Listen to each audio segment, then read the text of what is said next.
Chapter 1. The woman in the photo had delicate facial features. Her skin was delicate and fair, and the white work shirt made her skin look as white as porcelain. In the photo, she was kneeling on the ground, holding a rag in both hands. She was seriously and meticulously doing her job. As a hotel cleaner, she did the dirtiest and most tiring jobs in every city. However, she only had a calm and tranquil temperament. She was like a weed growing on a cliff. But anyone who knew what the woman in the photo had gone through couldn't help but admire her tenacious perseverance and extraordinary wisdom. But for the rich lady holding the photo, she hated it to the core. "Yiqian, do you want to live? Ha! Let's see if I'm willing or not." An elegantly dressed young lady with bright red lipstick pursed her lips tightly. She stared at the photo with a cold gleam in her snake fangs, cold and vicious. "Yiqian, you shouldn't be alive," the rich lady said gloomily with a strong murderous intent. She wouldn't let go of someone who knew all of her secrets, even if it was her cousin. The lives of the poor were worthless. Those who shouldn't live should just disappear. She took away everything that belonged to Yiqian. Now that she was in a high position and married into a good family, she naturally had to play with her cousin who knew her secrets. Yiqian. She had no choice. If she died, it would be hard to explain to her husband, who knew that she had a cousin who didn't do her job properly. "You didn't pass the probation period. The hotel has decided not to hire you. Pack your things in 3 days and get out of here." Yi Jian, who was 28 years old, was fired again after 2 months of work. She was just like in the photo. Her temperament was calm and tenacious. She stood straight in front of the hotel manager in the lobby. She didn't bend over because of the manager's words, nor did she panic because she lost a job. She was used to losing a job every 2 months. While she became cold, it also made her heart stronger. Yi Qian calmly looked at the manager with her dark, obsidian-like eyes. She said faintly, "When will you pay me? We are a big listed company. How can your 2,000 yuan salary be small?" Manager Lu looked at the face in front of him that was so beautiful that it could make any man's heart flutter, and his heart itched badly. 10 minutes ago, he had been scolded by the HR manager because he had recruited a woman who had offended a big shot. He stared at Yi Qian as he pulled open the drawer of his desk, took out an envelope, and threw it out. Yi Qian threw the envelope containing his salary to the ground. His pupils constricted as he clenched his fists. The phone on the desk rang, and Manager Lu picked it up in a bad mood. Damn it, he had to turn off his phone later. "Manager Lu, I know you're a man who has tender feelings for women. Yi Qian, who seduced his teacher at the age of 14, you should know what to do. Don't worry, nothing will happen. Just don't kill him." A gentle voice came from the phone. Hearing that voice, Manager Lu felt that the other party was a beauty. "Train her well. I'm happy. You want to be the vice president of the hotel? It's just a word from me." Stupid. She got involved with a man at the age of 10, and she's still pretending to be a loyal woman in front of me. After hanging up the phone, Manager Lu's lust was aroused, and he became even more unbridled. He was so damn lucky. He had ordered someone to make Yi Qian drink the drugged water. He wanted to forget about it after doing it once, but this phone call came at the right time. If he did it well, the wife of that big shot would be his backer in the future. Yi Qian bent down to pick up the envelope containing her salary. Before her fingers touched the envelope, she looked up as if she had a premonition. Danger! Danger! She had to leave immediately. She had been able to survive until now because of her ability to react quickly to danger and avoid it. This was probably the only grace that life had bestowed upon her. At this moment, her body swayed without warning. Yi Qian's alarm bells went off in her heart.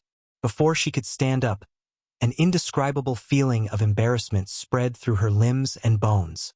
Her lower abdomen seemed to be on fire, and she fell down beside the desk. "Damn it! Why are you pretending to be a pure woman? You're a who got involved with your own teacher at the age of 14. Someone told me to treat you well. Let's see how you're going to escape this time." The drugged Yi Qian was pressed against the desk. She didn't struggle violently. She clutched her collar tightly with one hand and groped around the desk with the other. When she came in, she saw the display on the desk clearly. With just a glance, she could remember the things on the display, where they were placed, and which were things that could be used as tools for self-defense. For example, there were 7 pens, 2 pencils, and 3 fountain pens in the black leather pen holder. One of the fountain pens was not capped. 2 ballpoint pens. Oh, and there was also a pair of office scissors. 2 buttons on her shirt had been ripped off, and that pair of dirty hands was holding onto her collar. Her pearly white teeth bit down on her lower lip. Even if she bit it until it bled, she didn't let go. Pain could make her more clear-headed, and she wouldn't succumb to the drug. Yiqian was a woman who could fight with her life on the line, and she was also a woman who could be ruthless. At the age of 14, she was framed for seducing her own math teacher. So many years had passed, and no matter how much her cousin, who had married into a powerful family, had played dirty tricks, she still managed to survive. Today, whether or not she could survive, she had to fight for it. Yiqian, who hadn't wasted any energy struggling, grabbed the uncapped fountain pen and stabbed it hard into the man's arm. The sharp tip of the pen pierced into Manager Lu's arm. Caught off guard, the man screamed and let go of the pen. Yiqian, who was already battered and exhausted, picked up the envelope containing her salary without any emotion in her eyes. She dragged her weak legs and staggered away without looking at the beast whose arm was covered in blood. Before she could take 2 steps, the hair on the back of her head was grabbed. "Damn it! How dare you hurt me?" Manager Lu was a man after all. Even if he was injured, he still had the upper hand against a drugged woman. Bang! Yiqian, who was holding her head, was slammed onto the office desk. Immediately, warm liquid flowed out. Manager Lu was furious. He slammed Yiqian's head onto the desk again and again. He roared violently, "You shameless bitch! I'm going to kill you today." Yiqian knew that she had lost a lot of blood. Her head felt like it was going to shatter from the impact. She placed her hand on the office desk and reached for the scissors in the pen holder. The office phone was swept to the ground. If she moved forward a little more, she would have swept the pen holder over. Holding the scissors, Yiqian used the last of her strength and stabbed it into Manager Lu's chest with extreme precision. The sharp scissors accurately pierced his heart. Yiqian had cleaned the autopsy room at the medical school. She was a woman who was better at her professional classes than medical students who attended formal classes. She knew the structure of the human body very well.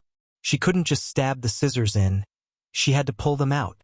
Only by pulling them out could the blood in the heart gush out like water from a high-pressure water gun. You want to save him? Maybe in your next life. Yiqian's face was covered in blood. Even her hair was drenched in blood. It was as if she had just walked out of hell. She leaned against the office desk with her eyes closed and felt for the office phone. Her bloody fingers pressed a string of numbers. Chapter 2. Shuka Village in Fujian Town was a village guarded by a troop deep in the mountains. In the middle of the night, the villagers of Shuka Village could faintly hear the sound of a truck. It was the sound of a military truck driving past the village entrance at night. It was past 2 in the morning, and the villagers were all sound asleep. Even if they heard it, they wouldn't deliberately wake up. Even if some people woke up, they would wait until they couldn't hear the sound before turning on the lights. The village chief had said that if anyone dared to disobey the rules, the road that the country had painstakingly repaired would be dug up. As for the person, he would be sent straight to jail and never be released. Yiqian had been awake for a long time. When she heard the sound of the military truck disappear, she endured her headache and climbed out of bed. She turned on the flashlight, and the flashlight shone on the wall with the calendar hanging on it. So, it really wasn't a dream. So, she could open her eyes again and see the sun tomorrow. So, the grace that life had bestowed upon her, and fate had arranged for her to grow through hardship and be reborn from the ashes, and not die so pathetically. Time ticked by. At 6 o'clock in the morning, smoke was already rising from the chimneys in Shuka Village. The mountain village bathed in the morning sun was lush and green, and the water gurgled. Outside the window, swallows flew and landed on the power lines, chirping happily. The clear morning sun passed through the thin mist and softly sprinkled down, making the flowers on the branches bloom even more brightly. The tender green buds and leaves supported the flowers, making the flowers on the branches look even more delicate and beautiful. Once again, she saw the flowers bloom in the warmth of spring and the return of the swallows. It was a completely different situation. Yiqian woke up in the middle of the night and didn't go back to sleep. She looked at the girl sitting by her bed and chattering nonstop. Her dark eyes narrowed slightly. The girl in front of her had red lips and white teeth. Her black hair was braided and hung nimbly from her shoulders. Her eyes were watery, like autumn waves. Her skin was a little darker, and there were small spots on both sides of her nose. These two flaws weren't considered flaws, but she remembered that she had done a lot of post-production work on them. This was Yi Ying, the source of all the hardships in her previous life, the source of her unhappiness in life, and the source of her miserable death. I have an exam on Monday. Remember to help me. Also, I brought back all my homework from school. Hurry up and help me finish it. Yi Ying was born pretty and her voice was also pretty. It was as pleasant to listen to as an aureole. It was just that her tone was commanding, as if Yiqian deserved it. Yiqian hugged the blanket and watched as Yi Ying chattered away. He smiled and said, "Yi Ying, long time no see." 14-year-old Yi Ying, long time no see.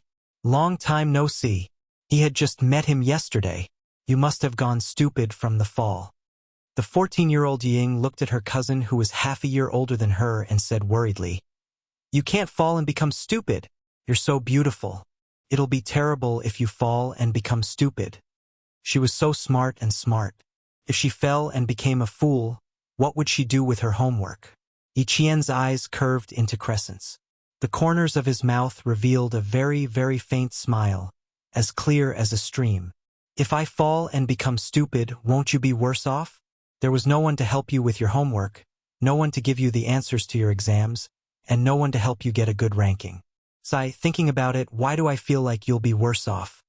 While admiring the changing expressions on Yi Ying's face, Yiqian chanted Amitba in his heart. What a sin, what a sin. Felt so good to bully others. Why didn't she realize it before?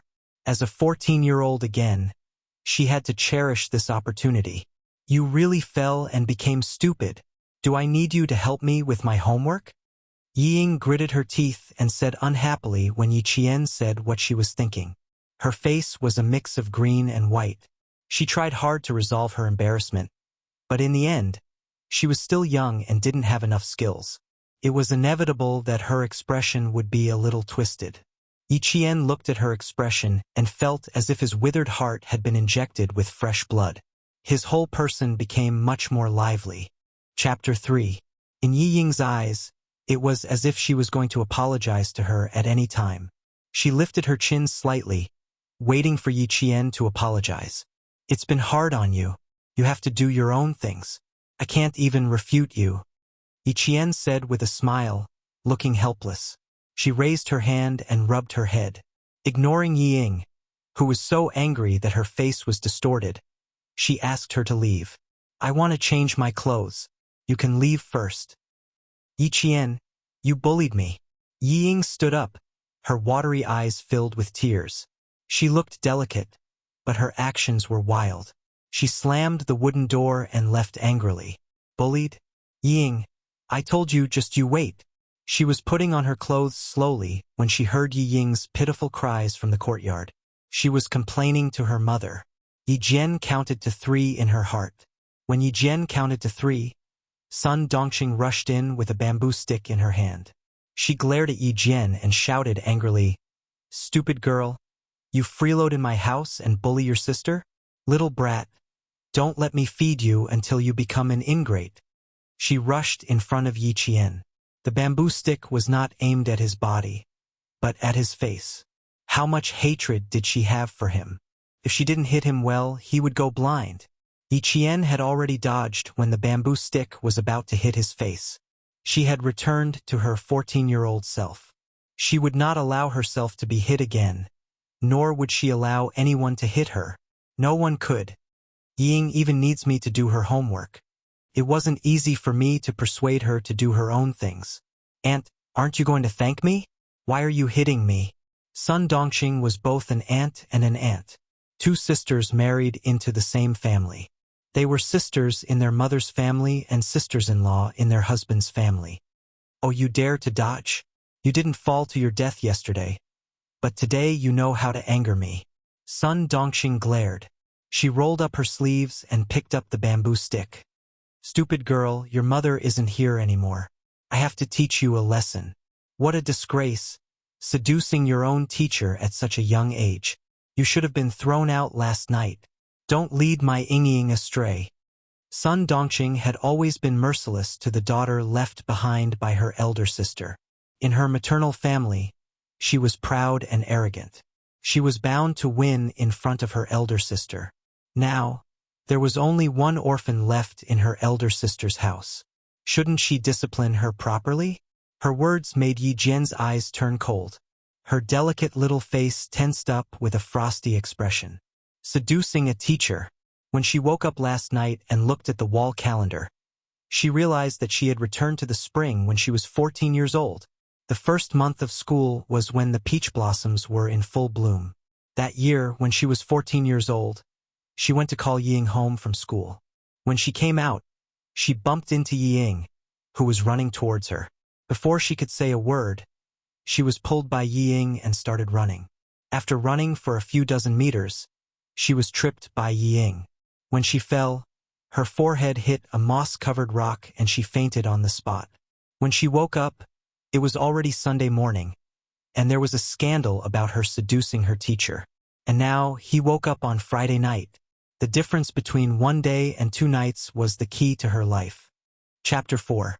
Sun Dongqing's rushing footsteps came to an abrupt halt when she saw the pair of sharp scissors shining with a cold light. She saw the viciousness on Yi Qian's face and the coldness in his eyes. For no reason, her heart skipped a beat. Her hand, which was holding the bamboo stick up high, dropped instantly. Aunt, before the matter is investigated thoroughly, don't make a fuss about making my life difficult. I'm not afraid that the whole family will suffer because of me. Yi Qian said coldly. His eyes were very dark, even darker than the night sky.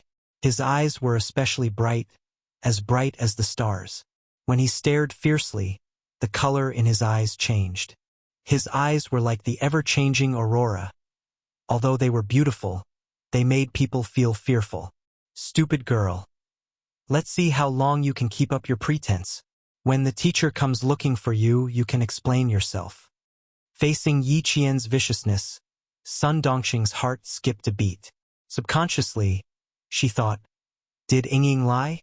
As the thought flashed through her mind, Sun Dongqing hurriedly stopped herself. Impossible. Ying had always been obedient. It was impossible for her to lie. No, she had to ask Ying. Sun Dongqing thought of the seriousness of this matter.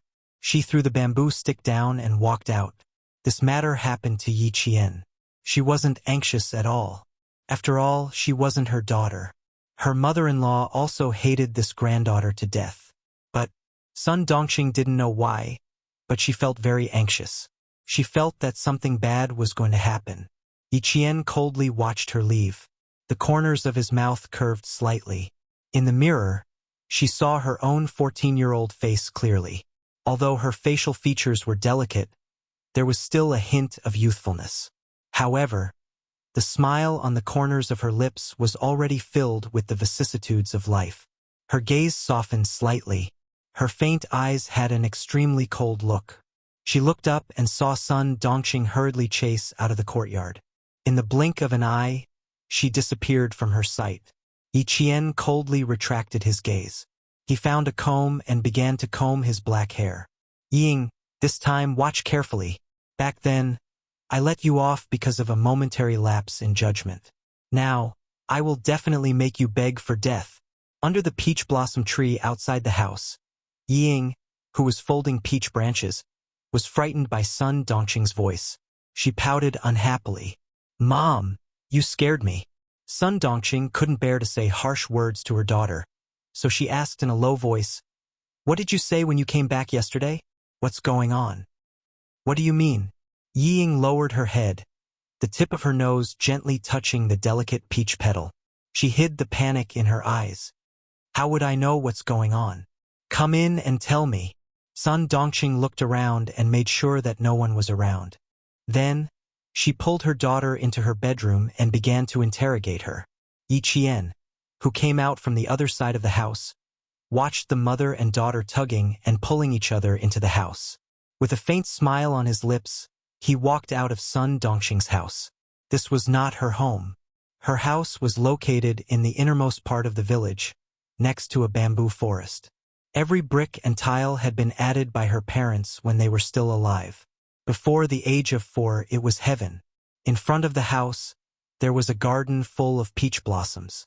Behind the house, there was the sound of bamboo waves.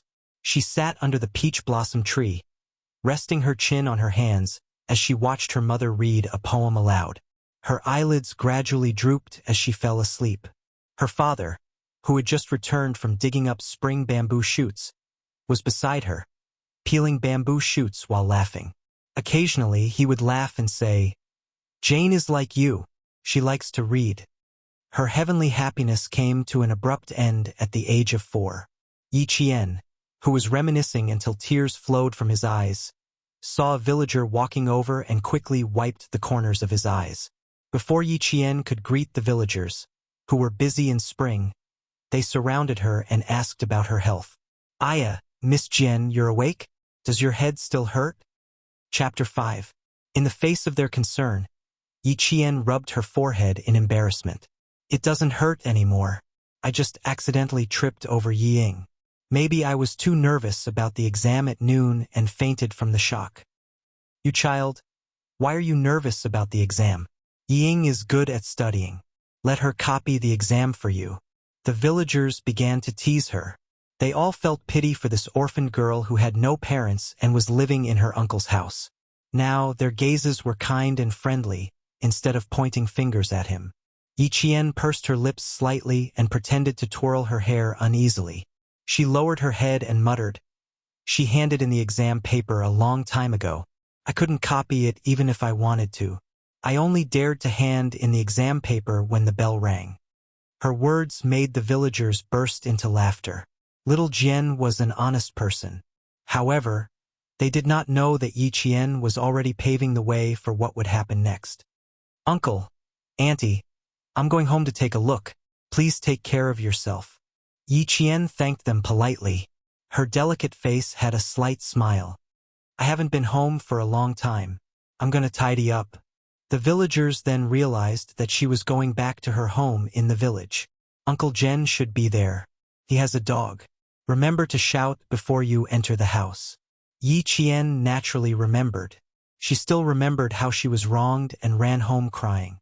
A big black dog barked and rushed out. If Uncle Jen had not appeared in time, she would have been bitten by the black dog. Later, Uncle Jen told her that the black dog was not a dog. It was an underage Tibetan Mastiff. Looking through the layers of peach blossoms, Yi Qian saw her home hidden in the depths of the sea of flowers. It was exactly the same as in her memory. The greenish-black roof tiles and the white walls were as good as new. It was the time when the peach blossoms were in full bloom. The spring breeze caressed her face and the petals danced in the wind. Yi Qian walked through the rain of flowers and walked out of the peach blossom forest to return to her home. Grandpa Jen, Yi Qian, who was just a few steps away from the peach forest, raised his voice. Haiga was a Tibetan Mastiff.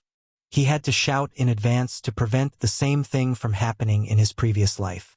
She had jogged over, and before anyone could respond, she had already left the peach blossom forest. Yi Qian stopped in her tracks and looked at the 4 unfamiliar men who were sitting in the field and eating noodles. He nodded slightly and asked, "Is Grandpa Jen here?" She only glanced at it once before lowering her gaze. She saw someone raise his hand and quickly take something off the wooden table. It was a gun. Looking down again, the 4 of them were wearing boots that ordinary people wouldn't wear. They were military boots. They were sitting upright, with their backs as straight as a poplar tree. Also, their hairstyles were crew cut, which was the uniform crew cut in the army. These 4 people were all soldiers. They sat in front of their house with smiles on their faces. They seemed to be chatting casually about something. Because of her appearance, the four of them were surprised. Uncle Jen, who had a piece of cloth around his waist that had been washed white, smiled and said, "Come, come, Lauten pickled cabbage. I know you guys. Hey, Miss Jen." It was a girl from the village. The four of them quickly stood up. One of the men with square features, who seemed to be the leader of the four, laughed and said, "Don't be afraid, little girl. We're not bad people." Of course she knew that they were not bad people. Besides, what kind of bad people had she not seen before? Chapter 6. Yiqian nodded slightly and smiled at them. He did not show any fear of strangers. Instead, he walked over to Uncle Jen, who was holding a few plates, and said softly, "I'll carry them. Your foot is not good. It hurts when spring comes. It's better for you to sit down." When these words fell into the ears of the four soldiers who had stood up, it was really unpleasant. They all knew that Elder Jen's father's foot was not good. Elder Jen's foot was injured on the battlefield. When spring and winter came, it would hurt badly. This time, they came back to give Elder Jen's father a special cold-dispelling medicinal wine. However, they had just finished cooking the noodles and had not eaten a single bite when they saw a young girl suddenly appear in front of them. She had misunderstood them. Elder Jen was surprised. How did the little girl know that his foot was not good? No one in the village knew about it. It's fine. You just need to take care of yourself." Elder Jen was naturally referring to the incident where Yiqian fell and fainted yesterday. However, there were other people present, so he did not say it out loud to save the little girl's face. Yiqian pursed his lips and revealed an unnatural smile. "It's just an accident. Thank you for worrying." She nimbly placed a few plates of sour and refreshing pickled cabbage on the wooden table. Then, she skillfully dripped some sesame oil on the table and added a spoonful of red chili oil. Not only was the pickled cabbage fragrant, but its color also became more vibrant. The bottle of soy sauce on the bed was not screwed shut. Yiqian also screwed the lid shut. There were not many children in the village who were pampered. Children who did not have parents did not have the right to be pampered. Elder Jen looked at the young girl. Although she was thin and weak, she worked as if she had worked for more than 10 years. He felt a little sad and sighed softly. "Little girl, don't be busy. They will clean up after they finish eating. Little girl, please take a rest. We will do it ourselves." Thank you. We will do it ourselves." If the company commander were to find out that these men were being served by a little girl, he would definitely be scolded badly. The four of them were embarrassed to let a little girl do all the work. One by one, they reached out their hands to block her, and the chopsticks on their bowls accidentally fell to the ground. The soldier closest to the chopsticks reflexively wanted to pick them up, but a pair of slender fingers beat him to it and accurately caught the chopsticks in her own hands. Yiqian put his chopsticks back on the bowl and smiled faintly. "It's not dirty. You don't have to wash it." "Thank you." The younger soldier felt even more embarrassed and thanked him repeatedly. The soldier, who looked to be in his early 30s, smiled at Yiqian and said cheerfully, "Young lady, your reaction is quite fast. Why don't we sit down and have a bowl of noodles together? You didn't even touch the noodles. Just give me a bowl." "I've already eaten, thank you." Yiqian's smile was very shallow, but when she smiled, there was also a hint of a smile at the corners of her eyes. She looked exceptionally comforting. This was the first time he met her, and he felt that she was a very polite young lady. After generously rejecting the soldier's invitation, Yiqian turned to Elder Jen and said softly, "Grandpa Jen, I want to discuss something with you in the room." Before the word "something" could be said, a black shadow rushed out like an arrow. It was so fast that the petals that fell to the ground were swept up a few centimeters into the air. There were obviously other people, but the black shadow rushed in front of Yiqian. It was so fast that even Elder Jen did not have time to react. Yiqian did not move because she could not move.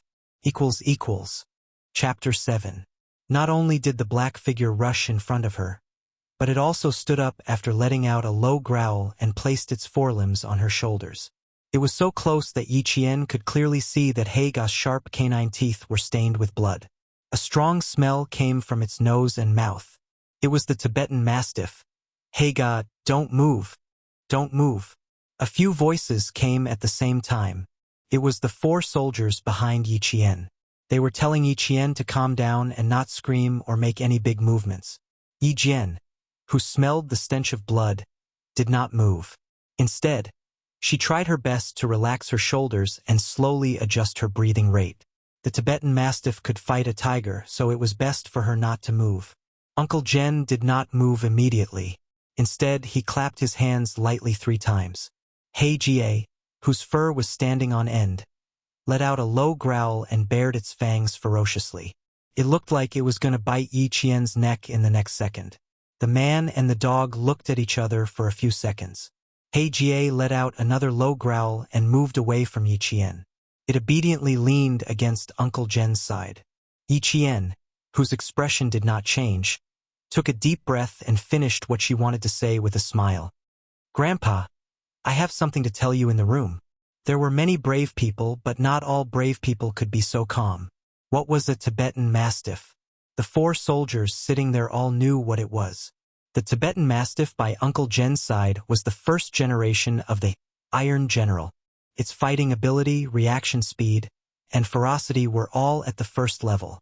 A normal soldier would not be scared to the point of peeing his pants, but his expression would definitely change drastically. This little girl in front of them could still finish her sentence so calmly. It was indeed admirable. Uncle Jen seemed to have guessed something. He looked at the 4 soldiers who were looking at Yi Qian in shock. He nodded and brought Yi Qian to a room with new furniture. Little girl Jian, this room has always been prepared for you. This is your home. As long as you want to come back, you can come back anytime. His simple words instantly touched the softest part of Yi Qian's heart. She turned around and bowed deeply to Uncle Jen. Grandpa Jen, thank you. This was a big gift. Coming out of nowhere, it really startled this old revolutionary who had walked through a hail of bullets. His calloused hands firmly supported Yi Qian. He said with a deep voice, Little girl, I can't accept your bow. This is your home. I'm just staying here. As long as you don't come back, of course I have to keep watch for you. He was strong and did not give Yi Qian another bow. Little girl, stand up. Man, if you want to establish yourself, you must first straighten your back. Grandpa Jen? Thank you. Yi Qian raised her head and looked at the gray-haired old man who was teaching her how to behave like a family member. Yi Qian will remember your words. Uncle Jen did not ask why Yi Qian suddenly wanted to come back. If he wanted to ask, he would not have tidied up the room so well. Chapter 8. Old Uncle Jen glanced at the empty wooden table and said to Yi Qian in a gentle voice, Girl, you'll know who they are in the future. I can't promise you anything else, but I promise you that you won't be bullied in this house. Bullied? She wouldn't let herself be bullied again. Yi Qian nodded lightly. She thought about it seriously and blinked her eyes playfully. Don't worry, I won't say anything. There was no shortage of smart people in this world. But there was a shortage of smart people. Old Uncle Jen laughed loudly and looked at Yi Qian with even more kindness. Okay. Grandpa will wait for you to come home. When Yi Qian walked out, Hei Jie suddenly appeared. Old Uncle Jen smiled at her. Weren't you afraid just now? You weren't scared? A young Tibetan Mastiff was stronger than an adult dog. Yi Qian glanced at it and smiled. I'm not scared. All intelligent dogs can recognize their masters. Girl, you're a brave person. But this isn't a dog. It's a Tibetan Mastiff. A very intelligent one. Old Uncle Jen saw that she was calm and didn't show any fear. He was happy. Let it smell you. It'll recognize you when you come home. He clapped his hands and Hei Jie reacted quickly. It dashed over as if it had received professional training. Come, Heiga, smell your little master. Old Uncle Jen bent down and gently stroked Heiga's head. He motioned for Yi Qian to reach out her hand and let it recognize her as its master. Yi Qian boldly reached out her hand to Heiga's sharp fangs. Hei Jie, I'm Yi Qian. Please take care of me in the future. Recognizing a master wasn't something that could be done quickly. A Tibetan Mastiff would only recognize one master in its lifetime. Only an intelligent Tibetan Mastiff would be able to recognize a second master. Hatung didn't approach Yi Qian immediately. Instead, he shook his fur and circled around Yi Qian's feet like an arrogant general. From time to time, he would sniff and whimper. After sniffing and whimpering for at least 3 minutes, it finally lowered its head and rubbed Yi Qian's little feet. Then it lay down meekly. This was a sign that it had recognized its master. Yi Qian was overjoyed that He Jie recognized her as its master, but Sun Dongxing walked around the village for a while. Early in the morning, she was anxious and angry, so she was sweating all over. Damned girl, where did she die? She was always under his nose when he had nothing to do. But when he looked for her for something, she didn't even appear. After looking around, Sun Dongxing stood on the embankment and cursed. With her sharp eyes, she finally saw Yi Jian standing on the bank of a pond above. Her eyes moved slightly. She was originally furious, but now, she let out a shrill scream. Jian girl, what are you doing? Come back quickly. Come back quickly. Haida! Haida, quick! Pull Jian girl back. Damned girl, she's taking things too hard. She's going to jump into the pond. A villager with a hoe on his shoulder happened to pass by the embankment. When he heard this, he was so frightened that he dropped his hoe and stumbled a few times. His hands were like iron pliers as he pulled Yi Qian to the side. He was probably frightened. His strength was so strong that he almost threw himself and Yi Qian into the paddy field below. Uncle Hai, please be careful. Yi Qian reacted quickly. He even pulled the middle-aged man who was about to fall into the paddy field. I just came out of my house. Auntie yelled at me. I was stunned. The middle-aged man felt cold sweat break out on his back. When he heard Yi Qian's words, his expression turned ugly. That auntie of yours is always so noisy. She's almost scared my soul out of me. Chapter 9. Yi Qian quickly apologized. Uncle Hai, I'm sorry. I don't know what my aunt said about me jumping into the pond. Even though I'm young, I know that jumping into the pond will cost me my life. I can do anything else, but I can't do this. Heh, the little girl's spirit has risen after a fall. The middle-aged man laughed when he heard this. He raised his hand and rubbed Yi Qian's head. It's good that she's more spirited. If she's like your aunt, she'll scare me to death sooner or later. Below, Sun Dongxing ran all the way over, shouting, You little girl, don't get me killed. You're so young, yet you don't say anything when something happens. You even know how to jump into the pond. If you die, it'll be a clean slate, but I'll be criticized behind my back for the rest of my life. Who taught you to do such a stupid thing? Jump into the pond, jump into the pond.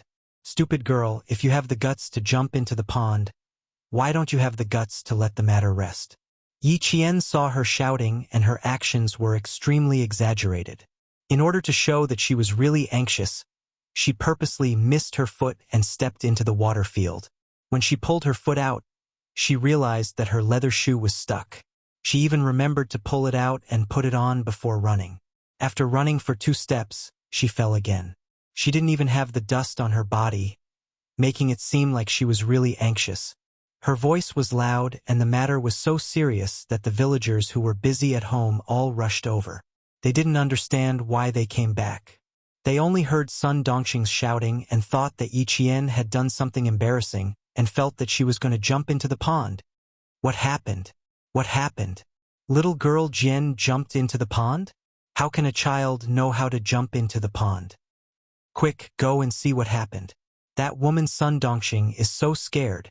It was undeniable that Sun Dongxing was really willing to go all out for Ying. She was a smart woman. Yi Qian always knew that he had suffered a lot at her hands in his previous life. But this time, he wanted to make her lose all her face. What's wrong with my aunt today? She looks like she's lost her mind? Why do you look just like my grandfather before he fell ill? Yi Qian muttered softly to himself. He didn't need to be too loud, just loud enough for Uncle Hai, who was picking up the hoe, to hear. He raised his head and looked at Sun Dongxing, who was screaming and jumping as she ran over. He chuckled and joked. Isn't that so? You're crazy. He paused and looked at Yi Qian with a smile. When your grandpa had a relapse, you were only 3 years old. How did you know? Yes, he got sick on the 7th of April. He ran out alone on the 27th of October and found Grandpa in the reservoir at 4 in the afternoon. Yi Qian lowered his eyes slightly. His voice was filled with sorrow, and Uncle Hai couldn't help but sigh. He glanced at Sun Dongxing and sighed. This auntie of yours, she's spouting nonsense. Why don't you reply to her? Yi Qian smiled bitterly. His whole body was filled with helplessness. He said softly, the innocent knows that they are innocent, and the muddy knows that they are muddy. Uncle Hai, I'll head over first. There are some things that I still need to talk about. I'll go with you. Sai, you're such an honest child. When Uncle Hai saw this, he felt a pang in his heart. Yi Qian had no parents, so he wanted to dote on him. On the other side, Sun Dongxing saw that the 2 famous gossipy women in the village had rushed over. She also saw that Yi Qian didn't reply to her criticism as usual. She was secretly pleased with herself. Chapter 10. There were 2 famous gossipy women in the village. They carried Sun Dongxing to the pond while inquiring about the situation. 2 of them wanted to know while the other wanted to spread rumors. After a while, the villagers who came over knew what was going on. No way, seducing a teacher. Are you serious? Hey, little girl, you're not even fully grown yet, but you already know how to seduce people? Sun Dongxing seemed to be scared out of her wits. She howled. Isn't that so? When I came back yesterday, my Yingying didn't dare to say anything, so she pretended to faint. If Yingying hadn't let it slip today, I wouldn't have known about this. I told you a pretty girl will ruin things. Look, isn't this happening now? She thinks she can seduce people just because she's pretty. TSK, TSK, TSK. Be careful not to lead your Yingying astray. The 2 gossipy women spoke one after another, convicting Yi Qian in just a few sentences. The villagers who didn't know what was going on were stunned when they heard this. They were all skeptical and doubtful. You all know that the Jian girl is mischievous, unlike my Yingying who is honest and only knows how to study. With such a big thing happening, I only hope that the school won't come knocking on our door.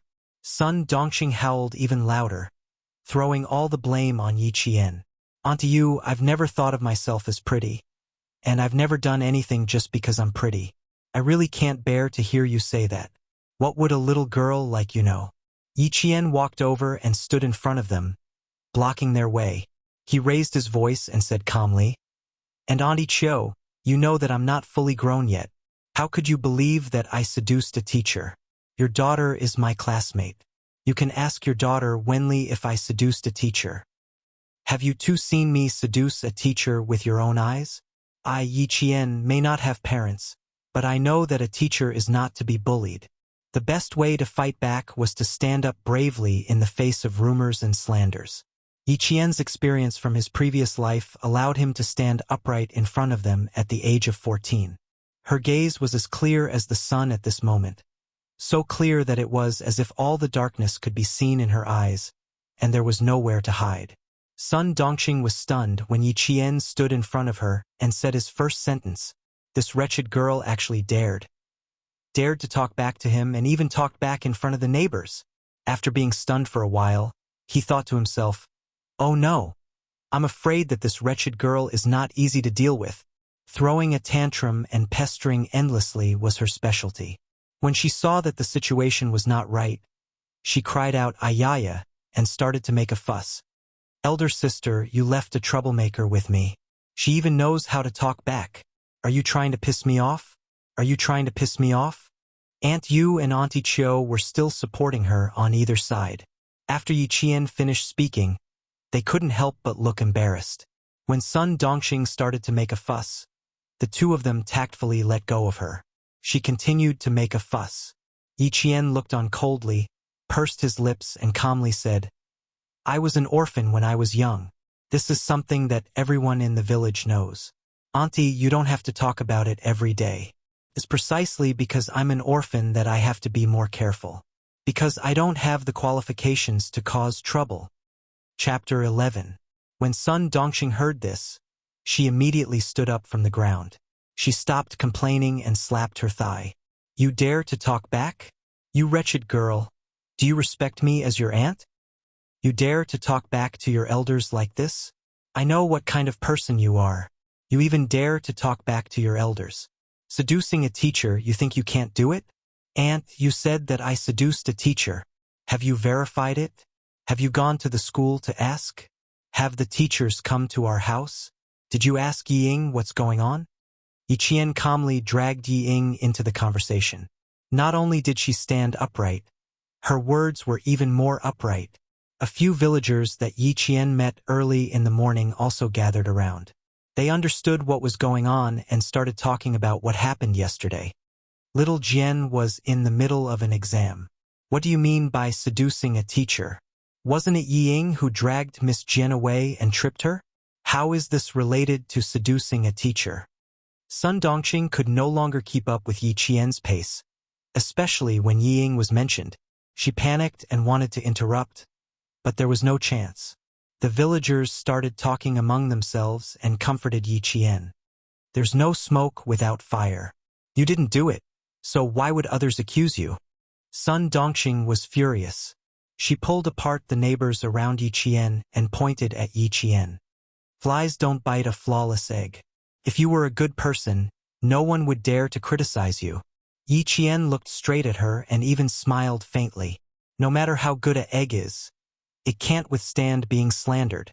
Aunt, uncles, and aunts haven't heard of it, but only you know. Your niece wants to ask you, where did you hear about it? How about this, why don't we confront each other face to face? You are my aunt, my relative. I don't think you want me to be wronged. Yi Qian knew that this was the only way to prevent the villagers from thinking that he was really going against Sun Dongqing. Sun Dongqing, who had made up her mind, clenched her teeth tightly. On the surface, she put on a pained expression as she beat her chest and stomped her feet. Do you know what I've wronged you and what you've done? That damned girl was still being stubborn even now. I want to keep it a secret for you, but can I? When the villagers heard this, they felt that something was amiss. This kind of thing, if Sun Dongqing hadn't told them, they wouldn't have known. The child is still young. How could he do such a thing? Seducing a teacher. How big of a crime was that? Sister-in-law Dongqing, I think you'd better call the person who passed the message over and confront him face to face. That's right. This kind of thing that tarnishes a child's reputation. Whoever spouts nonsense is going to suffer 1,000 cuts and 10,000 cuts. Yi Qian stood steadily. His words were loud and clear, without a trace of guilt. His expression was bright, his eyes were clear, and his movements were calm. It was enough to prove that she had been wrongly accused. Confrontation? How could there be a confrontation? Sun Dongqing was secretly gritting her teeth. She glared at Yi Qian with a fierce and gloomy expression. Yi Qian, now that you've grown up, your wings have hardened, haven't you? I haven't grown up. I've just become more sensible. I know the severity of the matter, and I know that I have to stand up for this kind of thing. Seducing a teacher requires a time and place. Since Aunt is so sure that I'm shameless, then you must know everything. Chapter 12. Yi Qian didn't back down and instead advanced. This made Sun Dongqing a little nervous. She said firmly, "Stupid girl. I really took your kindness for granted. Fine, when the teacher comes, I'll see what you say." She couldn't stay here for too long. If she stayed any longer, Sun Dongqing felt that she wouldn't be able to handle it. Stupid girl. Did she change her personality in one night? She even knew how to bring the villagers here to testify. She couldn't be bothered with her. Seeing that the situation wasn't right, she, who had always been clever, quickly shook her hand and left while cursing. At this moment, the surrounding villagers all understood what was going on. They all criticized Sun Dongqing for being unreliable. It was Yi Qian's bad luck to have such an aunt. After saying a few words, a few of the more thoughtful people gently nudged the people beside them, indicating that it was better to speak less. After all, Sun Dongqing had a husband who was the deputy mayor of Fujian town. It was said that he might be promoted to mayor this year. Yi Qian, who had calmly observed this scene, lowered his eyes slightly. His long eyelashes gently covered the coldness in the depths of his eyes. She knew who the villagers were afraid of. This was also Yi Ying's capital. With a father who was the deputy mayor, no matter what happened, the school teachers wouldn't go overboard and blame her. As for herself, after the sighing villagers left, Yi Qian gently opened his hand. His palm was delicate and the lines on his palm were clear. It was like the path he wanted to take. In the end, it should be in his own hands. Uncle Yi Jifan was someone she didn't want to go up against at the moment. She understood this man too well. He was a man who didn't care about his own family in his pursuit of power. But he had a weakness. He cared a lot about his reputation. She couldn't directly go up against Yi Jifan now, but she could use his weakness to bring down Sun Dongxing first. Yi Qian, who was standing alone, raised his head. His smile was bright and beautiful. There was nothing to be afraid of, nothing to worry about. The path was in his own hands, and this was a very good start. 14th's smile was bright and carefree, full of vigor.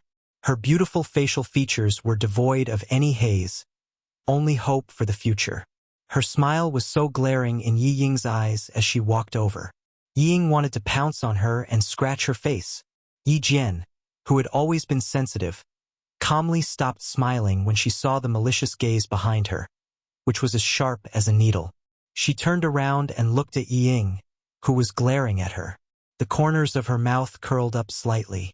She looked at her condescendingly and disdainfully. Yi Ying, who was standing a few steps away, was a meticulous person.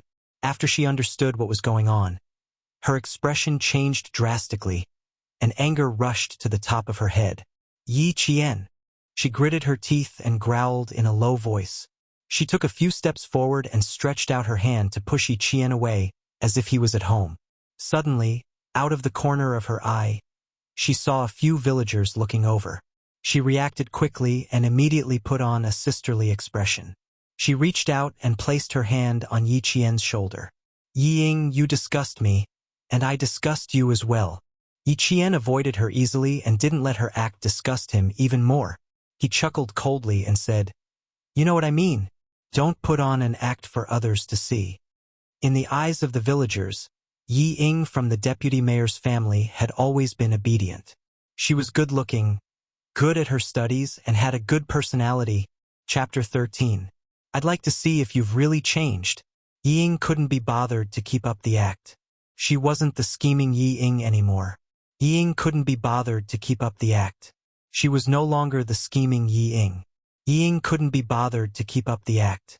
She pulled a long face and said fiercely, "You eat my food and live in my house. You're worse than a dog when you leave my house." Yi Qian looked at her. His dark eyes were like the calm sea, vast and boundless, but also extremely deep and cold. Yi Ying swallowed uncomfortably and stammered, You, what are you looking at?" She then smiled faintly and said slowly, "Go home and ask your mother where the food I eat and use comes from. Also, Yi Ying, you better remember this. You're the one who's worse than a dog when you leave my house. I'll see you on Monday, Yi Ying."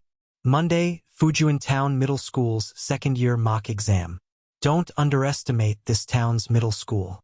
Due to the presence of a military unit, the curriculum was very strict. At the mention of Monday, Yi Ying's face froze. She was angry, but she also felt that she had suffered a great injustice. Her pair of watery eyes were like pearls, dripping down drop by drop. "Sis, I was wrong. I was wrong. Don't be angry, okay?"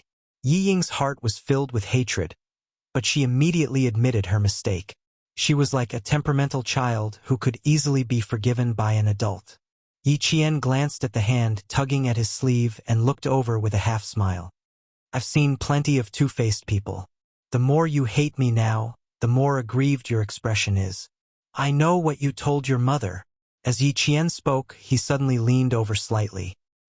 His dark eyes were cold as he carefully stared at the flustered Yi Ying. "So, the reason you dragged me away yesterday was because you were seducing the new math teacher." Yi Ying, who was flustered, heard this and felt guilty. In order to cover up the truth, she raised her voice and said sharply, "Nonsense! You know very well whether I'm talking nonsense or not. Yi Qian raised his hand and patted the back of Yi Ying's hand gently. He smiled faintly. Ying, you've never been good at language. You definitely didn't remember this sentence. At that moment, Ying felt as if something was branded on the back of her hand that had been slapped. She was so scared that she quickly flung her hand away. She then looked at Yi Jian, who was clearly smiling faintly. She seemed to be the same as before, but there was something vaguely different about her. Yi Jian's dark eyes looked at her, and there seemed to be a slight smile, but she saw more coldness. Yi Jian. Yi Ying wanted to raise her voice as usual, but when she opened her mouth, she realized that her voice was trembling. I'm gonna tell my dad. You bullied me. You bullied me. Yi Ying saw that Yi Qian, who had always acted weak in front of her and whom she looked down on, left without looking back. She was anxious and scared, and she cried even harder. Chapter 14. When Yi Ying chased after her, she happened to see Sun Dongxing talking to village chief Zhang Difu, who had gone to the town government office early in the morning. She vaguely heard her mother asking about the town's middle school teacher. Yi Qian, who was in front of her, turned around and naturally heard it too. He looked at Yi Ying with a half-smile. He didn't say anything, but it made Yi Ying's hair stand on end. Isn't there a new math teacher in the city? I heard that. Hearing this, Yi Ying forgot to cry. Like a cat whose tail had been stepped on. She shrieked, Mom, what are you asking about all day? Yi Ying, who had a guilty conscience, was most afraid of mentioning the teacher. Her sudden shriek made Sun Dongxing's heart skip a beat. What are you shrieking about? All day long play, play, play. Do you think you're a concubine? I'll take care of you. If you were a concubine, you'd still be living here. It sounded like she was criticizing Yi Ying, but she was actually scolding Yi Qian indirectly. Yi Qian just smiled and pretended not to hear. Yi Zhifan wasn't back yet. With a guilty Yi Ying around, seducing the teacher wouldn't cause a stir in the village for the time being. Sun Dongxing saw Yi Qian's nonchalant expression, as if he didn't care about her at all. She, who had finally calmed down, felt a sharp pain in her heart. She rolled her eyes and sneered, Oh, you're back to pack your things and leave. That's right, my house is small. How can it accommodate a big Buddha like you? Her original intention was to threaten Yi Qian. Stupid girl. Let's see if you still dare to talk back to me. How dare you be naughty? Without this house, where can you go? Village Chief Zhang Difu was already frowning. He wanted to ask a few more questions, but he saw Yi Qian's eyes fill with tears. His eyeballs were about to fall out. He sobbed and said, Aunt, how long are you going to accuse me? What, seducing the teacher? If I admit to this baseless accusation, will I still be able to live? Aunt, I beg you, please give me a way out. With that, Yi Qian covered his face and ran away. She still had to go to the neighboring village to look for her classmate, Zhang Bin, who had handed in the papers with her yesterday. Back then, the matter of her seducing her teacher was settled as soon as she woke up. When she woke up from the fall, she was scared silly. By the time she came back to her senses, everything was settled. Only Zhang Bin, who had handed in the papers one after the other, was the only one who stood up for him. Yi Qian looked as if she had suffered a great grievance and even ran away with tears in her eyes. Sun Dongxing and Yi Ying were dumbfounded. Village Chief Zhang Difu couldn't stand it and said unhappily, Zhifan's wife? Zhifan only has one niece. You're his aunt. Do you think you're speaking like an elder? After saying that, he flung his sleeves and left. Sun Dongxing was so angry that she slapped her thigh and cursed herself for being so unlucky. She also said that she was so nice to Yi Qian. Anyway, after Yi Qian covered his face and left, she couldn't explain herself anymore. Yi Qian, who had already gone to the neighboring village, couldn't hear them. Even if he did, she wouldn't take it to heart. She didn't take the main road, which was a waste of time. Instead, she took a small path that only required her to climb over a mountain. When spring came, all the hibernating animals came out. Even the hibernating snakes started to come out. Yi Qian casually picked up a twig that was 2 fingers thick. It wasn't to ward off snakes. She wasn't afraid of snakes since she was young. Holding the twig in her hand was just a habit. Chapter 15. The flowers on the mountain were in full bloom. As they walked along the mountain path, the white birch trees blocked out the spring sun. Deeper into the mountain, Yi Qian could see an iron fence that stretched along with the mountain. This was a fence set up by the troop station deep in the mountains to prevent civilians from trespassing into the restricted area, for fear of accidentally injuring the children in the mountains. Halfway up the mountain, Yi Qian heard the rustling of leaves. Someone was walking in the mountains. It was normal for villagers to walk in the mountains, but Yi Qian felt unreasonably nervous. He instinctively hid under a tree and covered himself completely. Gently brushing aside the bushes, Yi Qian saw 3 unfamiliar men carrying something on their shoulders. They seemed to be searching for something. Fuck! That kid took the money and didn't do anything. What can we get from this place? The man who spoke was only in his mid-20s, but he was the shortest of the 3. He carefully placed the thing on his shoulder against the tree. We have to climb up. The tallest man was probably tired from walking and leaned against a white birch tree to rest. Let's take a break. Fuck. We've been walking in this deep forest for days. If we can't do it, we can go down the mountain and find a farmer to get some food. Humph, if you're not afraid of death, then go down the mountain and get some food. The man with a pair of gloomy eyes, who was of average height and also the strongest, snorted coldly. He reached into his pocket and took out a cigarette. He sniffed it and put it back into the cap. Let's go. Let's go up. If we can't complete the task, we'll be starving for the rest of the month. The other 2 men obviously only listened to him. When he said to go, they immediately packed up and left. The shorter man was struggling to carry the thing, so he said to the taller man, "Give me a cannon barrel. My shoulders are peeling." Cannon barrel? Camera lens? When the shorter man took out the thing from the waterproof canvas bag, Yi Qian's pupils constricted. It really was a camera lens. And it was not an ordinary lens. It was an imported lens that cost at least tens of thousands. In a split second, Yi Jian guessed what they had said before and instantly understood what these people wanted to do by carrying expensive lenses in the mountains for a few days. They were here for the troops deep in the mountains. They wanted to steal the military's secrets. Yi Qian, who was supposed to go to the neighboring village, was stunned. If they really wanted to film the troops, they had to go to Eagle Beak Cliff, which would take at most an hour from here. If she went down the mountain to find Grandpa Jen, he would definitely have a way of contacting the troops. The tall man put one of the heaviest lenses into his bag and said sarcastically, "Don't plant seeds on women. If you have time, learn from Brother Lu. Go to the gym and walk around." The tall man put it aside and reached for his belt. As he unbuckled his belt, he said, "I'm going to pee. You can put it in yourself." Yi Qian, who had been holding on to the tree branch, clenched her fists. The man was coming in her direction. Yi Qian looked around quickly. She was no longer squatting. She slowly walked around the tree until she reached the back. She shrunk her shoulders and tried to use the tree trunk to block her. Yi Qian held her breath. She was so sensitive to smells that after a few days, she could smell even the slightest bit of residual scent. A jet-black snake slithered down from the tree branch, then slowly slithered towards the feet of the man who was dealing with an urgent matter in his life. The man, who was shivering comfortably, lowered his head and looked at the snake. He was so frightened that he screamed and stepped back. Chapter 16.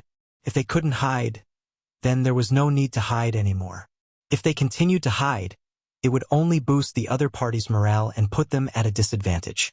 Walking out from behind the tree, Yi Qian glanced at the 3 people indifferently. "I've startled you guys." She flicked the branch lightly at the snake's body and threw it into the air. She then raised her hand and grabbed the falling snake. "Oh shit! Oh shit! Fuck you!" The tall man who was frightened by the snake saw a mountain girl whose face was still covered in mud walk out from behind the tree. She nimbly picked up the snake and threw it into the air. Then, she grabbed it lightly. The black snake, which was at least 50 centimeters long, twisted in her hand. The snake's 7 inches were pinched and its entire body wrapped around Yi Qian's arm. She didn't use any strength and gently wrapped it around the snake like it was a tree branch. Kugong snake, highly venomous. You didn't get bitten. You're lucky. Yi Qian grabbed the snake's head and skillfully opened the snake's mouth, exposing the venomous fangs hidden in its upper and lower jaws. Good fangs, good venom. Can be used as medicine. It's worth a lot of money. The three men's scalps went numb at the sight. Fuck. Didn't the children in the mountains play with toy snakes? Did they play with real snakes? The tall man was so scared that he didn't even buckle his belt properly. Fuck you. You're scared out of your wits. The man in the lead quietly placed his hand behind his back before gently retracting it. He stared darkly at the girl in front of him, whose face was so dirty that he couldn't even see her facial features. After sizing her up for a while, he squeezed out a question and asked, "Little girl, where are your parents?" Yi Qian, who used to work in a top security company, narrowed his eyes slightly when he saw him pull his hand back. This person had a gun on him and it was behind his waist. Bitten by a snake. Couldn't save her. With one hand holding the snake, Yi Qian replied coldly. She calmly walked away from the leader and let the shortest man stand in front of her. Using the man in front of her as a human shield would at least make her safer. Even if the opponent had a gun, she could still escape. Not only was he bold, but he was also extraordinarily calm. The short man who was closest to Yi Qian raised his hand and blocked Yi Qian's path. "Little girl, you want it." Yi Qian did not let him finish his sentence. His eyes narrowed slightly, and the venomous snake with its mouth wide open suddenly moved closer to the other party's eyes. "If you want it, sure. I caught the snake. Pay for it." Her movements were so fast that the short and small man was so frightened that he shuddered and took a few steps back.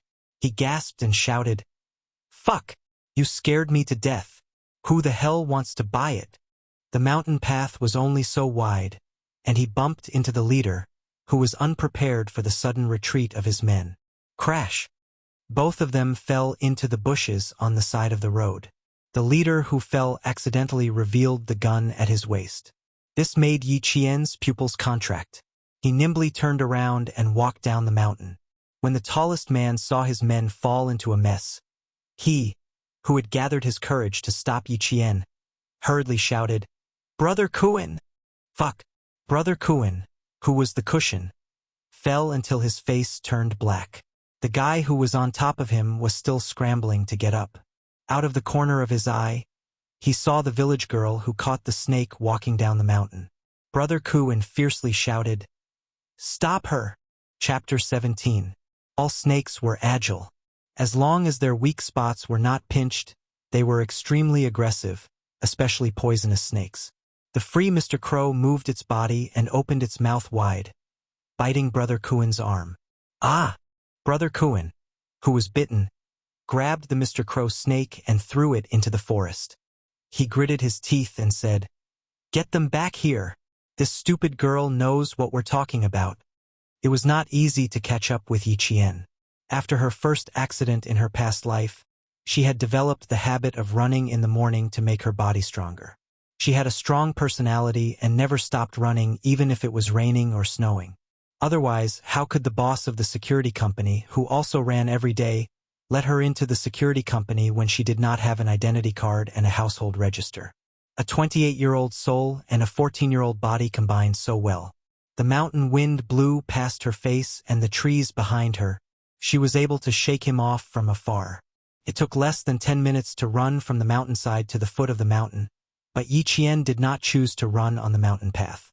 Instead, she ran into the forest. The sound of leaves rustling made one of the soldiers raise his hand and cover his comrades who were scouting. "Someone's here," he said softly.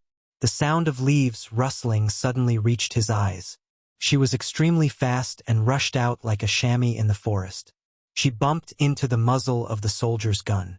Yesterday at around 5 o'clock in the morning, the soldiers patrolling the mountain discovered traces of someone squatting in the mountain. Until today, the person was still searching. Just in case, their group's steel guns were not equipped with bumpers. They could shoot directly. Yi Jian's forehead bumped right into the muzzle of the gun. She did not get scared, but the soldier who was holding the gun was scared out of his wits. "You little girl." The soldier who broke out in cold sweat recognized Yi Qian, whose face was covered in dirt. He quickly put away his gun and said, "Go back quickly. Don't come to the mountain to play for the next few days." The patrolling soldiers had to remember which children lived in the villages in the area they were patrolling. Yi Qian's makeshift face was easily recognized by the soldiers. Then he saw that Yi Qian's forehead had a round bullet hole. The soldier wanted to laugh, but he didn't want to be too serious. He lowered his head and quickly took out a spray from his sanitary bag. "Spray it on his forehead. It's all red." Yi Qian, whose vision was blacked out, did not take the spray. Instead, he said to the soldier in combat uniform, "There are 3 people with imported lens equipment. They are 500 meters above us. One of the leaders is called Brother Kuan, and he was bitten by Yugong's snake." Yi Qian raised his hand to rub his aching forehead. He finished speaking in one breath, without the slightest pause. "Stay here and protect her. The rest of you follow me." Yi Jian, who was rubbing her forehead, heard a voice that sounded like gold and jade coming from below. The man's voice was clean and low, and it was a voice that could be used in a golden palace. Yi Qian lowered his eyes and looked down. "Yes, sir." Among the orderly responses, Yi Qian saw an exceptionally young man with 2 bars and a star on his collar. The man's back was facing him as he stood against the light. He was very tall. His straight back looked like a pine tree that was about to soar into the clouds under the warm spring sun. He was steady, cold, and exuded a majestic aura. Chapter 18. On his body there were 2 different auras. One was noble and the other was cold and ruthless. However, the 2 of them seemed to blend together naturally. Yi Qian lowered his head and said, "I don't need protection. I'll lead the way." She had never looked at a man with such a strong aura. One so strong that it seemed as though he could devour the weak. It was as though if he looked at her one more time, all of her secrets would be exposed, leaving her with nowhere to hide. The soft sound of the military boots stepping on the bushes made people's scalps tighten involuntarily. "How are you going to protect yourself? And how are you going to lead the way?" The young man stood in front of Yi Qian. His voice was slightly raised, and there was a hint of a smile in it. It was faint, but like the morning breeze, it blew away the cold and ruthless aura around him. Jin Yu's voice suddenly became clear and refreshing, and the cold and sharp aura around him dissipated the moment he opened his mouth. How could there be someone who could so easily change his aura in an instant? Yi Qian raised his head in shock and saw Zhang Nang's handsome face that stunned Shi Guang. Every part of him was exquisite. Every part of him was elegant. Even the faint smile at the corner of his lips was like the sun beside the clouds. It made it hard for people to grasp their hearts. Even if they had to give everything they had, they would still be willing to do so. If this man had a few more years, his aura would be so strong that one would feel pressured just by looking at him. Under his aura, they would lower their heads uncontrollably and submit to him unconsciously. "I naturally have my own ways."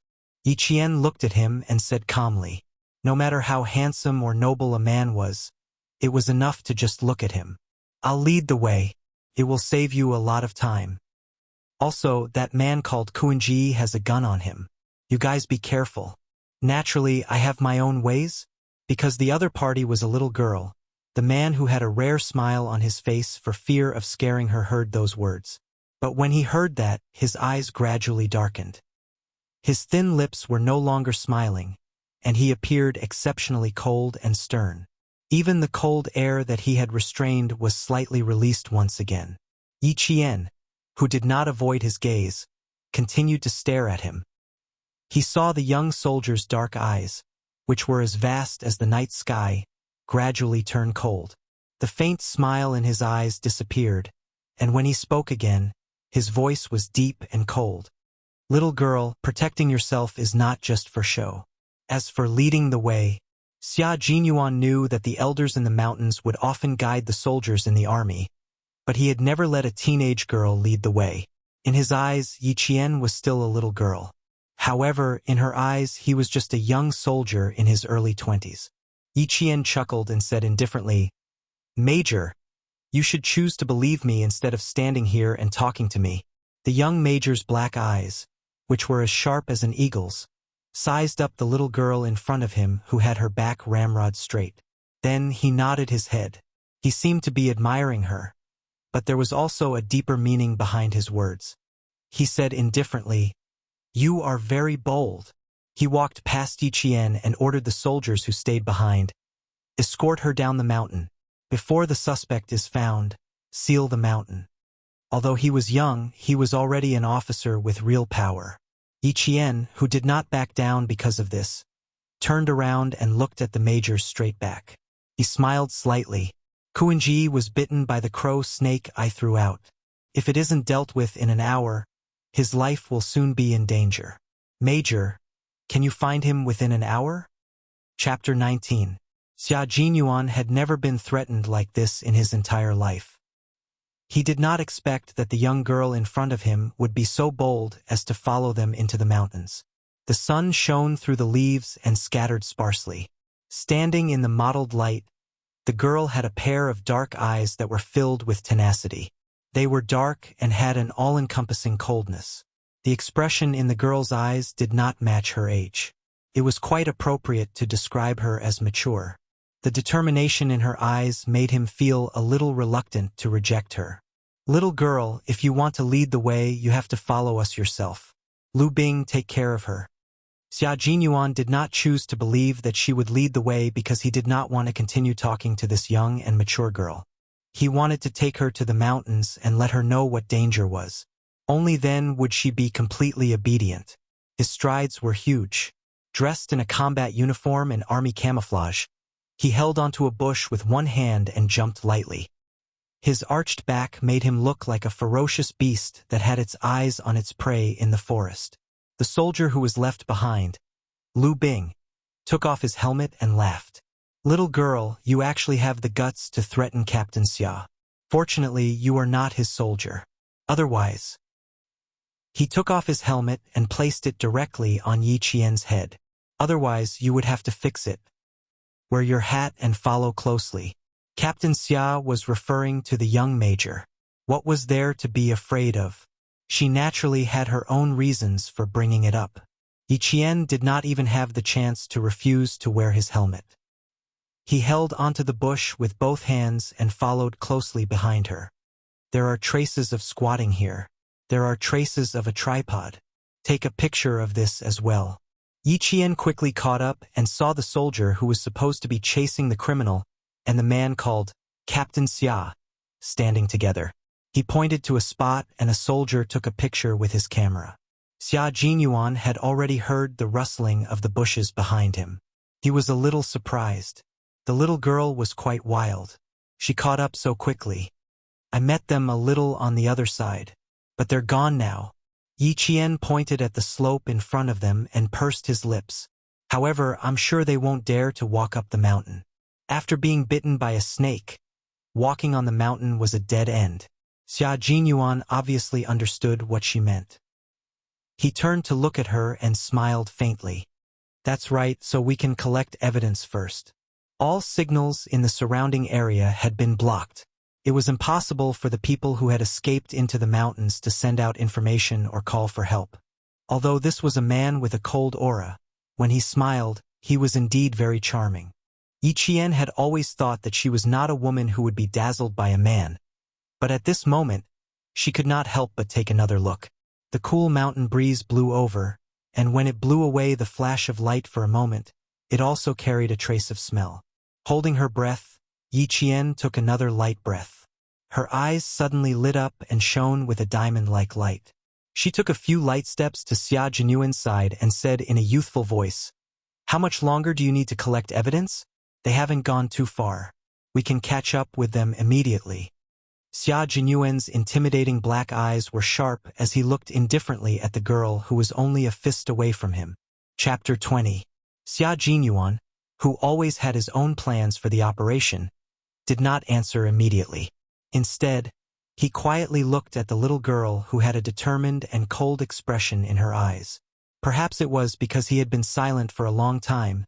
She spoke again anxiously. If we go down from here, we'll reach Yangjiao Creek. If we run in that direction, we'll reach the main road. Captain Xia, if you trust me, please follow me this way.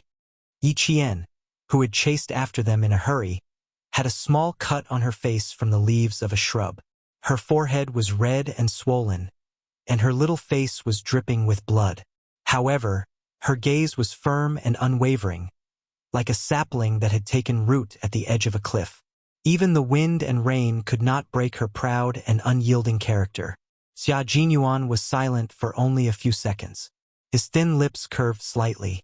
Under the helmet, although his extremely handsome face was cold, it gave Yi Qian warmth.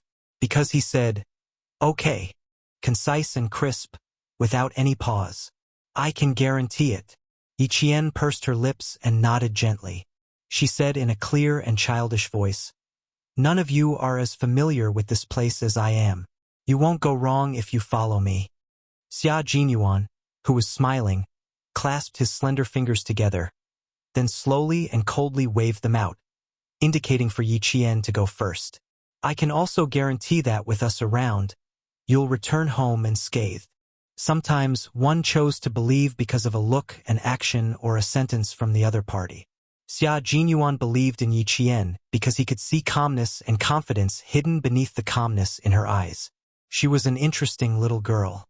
She was wild and knew when to advance and when to retreat. Believing in her was actually not a difficult thing to do. In order to make himself believe in her, her face was tense and her eyes were filled with defiance. It was like the sun shining down from the sky, bright and dazzling. She really wanted to help them. Xia Jinyuan smiled faintly and nodded.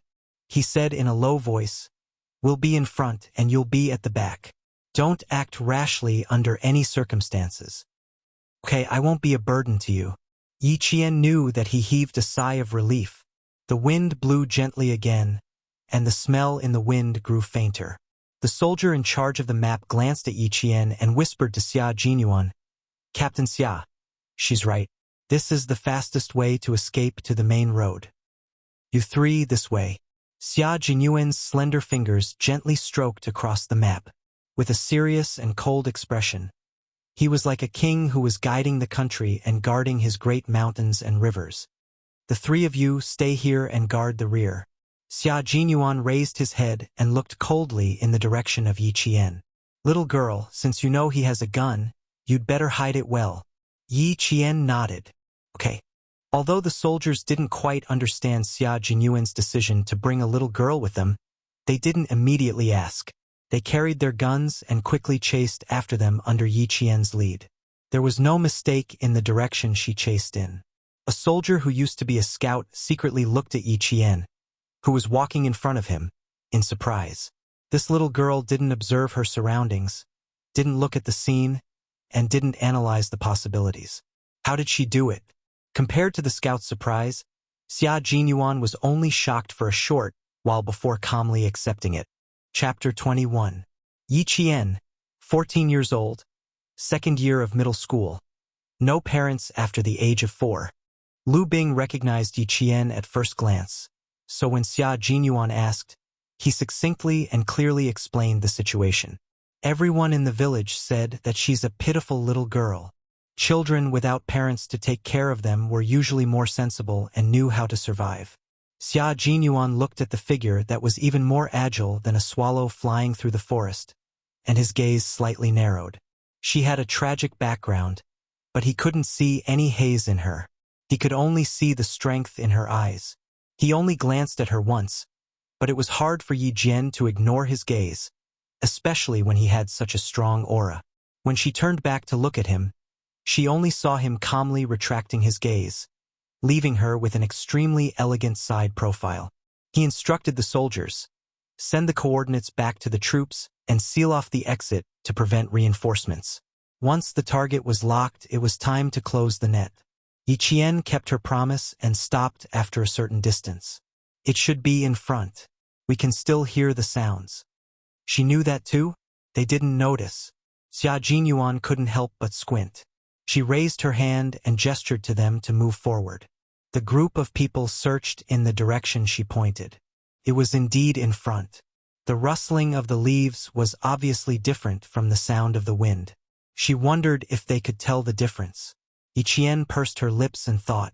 Xia Jinyuan, who was the first to come down, glanced around the rocky slope and found the traces left behind by the three suspects. The large patch of thorns that had been cut open was the strongest evidence left behind by the suspects. How did she know the exact direction the suspects had gone? How did she know that the suspects had stopped here? Yiqian came down after her. Before she could steady herself, she felt a questioning gaze on her. She looked up and met the gaze of the person who was looking at her. What a sharp girl!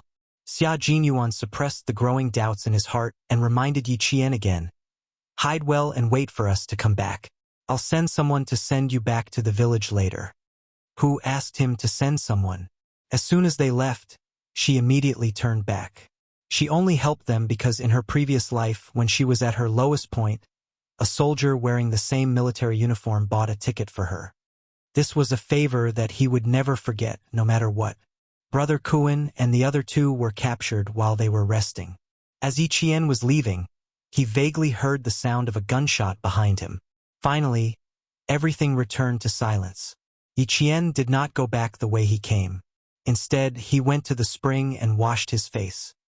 He washed off the dirt that he had smeared on his face before heading to Zhang Bin's house in the neighboring village. By the time Yiqian returned home, it was already past 4 in the afternoon. As soon as he reached the main road, he saw Sun Dongxing and Yi Ying standing by the roadside with a suitcase in their hands. Seeing her come over, the mother and daughter both rolled their eyes coldly at her and ignored her. When they ignored him, Yiqian was happy to relax. Mom, have you locked up the house? You won't be coming back for a while. If you don't lock up properly, you might attract thieves. Yi Ying's worried voice came from behind him. Her voice was neither loud nor soft, and it sounded like she was really worried about attracting thieves. Sun Dongxing snorted coldly and continued her daughter's words with a fake smile. If she dares to come in, I'll beat her up. Beat her until she doesn't dare to do it again. He turned around, thinking that Yi Jian would stop. Who knew? She had already walked far away. Sun Dongxing bit her cheek and spat in disdain. Her narrowed eyes flashed with malice. Chapter 22. On the mountain, Xia Jinyuan ordered the soldiers to stop looking for her through his earpiece. This little girl, he had told her to hide well, but she actually left without saying goodbye. Was it that difficult to say goodbye before leaving? Captain Xia, should we send someone to the village to ask if she has returned? Lu Bing, who had just returned, was a little worried. There were wild boars in the mountains. Don't let them hurt her. The order to return to the team came from the headset. Looking at the darkening sky, Xia Jinyuan smiled faintly and said, No need. A clever fox can survive no matter where it is. Retreat. Retreat. Retreat. Attention at ease. Returning to the team in the mountains was not as orderly as returning to the field. After the roll call, Xia Jinyuan led the patrol team in the direction of the army in the gradually darkening sky. The sun had already set in the west. The light of the setting sun passed through the forest and shone on the handsome figure walking at the front. He looked even more tall and straight, like a god descending to the mortal world. His steps were very steady, and every step he took seemed to have a biting coldness that made all living things crawl. This was the 20-year-old Xia Jinyuan meeting the 14-year-old Yi Qian today. To the two of them, this was just an accident. The mountain finally darkened, and the village lit up with dim electric lights. Although the village in the 90s was poor and backward, thanks to the army, it was the first village to have electricity. The night in the warm spring was still a little cold. The villagers put on thicker jackets and went to Aunt Cho's house to watch TV. As the only family in the village with a black and white TV, it was very lively at night. The villagers chatted as they watched the television. After a day of fermenting, Sun Dongxing's actions during the day became a critical meeting at night. Fortunately, she was not there. If she was, she would have jumped up. The owner of the TV, Aunt Cho, was still indignantly saying in the village, Sun Dongxing is really not a good person. If I didn't happen to see her, she wouldn't even have the clothes that she brought to school on Monday. She would have locked her in the room all day long. That girl, you didn't see it. She jumped out and said that I was meddling in other people's business. I could see that this girl was actually quite powerful. Tell me, with Jian Yiling's taciturn personality, how could she be a match for the mother and daughter? As Yi Qian listened, he closed his eyes and smiled faintly. In this life, change would begin from here. Even though the sky was dark, there was no light in Uncle Jen's house. Other than him, there was someone else in the house. It's good that you've caught them. Move those who should be moved as soon as possible. I'll keep an eye on the village. Uncle Jen, who was sitting in his chair, said slowly in a deep voice, I'm old now, and I want to find a successor who can help me sometimes. Uncle Jen's eyes were like torches in the dimly lit room. I've already taken a liking to him. There's no need to trouble the team. A few barely audible breaths paused for a moment before someone said respectfully, You can make the decision. If you need anything from the team, you can contact us at any time. It's getting late. We won't disturb your rest. Goodbye. The person who spoke stood up. There was a metallic luster on his shoulder that flashed in the darkness. We'll be in the team tomorrow. We'll be waiting for your guidance. There are villagers trapping bamboo rats in the back of the mountain. Stay away. Uncle Jen didn't get up to send them off. Instead, he gave them a few reminders. After the few people in the house left, he stood up quietly. Chapter 23. The village chief, Zhang Difu, was having dinner when he saw Uncle General. His heart sank as he ran out to greet him personally. Uncle, you could have just sent me a letter if you needed anything. Thank you for coming here personally. I want to tell you about Jian Yiling. Uncle Jen walked into the yard with his hands clasped behind his back. At 70 years old, he had carried cannons and walked out from piles of corpses. Even though he was old, he couldn't change the military prestige that was deeply rooted in his bones. The villagers didn't know what military prestige meant, but they were all in awe of Uncle General Zhang Difu. Invited old man Jen into the house and asked his wife to leave first. He sighed and said, Little Jian, I'm afraid you've suffered a lot of grievances that we don't even know about. Uncle, it's my fault. I thought it would be inconvenient for you to take care of a girl, so I thought it would be better for you to take care of her aunt. She's her biological aunt, and she's also her aunt's. Who knew? Uncle Jen raised his hand and said, It has nothing to do with you. It's your fault. This morning, Jian Yiling thought it through and said she wanted to come back. I've said it before. She was young, so I couldn't make the decision. But now she asked for it herself, so it has to be done. She looks like a smart girl, as smart as her parents. She'll definitely become a talent if she's trained well. I won't go to Yi Jifan's place. You send her to school on Monday and find Yi Jifan. Tell him everything his wife has done. Uncle Jen's last sentence was spoken in an icy tone. Zhang Difu's heart skipped a beat when he heard it, and he was extremely flustered. He quickly agreed. Okay. If Jian Yiling wants to come back, there's no reason to stop her. But, Uncle, these years you... He didn't finish his sentence, as if he was addicted to talking. I haven't retired yet. I go to the mountains from time to time. Grandpa Jen, who hadn't even had a sip of tea, stood up and tidied his clothes out of habit. He stared at Zhang Difu and said in a deep voice, If Yi Jifan doesn't agree, tell him to come back to me. He sent her back the same way I sent her to his house back then. Zhang Difu felt that his forehead was covered with sweat. He couldn't stand it anymore. Uncle, don't worry. You don't have to worry about this. I'll take care of it. Zhang Difu said anxiously. This was the second time he had seen Uncle Jen lose his temper. The first time was when Yi Qian's mother came home pregnant. The second time was when Yi Qian was kicked out of the house by Sun Dongqing. Zhang Difu wiped the cold sweat off his forehead as he watched Uncle Jen walk out of the house. He didn't even finish his dinner before he called Yi Jifan in town. He couldn't handle his uncle's temper. Yi Jifan, who received the call, didn't know at all that his wife had brought his daughter over. After hearing the news, his anger rose. Brother Defu, I'll personally apologize to Uncle when I come back tomorrow. However, I'll have to trouble you to help me deal with Jian Yiling's matter. My deputy mayor, please don't make things difficult for me. Can I call you brother? I can't make the decision on this matter. Uncle said that you should send her back in the same way that he sent her to your house back then. Zhang Difu made up his mind not to interfere. Who was Uncle Jen? Did he dare to?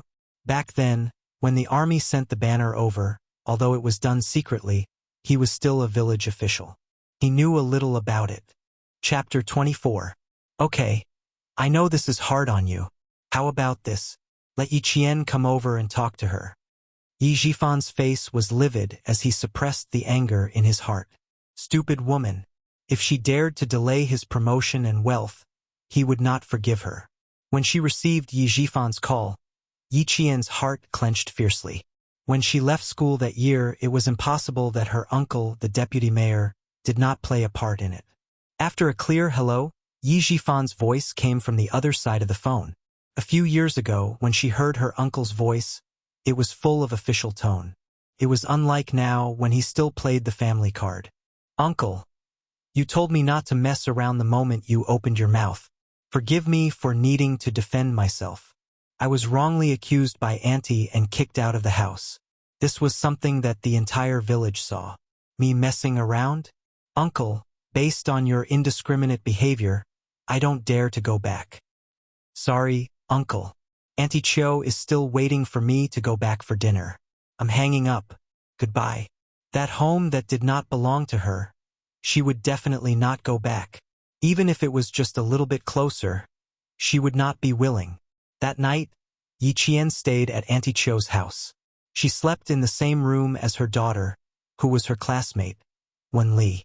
She did not immediately go back to her own house. Since Grandpa Jen had sent her a message, then she would wait. Wait for Yi Jifan to personally send her home. On Sunday afternoon, Yi Qian and Wen Li went back to school together. Although they were in the same class, they did not live in the same girls' dorm, so they separated when they entered the school gate. Yi Qian walked back to her dorm alone with her luggage. Although she had left the middle school campus for more than 10 years, she still remembered where her dorm was and where the school building was. Ying, you're amazing. She got first place again and your cousin got last place again. Yi Qian had yet to enter the dormitory with his luggage when he heard the sounds of little girls playing inside. This voice. Yi Qian narrowed his eyes slightly. After thinking for a while, he remembered who the owner of the voice was. When she pushed open the dormitory door, Yi Qian was like a pause button, stopping all the laughter in an instant. Everyone looked at her.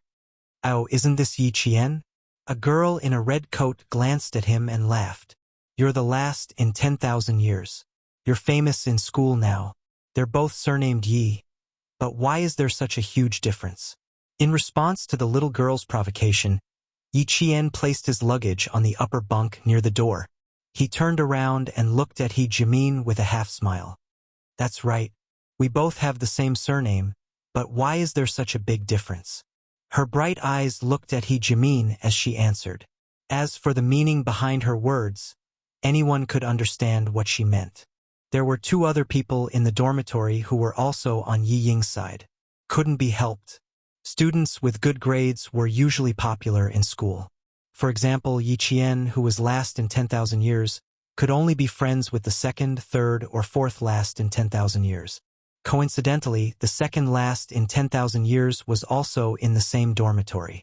However, he hadn't come to the dormitory yet.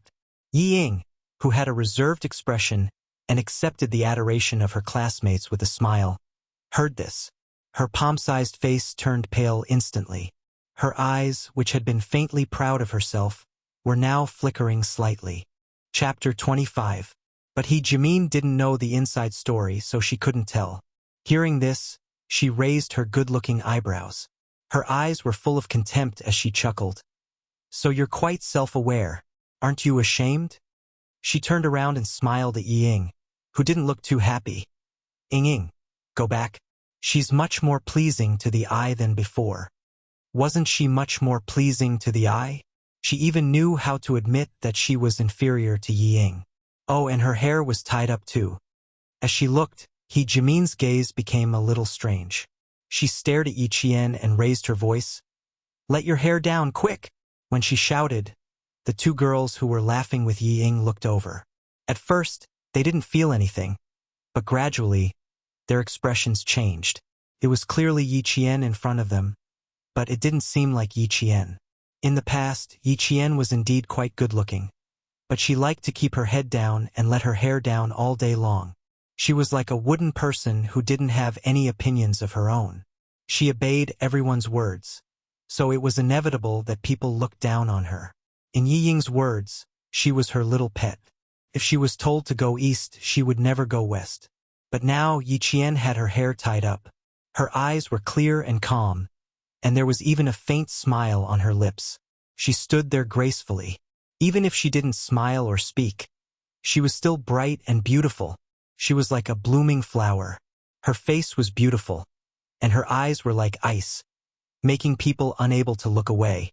This was not the Yi Qian they knew. It was as if she was a completely different person. The girls slowly pursed their lips. They didn't like it, they really didn't like it. Yi Qian, make our beds. He Jimin suddenly pointed at her bed and shouted, "Quick! I want to sleep."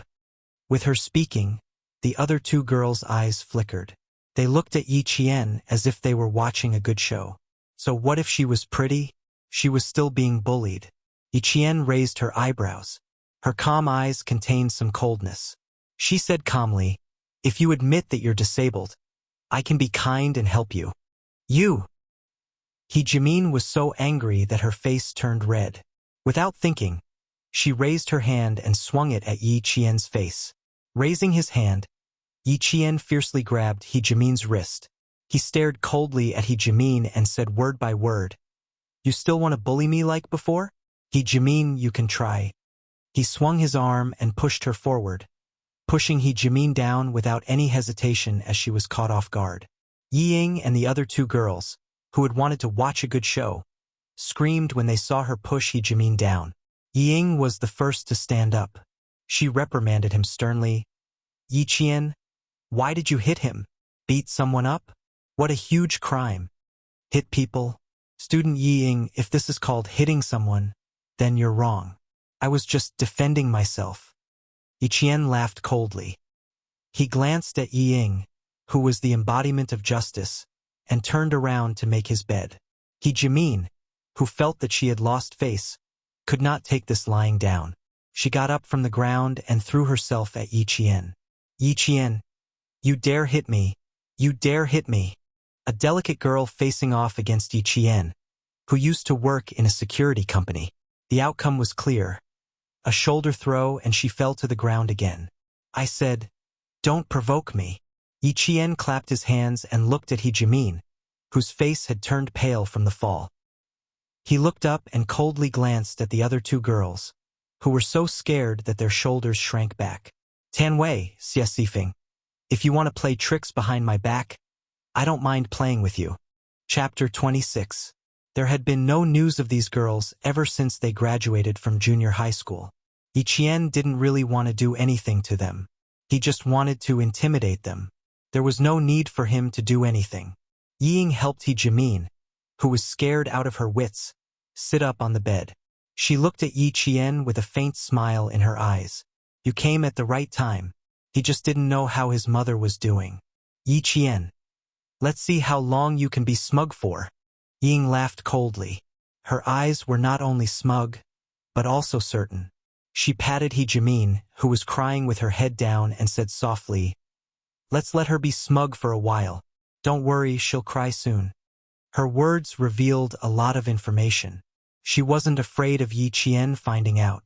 Since she had returned to school, Yi Jian was already mentally prepared. Similarly, she also had an idea of how to deal with it. Why wasn't Yi Ying afraid? It was because of her parents. The corners of his mouth curled up coldly as he looked at the overly confident Yi Ying with dark eyes. The coldness in the depths of his eyes was faintly mixed with a trace of hostility. He gave Yi Ying a cold smile and said softly, "All right, let's see who will have the last laugh." She was also confident. The difference was that Yi Qian's confidence was based on her own confidence. Seducing the teacher? How could such a big thing be just a show between Sun Dongxing and her mother? In the face of Yi Jian's faint smile and calmness that came from within, Yi Ying, who was secretly pleased, suddenly felt her eyelids twitch a few times, and panic gradually rose in her heart. Ying clenched her fists and pursed her lips. Don't be afraid. Don't panic. She had mom and dad, but Yi Qian, that damned girl, had nothing. What did she have to fight with her? What right did she have to fight with her? As long as Teacher Ku came forward to testify, she would be safe and sound. That damned girl's reputation would be ruined. She would have to live under her nose in the future. Thinking of this, Yi Ying's withered arrogance burned again. She looked away in disdain, lowered her head, and gently comforted He Jimin. However, Tan Wei and Xie Sifeng didn't dare to stay in the dormitory. They found an excuse that they wanted to go back to the classroom to study and left in a hurry. In the classroom, there were already more than 20 students. More than 10 boys were gathered together, and it was unknown what they were whispering about. Sitting in the middle was a boy with pimples on the tip of his nose. He held a physics book in one hand, lowered his voice, and said mysteriously, "Guess what I found today?" A student writing a love letter to a teacher aroused the interest of this group of youthful boys. They stared at the boy who was deliberately trying to tempt them and said excitedly, "Fuck, do you still need to guess? Of course it's a love letter, a love letter. Quick, let us see the love letter that Ying wrote to the teacher. Her Chinese results are so good, so she must have written a lot of nice words. Come, read it out. We can use it for reference." Amidst the roaring laughter, the boy cleared his throat and read the love letter that Ying wrote to the teacher. All the boys and girls in the classroom knew what it was. Wow, this love letter is so mushy. You are the blue sky, I am the white clouds, you are the mountains, I am a tree. Did Yi Ying write it? Why does it seem like she copied it from Jean magazine? Chapter 27. Tan Wei and Xie Sifeng, who had run into the classroom, were dumbfounded. They stood at the door of the classroom in a daze. They had heard every single word of the love letter. Zhang Bin, what nonsense are you talking about? Xie Sifeng's reaction was a bit faster. She rushed into the classroom and yelled at the boy who was reading the love letter. "Shut up! There's no way Yi Ying would write to the teacher. Don't accuse Yi Ying." The girl was thin-skinned, so she vaguely said the word, "love letter." How could there be a mistake? Who doesn't know Yi Ying's handwriting? Zhang Bin jumped down from the desk. He was the tallest boy in the class. Standing in front of the girl who was only 1.5 meters tall, Zhang Bin was already 1.7 meters tall. His height alone was enough to scare people. Why would I accuse her? These words are her handwriting. They can all testify. The boys laughed even louder. Ha ha ha. Xie Sifeng, you follow the class leader every day. Don't you know? Ha ha ha, you must know. Come, tell us how many love letters the class leader wrote to our teacher. You're talking nonsense. All of you shut up. What do I know? I don't know anything. When Xie Sifeng heard that she was involved, she couldn't help but feel anxious. She still wanted to argue, but Tan Wei grabbed her arm. Don't argue with them. Go back to the dorm and tell Ying. Tan Wei's face was pale. She didn't say anything to defend herself. Clearly, she knew something. The two of them quickly ran back to the dorm, but there was no one there. After asking the dorm next door, they found out that Yi Qian was called away by the teacher. Yi Ying accompanied He Jimin to the town's hospital. In the principal's office, the teacher in charge of class 2-2, Teacher Ko, said righteously, "Principal, this kind of problem student can't stay in school anymore. She's so shameless at such a young age. If she continues to stay in school, she'll lead the whole class astray. Vice Mayor, I know you want her to stay, but I'm sorry. IKU will never accept a girl who would seduce a teacher." The principal, Mr. Ku, Yi Jifan, Sun Dongqing and her husband were all in the office. There was also Yi Jian who couldn't be left out. In the face of her homeroom teacher's reprimand, she had been indifferent since she came in. Her gaze was calm, and her posture was as straight as a pine tree. There was no trace of panic on her face, only an extraordinary calmness. When Sun Dongqing heard Teacher Ku's words, she quickly stood up and reprimanded Yi Qian. "Why are you still standing there? Hurry up and apologize to the principal. You're so young. But instead of studying, you're thinking about finding a boyfriend. You're trying to drive me and your uncle to death. She wanted to force Yi Qian to confess to the crime of seducing a teacher. Principal Chun, this niece of mine has been an orphan since she was a child. So she lacks proper discipline. How about this, Teacher Ku? I'll transfer her out of your class, but she'll drop out of school. Principal, please make an exception. After all, she's still young, and our country has a 9-year compulsory education. Although she has made a big mistake, I ask the principal to give me, Yi Jifan, face and let her finish her junior high school here. I promise that I'll educate her well when she gets home. I'll make sure she doesn't cause any trouble for the school during her 3 years in middle school. Chapter 28. Teacher Ku of Grade 2, Class 2, was a 40-year-old female teacher. She was dressed very formally and looked like a model of a teacher. However, she had a son who spent money like water and was studying in the provincial capital. She had always doted on her son and sent almost all her money to him. She only kept a little for herself and her husband for food. No one suspected that she received red packets in private. Yi Qian did not suspect her in her previous life either.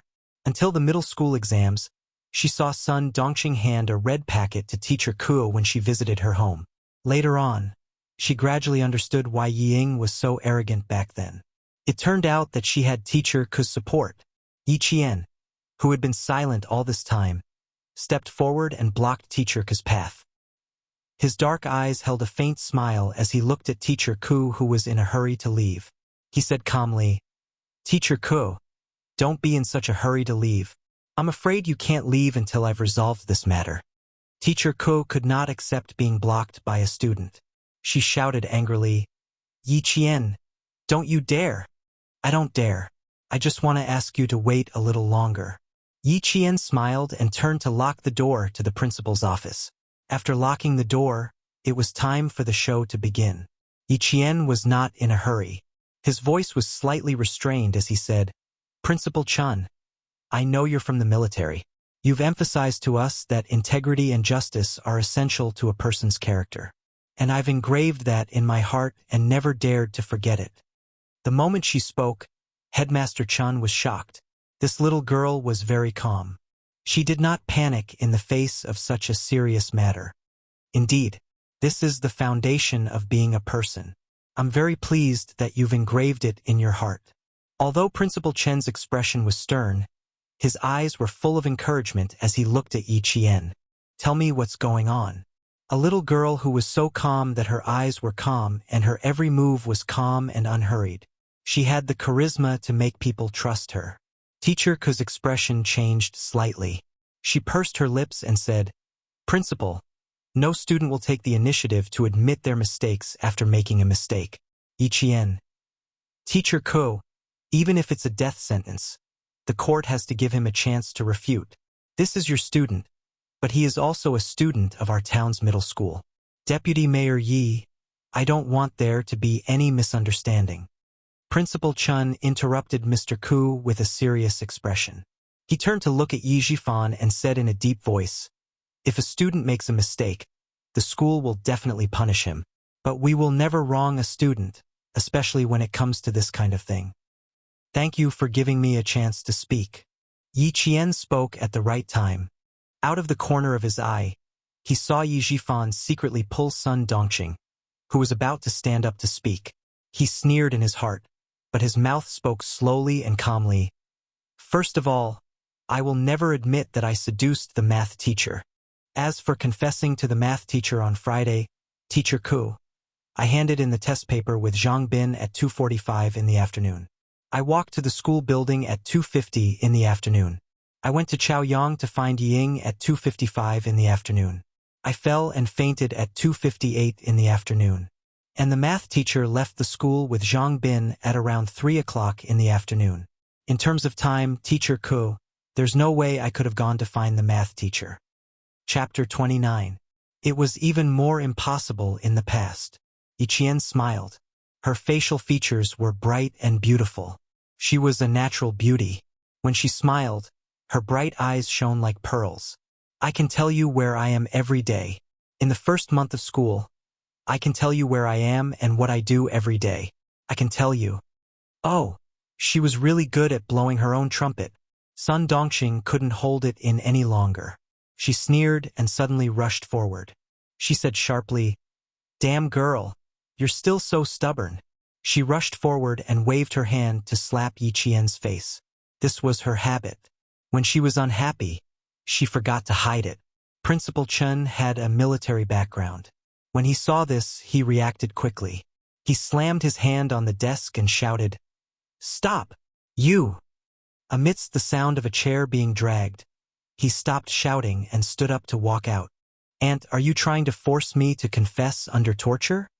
Yi Qian put her hands on the back of the chair. She was the one who dragged the chair in front of her to block Sun Dongxing's slap.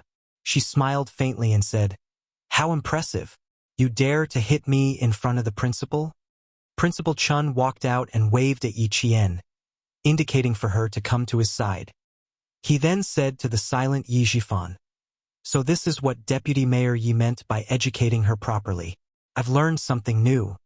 He didn't stop his wife's actions, so there was an element of tacit agreement. However, he didn't expect that not only did he fail to hit her, but it also made Yi Qian even more unruly. If he couldn't do it the first time, he would have to plan again. Yi Zhifan looked at Yi Qian and smiled apologetically at Principal Chen. "Principal Chen, we've embarrassed ourselves in front of you. My wife is just a little impatient. Dongxing, take a seat first. Let's listen to your niece's explanation." "There's no need to explain. If there's something that can't be explained clearly, it's better to let the witnesses come forward." Yi Qian ignored Yi Zhifan's warning look and smiled faintly. "Next up, we might have to bother Principal Chen." Interesting. Principal Chen had said this to Yi Qian. He had asked him to name a date, and she would be able to tell him what had happened that day. This piqued his interest. It was normal for a person to be able to remember roughly what happened in a week, and remember clearly what happened in 3 days. However, for a person to remember everything that had happened within a month, what he had said and what he had done, that was incredible. His memory could no longer be described as extraordinary. Teacher Ku, who had been humiliated by his student, sat down and sneered. A student who has never passed and is the last in class dares to boast so shamelessly in front of the principal. "I want to see how you're going to deal with this. Classmate Yi Qian, are you sure you want to do this?" Headmaster Chen looked at the little girl standing beside him with interest. She had always been calm and composed, and a smile appeared on his stern face. Yi Jian nodded and said with a smile, "Every word I said is true, not a single lie. Principal, please." She even cupped her hands in greeting. Principal Chen immediately laughed out loud. "Interesting. Then I'll draw a date." After laughing, Principal Chen gradually restrained his expression and his gaze became more serious. "Classmate Yi Qian, if this matter really gets out, I'm afraid it won't be good for you. You have to think carefully." Actually, Principal Chen already believed her in his heart. Chapter 30. It also made him believe that the so-called seduction of a teacher did happen. But it was definitely not Yi Qian. Yi Qian first invited a few students over. They were all students that she had met before and unintentionally overheard their conversation. Every student who was called in was confused at first and thought that they had gotten into trouble. Who knew that when Yi Qian asked them and clearly said what they had said at a certain point in time, a few of the students who had secretly spoken ill of the teacher were so scared that their legs turned to jelly. "I know what you all said at that time because I happened to pass by. I don't know anything else," Yi Qian explained with a smile. Immediately, the students whose legs had turned to jelly secretly heaved a sigh of relief. "So that's it. She scared them to death." They thought that she knew that they had spoken ill of the teacher. But it was also scary. There was still some time before the evening self-study session on Sunday afternoon. As the students and teachers who entered and left the principal's office changed again and again, Teacher Ku's face was already as white as paper. If she could still accuse Yi Qian of colluding with the first batch of students who came in, then the next few batches, what else could she say? "That day, you didn't answer the questions in math class, so you said something to Yu Jing." Yi Jian recounted what had happened on the 16th of March, the people she had met, and what they had said to each other. Yu Jing comforted Yu and said, "The questions just now were really difficult, so it's normal that you couldn't answer them." She also said, "There's a beautiful butterfly hair clip from the school's canteen, and she wants to buy it so that she can wear it on her birthday." Yi Qian's voice was soft and gentle.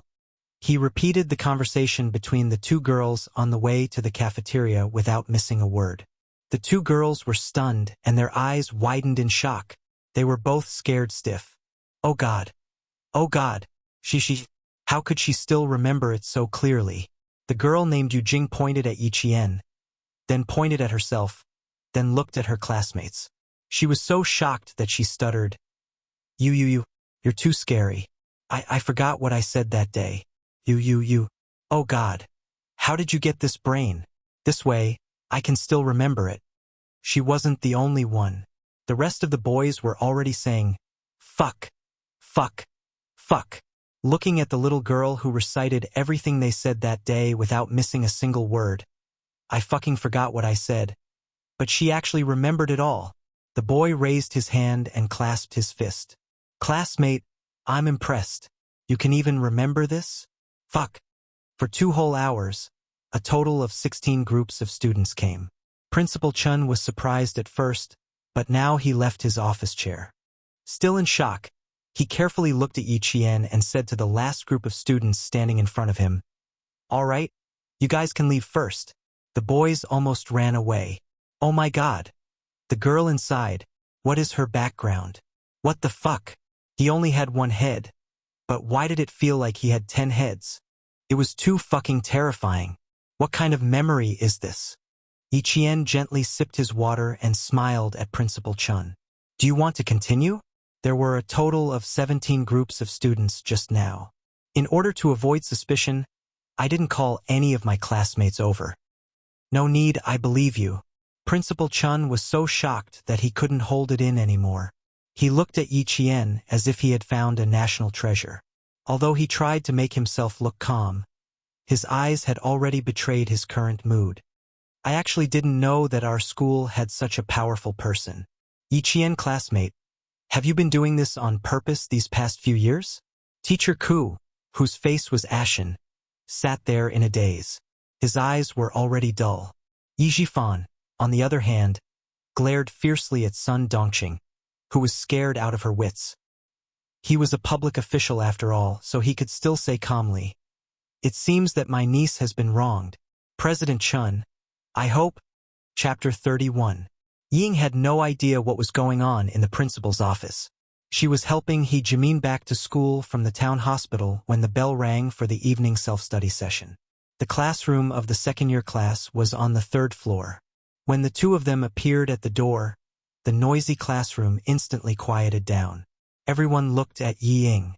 A few girls who were not on good terms with Yi Ying had already started to chuckle. Their chuckles caused the quiet classroom to be filled with low buzzing noises once again. Tan Wei had already run over from his seat. He grabbed Yi Ying's hand and pulled her outside. Ying, let's talk outside." Teacher Ku was not here yet. He had to tell her quickly. Yi Ying could not help but frown. She pursed her lips and asked, "What happened?" Why were they all looking at her with strange expressions? "Something happened." Tan Wei looked anxious. He lowered his voice and said, "Zhang Bin found that love letter somehow. He was called to the principal's office just now. Hurry up and go take a look." "Love letter? Love letter." Ying was only stunned for a second. When she came to her senses, her expression changed drastically. Her watery eyes widened and her whole body trembled uncontrollably. In the principal's office, Sun Dongqing was so angry that her whole body was trembling. If Yi Jifan had not held her back, she would have torn Zhang Bin, who had handed over the love letter, to shreds. "Auntie, I'm just telling the truth. Why are you glaring at me?" The love letter was written by Yi Ying. It has nothing to do with Yi Qian. How can you accuse me wrongly? Zhang Bin was not afraid of Sun Dongqing's gaze. He had been waiting for this day ever since Yi Qian came over and told him about it. No wonder Yi Qian was so miserable in class. It had something to do with Yi Ying's family. He dared to say it today because he was not afraid of Sun Dongxing scolding him. He spoke with the truth. He did not feel guilty at all. Zhang Bin's words made Sun Dongxing so angry that her liver hurt. She could not scold Zhang Bin, so she glared at Yi Qian and scolded. How did our family wrong you? How could you do this to your sister and ruin her future? So Aunt knows that this kind of thing will ruin your future if it spreads. Yi Qian laughed mockingly. Ming Yan's facial features were as cold as ice. Her eyes were as dark as the night, and there was not a hint of emotion in them. I happen to know that this kind of thing will ruin your future. Aunt, if you dare to ruin my future, it's useless even if you're my aunt. Her eyes were too cold, and there was a faint hatred that could not be removed. What? You still want to? Sun Dongxing shouted even louder. Suddenly, she met Yi Qian's eyes. Her heart sank, and she couldn't bring herself to say those harsh words. Seeing this, Principal Chun could vaguely understand what was going on. Even a rabbit would bite when cornered. Yi Qian was clearly retaliating. Seeing Yi Jifan's dark expression, Principal Chan said in a low voice, Zhang Bin, go back to the classroom first. Ask Yi Ying to come to my office while you're at it. He wanted to see how Yi Ying would explain herself. He hoped that this outstanding student's character was as good as her grades. When Teacher Ke heard this, her legs went weak, and she felt a bitter taste in her mouth. The principal wanted her to stay, and did not give her a chance to leave. Outside the door, Yi Ying took a deep breath and was about to knock when the tightly shut office door opened without warning. Yi Ying, who was still mentally preparing herself, was so frightened that she coughed. When Zhang Bin saw that it was her, he opened the door and strode out.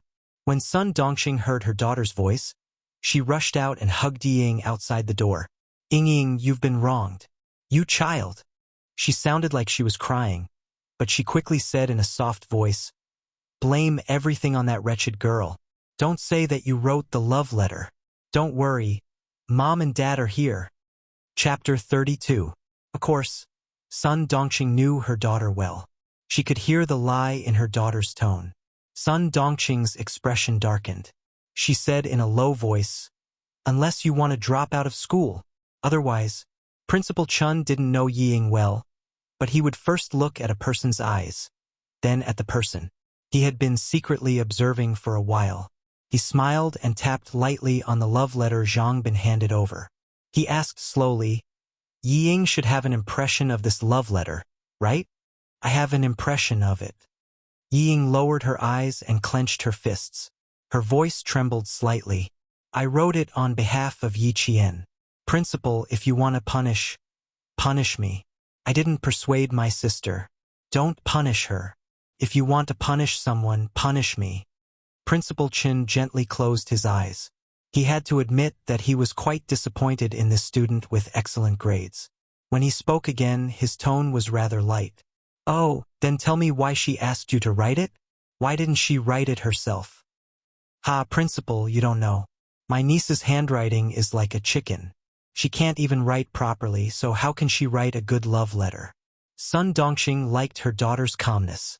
That was how it should be. If her daughter didn't admit it, would the school force her to admit it? Under Principal Chen's gaze, Ying pursed her lips and nodded for a while. She didn't speak, but she had already agreed with her mother's words. Sun Dongxing couldn't wait to jump out and confirm her daughter's words. Principal, our Ying never lies. She's a very honest child. You can tell just by looking at her grades. She has excellent grades every year. Teacher Ku was already looking up and rubbing her temples. Ying was taking one step at a time. Who knew that? An adult wasn't as steady as a child.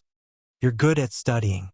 As for your character, Headmaster Chun paused for a moment, and his gaze became extremely sharp. Yi Jian, you ask him. I want to see who dares to wrong you with me here. This meant that they were completely on Yi Qian's side. Yi Ying, whose heart was thumping, suddenly had the urge to rush out of the door. In the tense atmosphere, she clenched her fists tightly, and her brain was spinning at high speed. Principal Chun had complete faith in Yi Qian, so she definitely couldn't do as her mother wished. Then, She abruptly turned around and looked at Sun Dongqing. Seemingly puzzled, she asked, "Mom, you and Dad didn't come to school just because of a love letter, right? It's true that I wrote the love letter on behalf of Yi Qian, but it's normal for us little girls to write love letters in private and only show it to ourselves. Are you making a fuss over nothing again?" Yi Qian had always known that she was a very scheming woman, but he did not expect the young Yi Ying to ruin her mother's reputation for him. She didn't even recognize her own family, as expected of Yi Jifan's daughter. Sun Dongqing, who could not keep up with her daughter's pace, was dumbfounded. Before she could regain her senses, Yi Jifan slammed the table and stood up. "Sun Dongqing, can you stop making trouble for me and my daughter? Isn't it just a love letter with the thoughts of a little girl? Why did you have to make such a big deal out of it? You made me think that my niece really seduced the teacher." Hearing this, Yi Ying covered her mouth and exclaimed, "Seduced the teacher? Mom, what nonsense are you talking about?" Yi Ying, whose face was so shocked that she looked like she was about to faint, turned around and grabbed Yi Qian's hand. She hurriedly explained, "Sis, you know how my mother is. She likes to shout about everything. Just ignore her." Chapter 33. Of course, Yi Qian had never thought of using this incident to bring Yi Ying down. Fortunately, what she wanted was simple. She just wanted to make sure that this incident that would ruin her entire life never happened again. This time, Sun Dongqing vaguely understood. When she was at home, the family listened to her. But when she was outside, if she wasn't listening to her husband, then she would listen to her daughter. She rolled her eyes and said, "What? This, Io, I'm so embarrassed, so embarrassed. I wanted to prevent my niece from going astray. But who knew that I'd misunderstood my own niece? Io, I'm so embarrassed that I can't face anyone. I can't face anyone." Yi Ying heaved a sigh of relief in her heart when Yi Jian understood her so quickly. She held Yi Jian's hand and kept apologizing. Sister, don't be angry. I didn't keep it well. I didn't expect my mother to misunderstand. I apologize to you on her behalf. Can you forgive us? Sister, you're so kind. You'll definitely forgive us, right? Right?" The corners of Yi Jian's mouth curled up slightly as he looked at Yi Ying, who was so anxious that tears were flowing out. He withdrew his arm and smiled faintly. He slowly said, "Look at you, you're doing it again. You're always forcing me to forgive you, as if I don't forgive you, I'm an unforgivable evil person. Yi Ying, don't use my kindness as a weapon to hurt me. Didn't you say that I seduced teacher? Do you dare to say that to your mother in front of Principal Chen? Do you dare? Damned girl." She was forcing her to confirm with her own mouth that she, Yi Qian, had never seduced teacher. How is that possible? How could I say something like that? Yi Ying shook her head. Her tears kept flowing, and her small face was flushed red. She seemed to be really anxious for Yi Qian. "That's impossible. How could you seduce teacher? Absolutely not." She then said to Sun Dongqing, "Mom, if you make a fuss over nothing, I'll never forgive you. Sister would never do something like that. Don't talk nonsense." Seeing this scene, Headmaster Chen's face turned gloomy. How heartless of a family to bully an orphan child. "Come, Yi Qian, come to my side." Principal Chen waved his hand and took down the fountain pen pinned to his chest. "Write a line for me. I want to know if your handwriting is so bad that you need Yi Ying to write a love letter for you." Yi Ying's face stiffened when her name was called out. Why did she have to ask the wretched girl to write? However, as for writing, she pushed Yi Qian and secretly gloated, "Sis, write well. Don't be afraid. You're innocent. I know it. It's all my mother's nonsense. I'm so angry. I'm not afraid, but I'm afraid that I'll embarrass you if I write it out." Yi Qian smiled coldly. Seeing the other party's frozen expression, he felt a wave of satisfaction. He took the fountain pen and wrote a line of words on the white paper that was spread out. His movements were as smooth as flowing water. He put down the pen and handed the line of words to Principal Chen. Yi Qian smiled and said, "Take a look. Do I still need Yi Ying to write a love letter for me? To be honest, I really don't like her handwriting." Yi Ying, whose expression was stiff, turned pale. She secretly clenched her teeth. Chapter 34. Deputy Mayor Yi, who didn't want to say much due to his status, took the paper and looked at it. He felt that he had lost all face today. You call this ugly? You call this handwriting from chicken scratch? Are you fucking blind? Yi Jifan wanted nothing more than to slap the thin piece of paper in his hand on Sun Dongqing's face.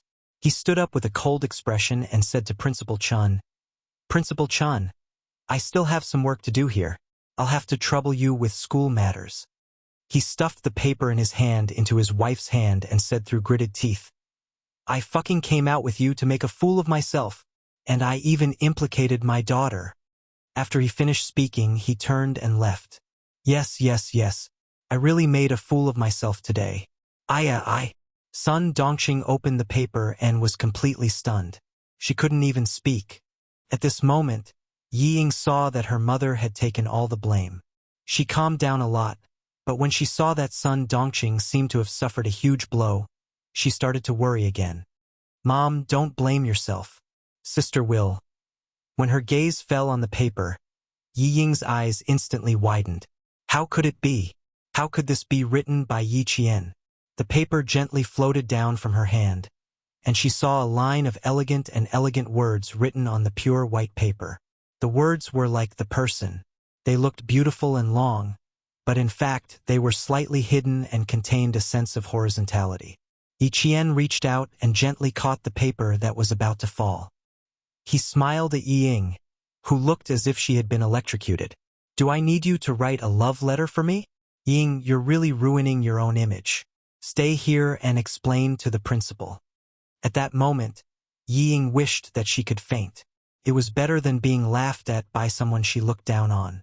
Yi Jian, who had returned to the classroom for her evening self-study session, received the attention of the entire class. When she saw these unfamiliar yet familiar faces again, the smile at the corner of Yi Yinghan's mouth did not disappear. Everything would eventually pass. She didn't need to be afraid anymore. She didn't need to worry anymore. She had finally taken the most difficult first step. Sitting in his seat, his deskmate was none other than Zhang Bin. "Thank you, Zhang Bin. Thank you for standing up for her and speaking up for her. In her previous life, she owed him a word of thanks. In this life, she must personally thank him." Yi Qian raised his head. His dark eyes held a clear smile as he said slowly and solemnly, "Thank you very much." Hey. Zhang Bin chuckled. His eyes clearly reflected Yi Qian's face, which was like a blooming rose, and still appeared to be a bit shy. "You have changed a lot," he said in amusement. "You look a lot better than before." It was a very sincere and pure compliment. Yi Qian's eyebrows curved into a smile. The water in his eyes was like a gurgling spring under the sun, dazzling and eye-catching. "Thank you." Because of his help, Yi Ying's image was no longer as pure as ice and jade. The matter of her writing a love letter to the teacher would forever be a stain on her academic career. "Don't mention it. I just can't stand her bullying you." "Shoo! The teacher is here." The boy who spoke immediately sat up straight, not daring to lower his head and whisper anymore. Yi Qian lowered his head, flipped open his English book, and quickly immersed himself in his life as a student. The night gradually deepened. The lights in the school were turned off, and there was no sound of people. Occasionally, a few stray cats scurried by, making a somewhat frightening sound. After the meeting that night, Principal Chun, who had reported that the matter with Teacher Ku had been settled, didn't go to bed. He was still in the office and didn't leave. His gaze occasionally glanced at the silent landline, and then lowered to look at his watch. Chapter 35. It was the first time that Principal Chun, who absolutely obeyed the army's arrangements and stayed in the town's middle school, was absent-minded because of a student. Student Yi Qian from Class 2 shocked him, but also made him see a dazzling rising star. She didn't hide her ability.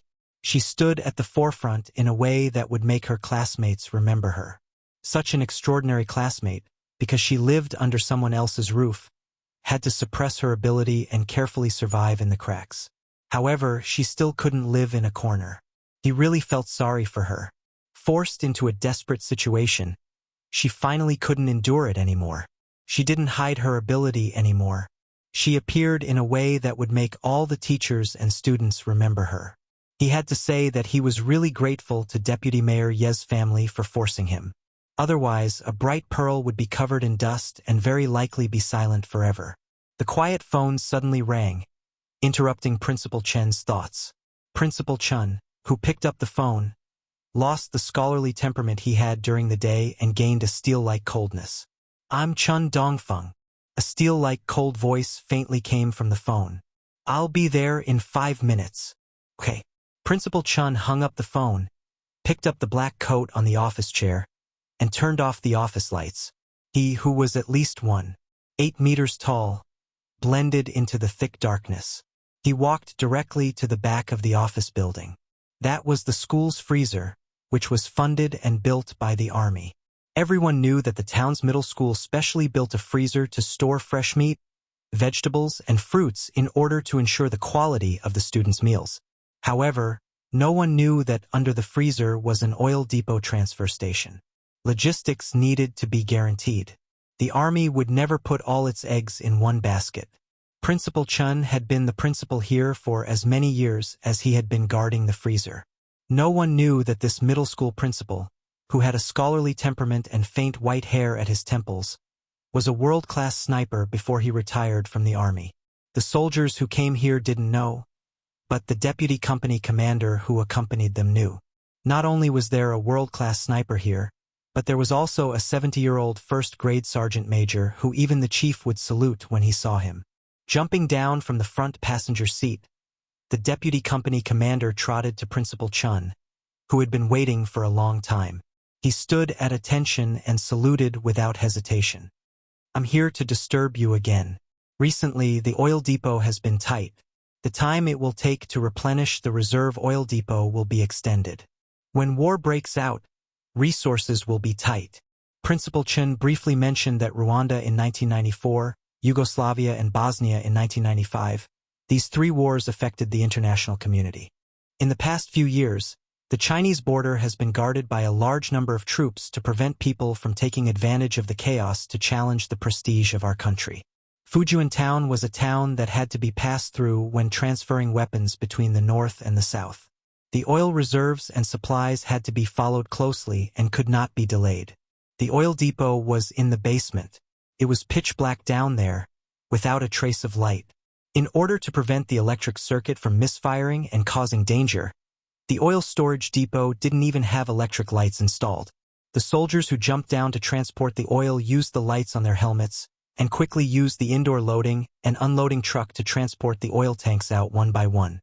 About 20 minutes later, the truck started again and slowly left the school. Chapter 36. Regardless of whether it was in her previous life or now, her sleep was as light as ever. She would wake up at the slightest sound. But the good thing was that once she woke up and confirmed that she was not in danger, she could quickly fall asleep again.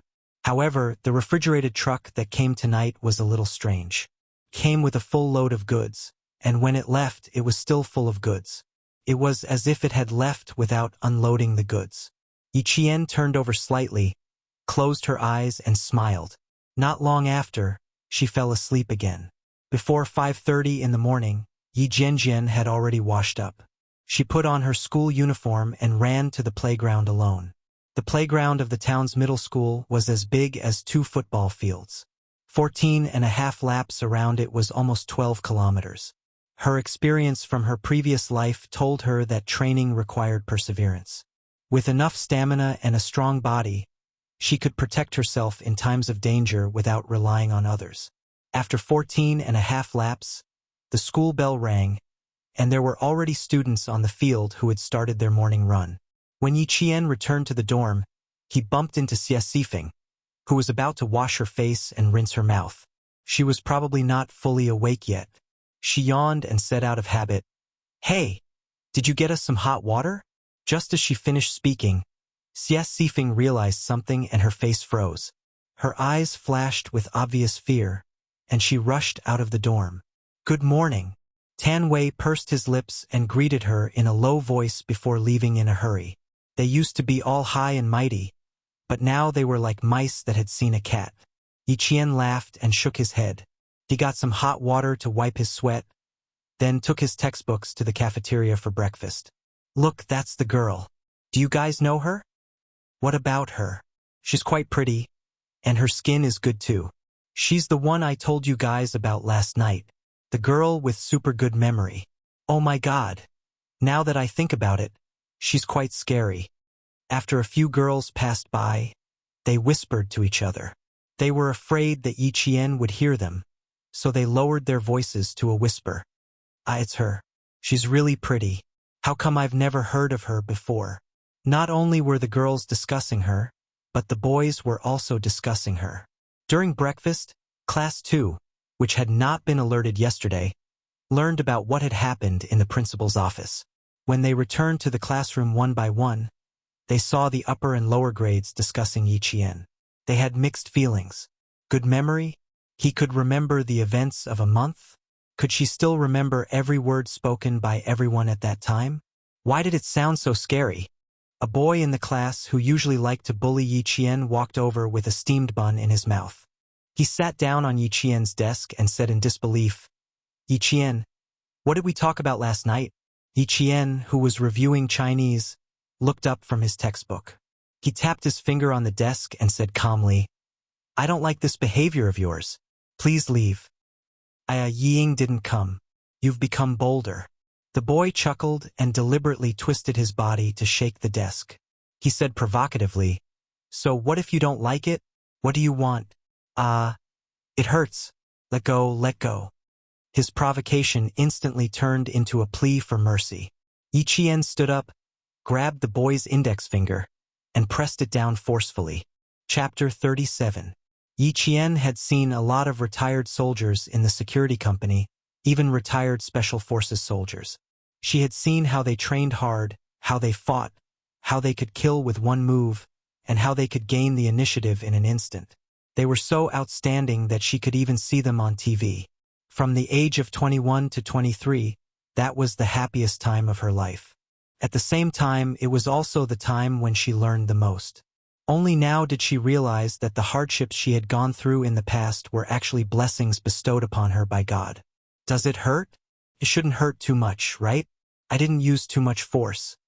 Yiqian smiled faintly. Her bright eyes rippled like black stones. When I invited you, you didn't want to get off. You wanted me to stand up and invite you. When I stood up to invite you, you said it hurt. Liao Jian, you're really making things difficult for me.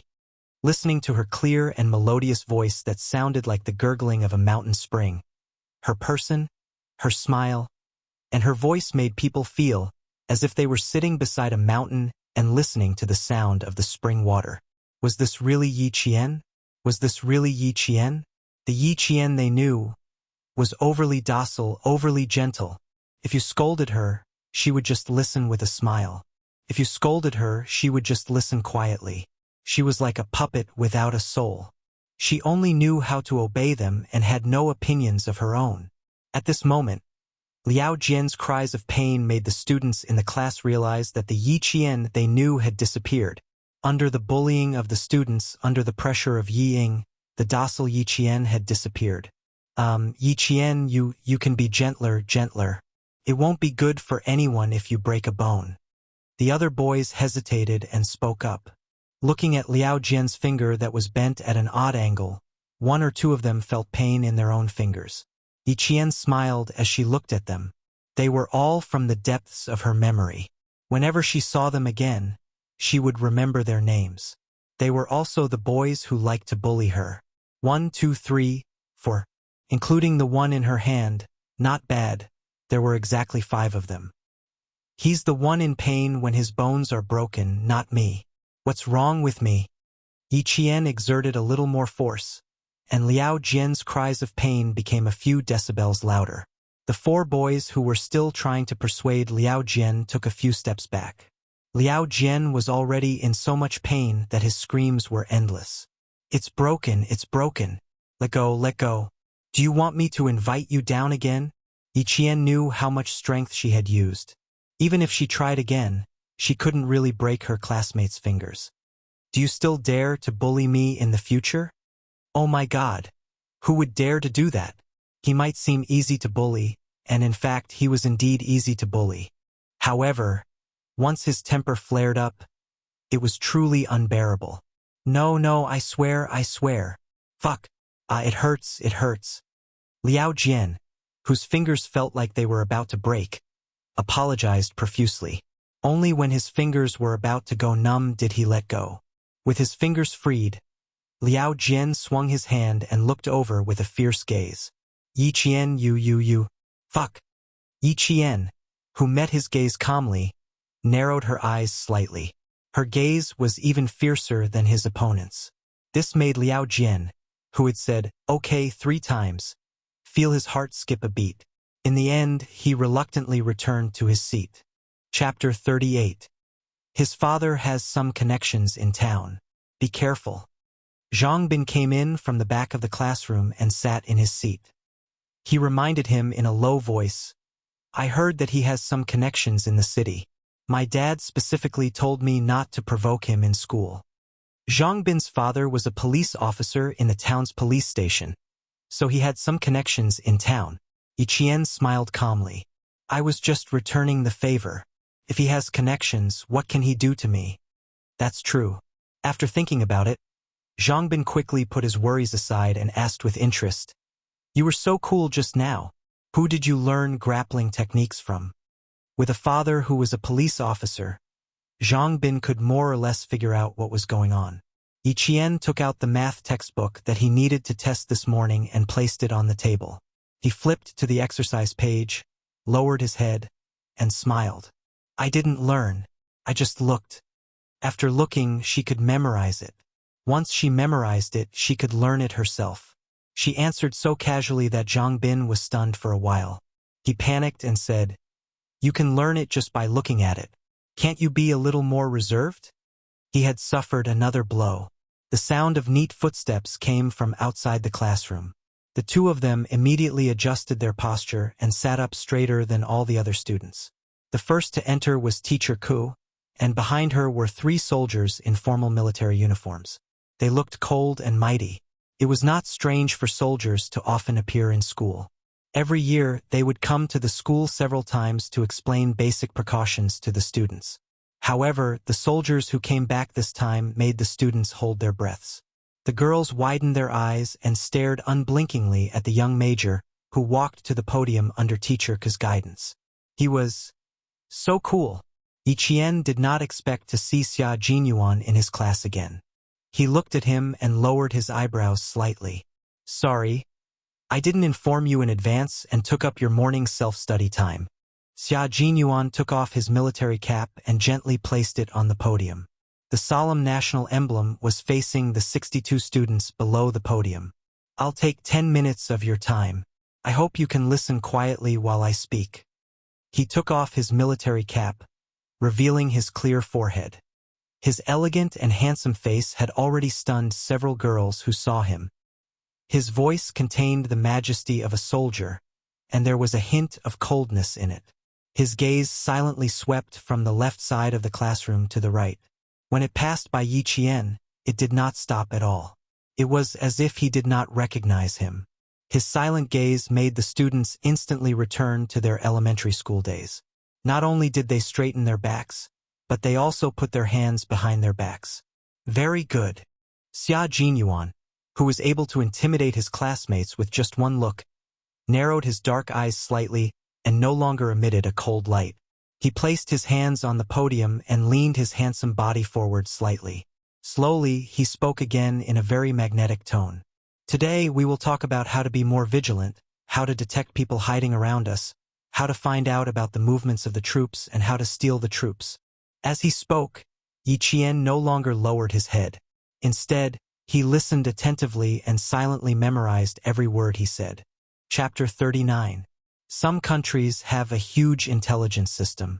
They are not only active in their own country, but also in other countries. I hope that every student will stay vigilant and stay away from spies for the sake of the safety and prosperity of our motherland, as well as for our peace and happiness. Xia Jinyuan, who was standing on the podium, had a faint smile on his face when he spoke, but his eyes were deep and sharp. Even if he smiled slightly, you would never think that he was a gentle man. You would be able to tell at a glance that he was an extremely cold man. At the same time, he was also a very charismatic man. He was elegant and powerful, and his handsome face was elegant. When he smiled, his dark eyes were like the waves of the sea. When he was serious, they were like an ancient sword unsheathed. His movements and stillness were filled with an incomparable noble temperament. No one was more suited to wear a military uniform than him. The golden epaulets were luxurious and majestic, and the dark green military uniform was fitted to his body. His every movement exuded the military aura of a soldier. Perhaps it was because he was now facing a group of students. Yi Jian saw that he had concealed the cold and ruthless aura that had appeared between his eyebrows when he was arresting the criminals that day. He spoke calmly, hiding the cold and ruthless aura of decisiveness to kill. Even if they have killed people, they are still bad people. Looking at him, Yi Qian answered Zhangbin calmly, "They are soldiers. It is their duty to protect the country. They use guns to protect the country, and the people they kill are those who deserve to die." Captain Xia had an intimidating aura, just like the aura of the retired Special Forces soldier at the security company. Yi Qian absolutely believed Zhang Bin when he said that he had killed people. The two of them conversed in a low voice. Although they did not make any big movements, Xia Jinyuan saw everything. His gaze swept over them slightly and paused on Yi Qian's face for about half a second. His deep eyes darkened slightly. "So this little girl is a student of grade 2 class 2. Although you are only students, you are the main targets of foreign spies." At this point, Xia Jinyuan's smiling eyes paused slightly in a certain direction. He held onto the podium and quickly made a gesture to the two soldiers' left hands. Yi Qian's gaze instantly froze.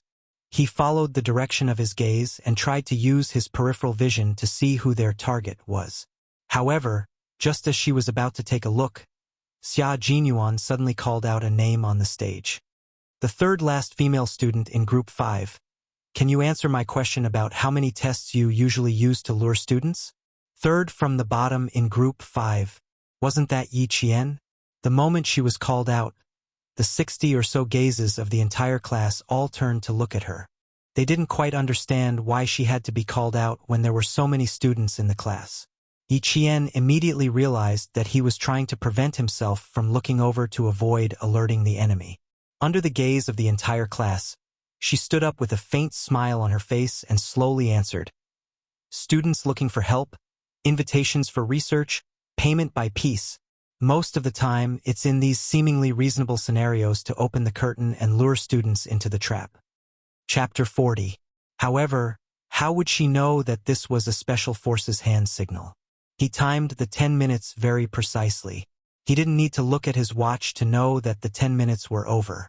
If the students have any questions or find anyone suspicious, you can contact our team or the local police immediately. Sorry to disturb you, goodbye.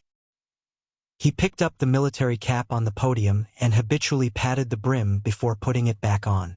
The brim of the military cap covered his clear forehead, leaving only a pair of dark eyes that were as sharp and deep as an eagle's. When this pair of eyes swept across the students below the podium again, they paused briefly on Yi Qian's face.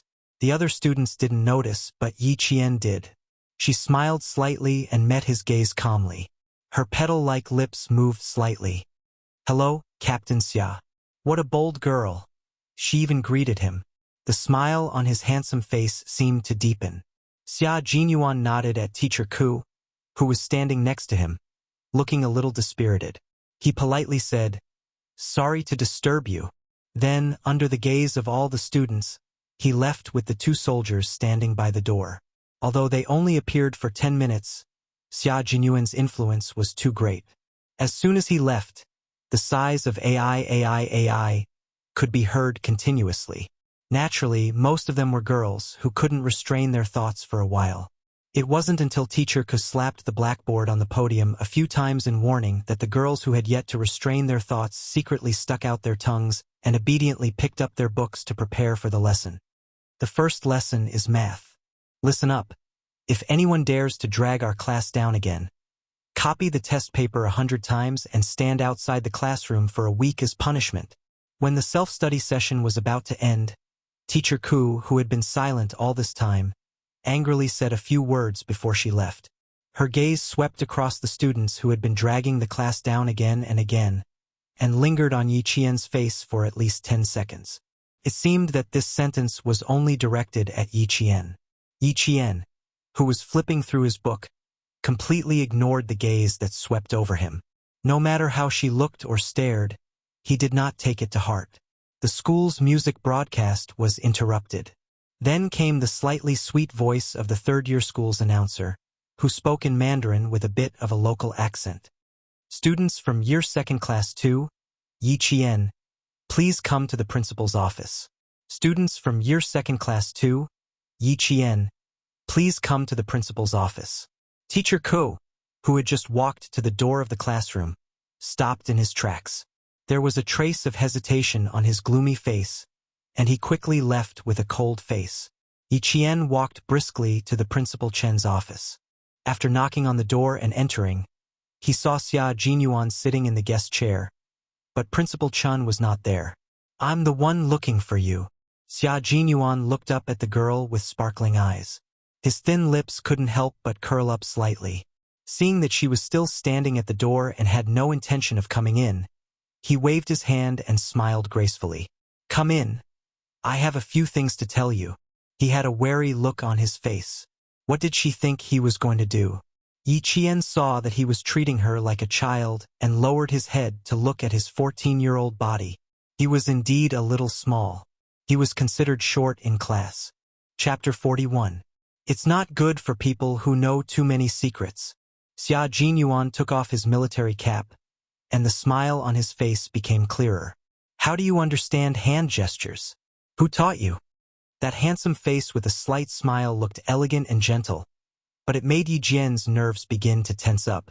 He was smiling, but his eyes were extremely sharp, like a sharp blade that could split a person's soul in half, and could flash a cold light at you at any time. Yi Jian did not sit directly in the seat that he had designated. Instead, she sat on the guest chair that was closest to the door.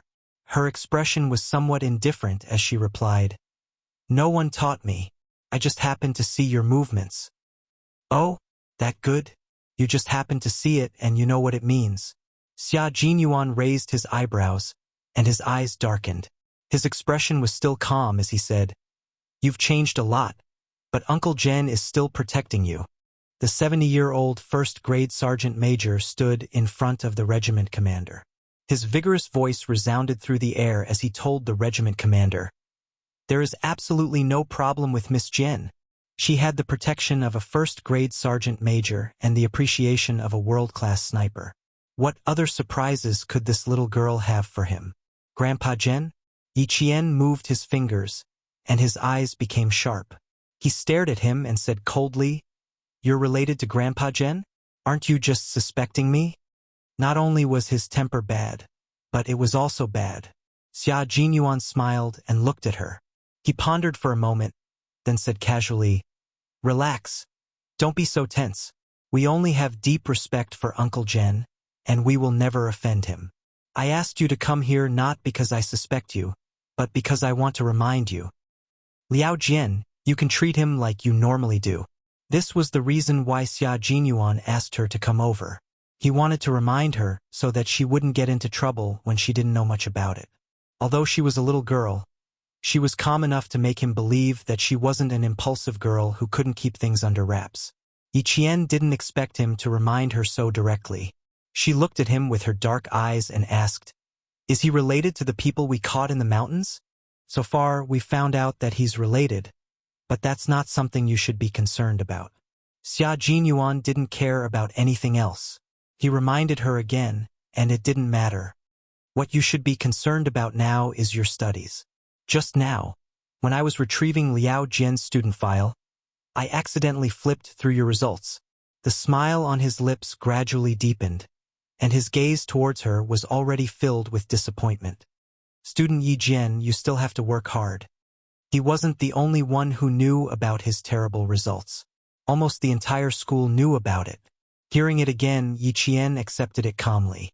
He smiled and said disapprovingly, "I didn't show my ability, so it's nothing." Yi Qian didn't even bat an eyelid at Xia Jinyuan's arrogance. He stood up with a smile and said, "If there's nothing else, I'll go back to the classroom. There will be a test later, so I have to prepare in advance." The little girl had a bad temper. He only tried to test her, but she immediately became stubborn. Even his last attempt to appease her didn't break the coldness in her eyes. Chapter 42. With the care of a first-rank sergeant major and the appreciation of a world-class sniper, as long as she did not lead herself astray, she would be able to carve out a bright future based on her own abilities. How many fathers of the generation dreamed of having a son born from a humble family? However, Deputy Mayor Yi did not know this. The bell for the first class rang. Under the accompaniment of Principal Chen, Xia Jinyuan led the soldiers to a jeep and left the town's middle school, heading towards the army. At this moment, Yi Qian had already started the first question of the math test. It was just a small test for the teacher to understand the students' learning progress over the past month. The invigilator was the math teacher of the class, a female math teacher who wore black-rimmed glasses and was dressed very seriously. She walked over as soon as Yi Qian started writing. Teacher Ku had just reminded her to pay more attention to Yi Qian. Did the homeroom teacher's reminder mean that the student might cheat? She walked over with a serious expression and saw Yi Qian holding a pen. She only paused for a moment before writing the answers on the test paper.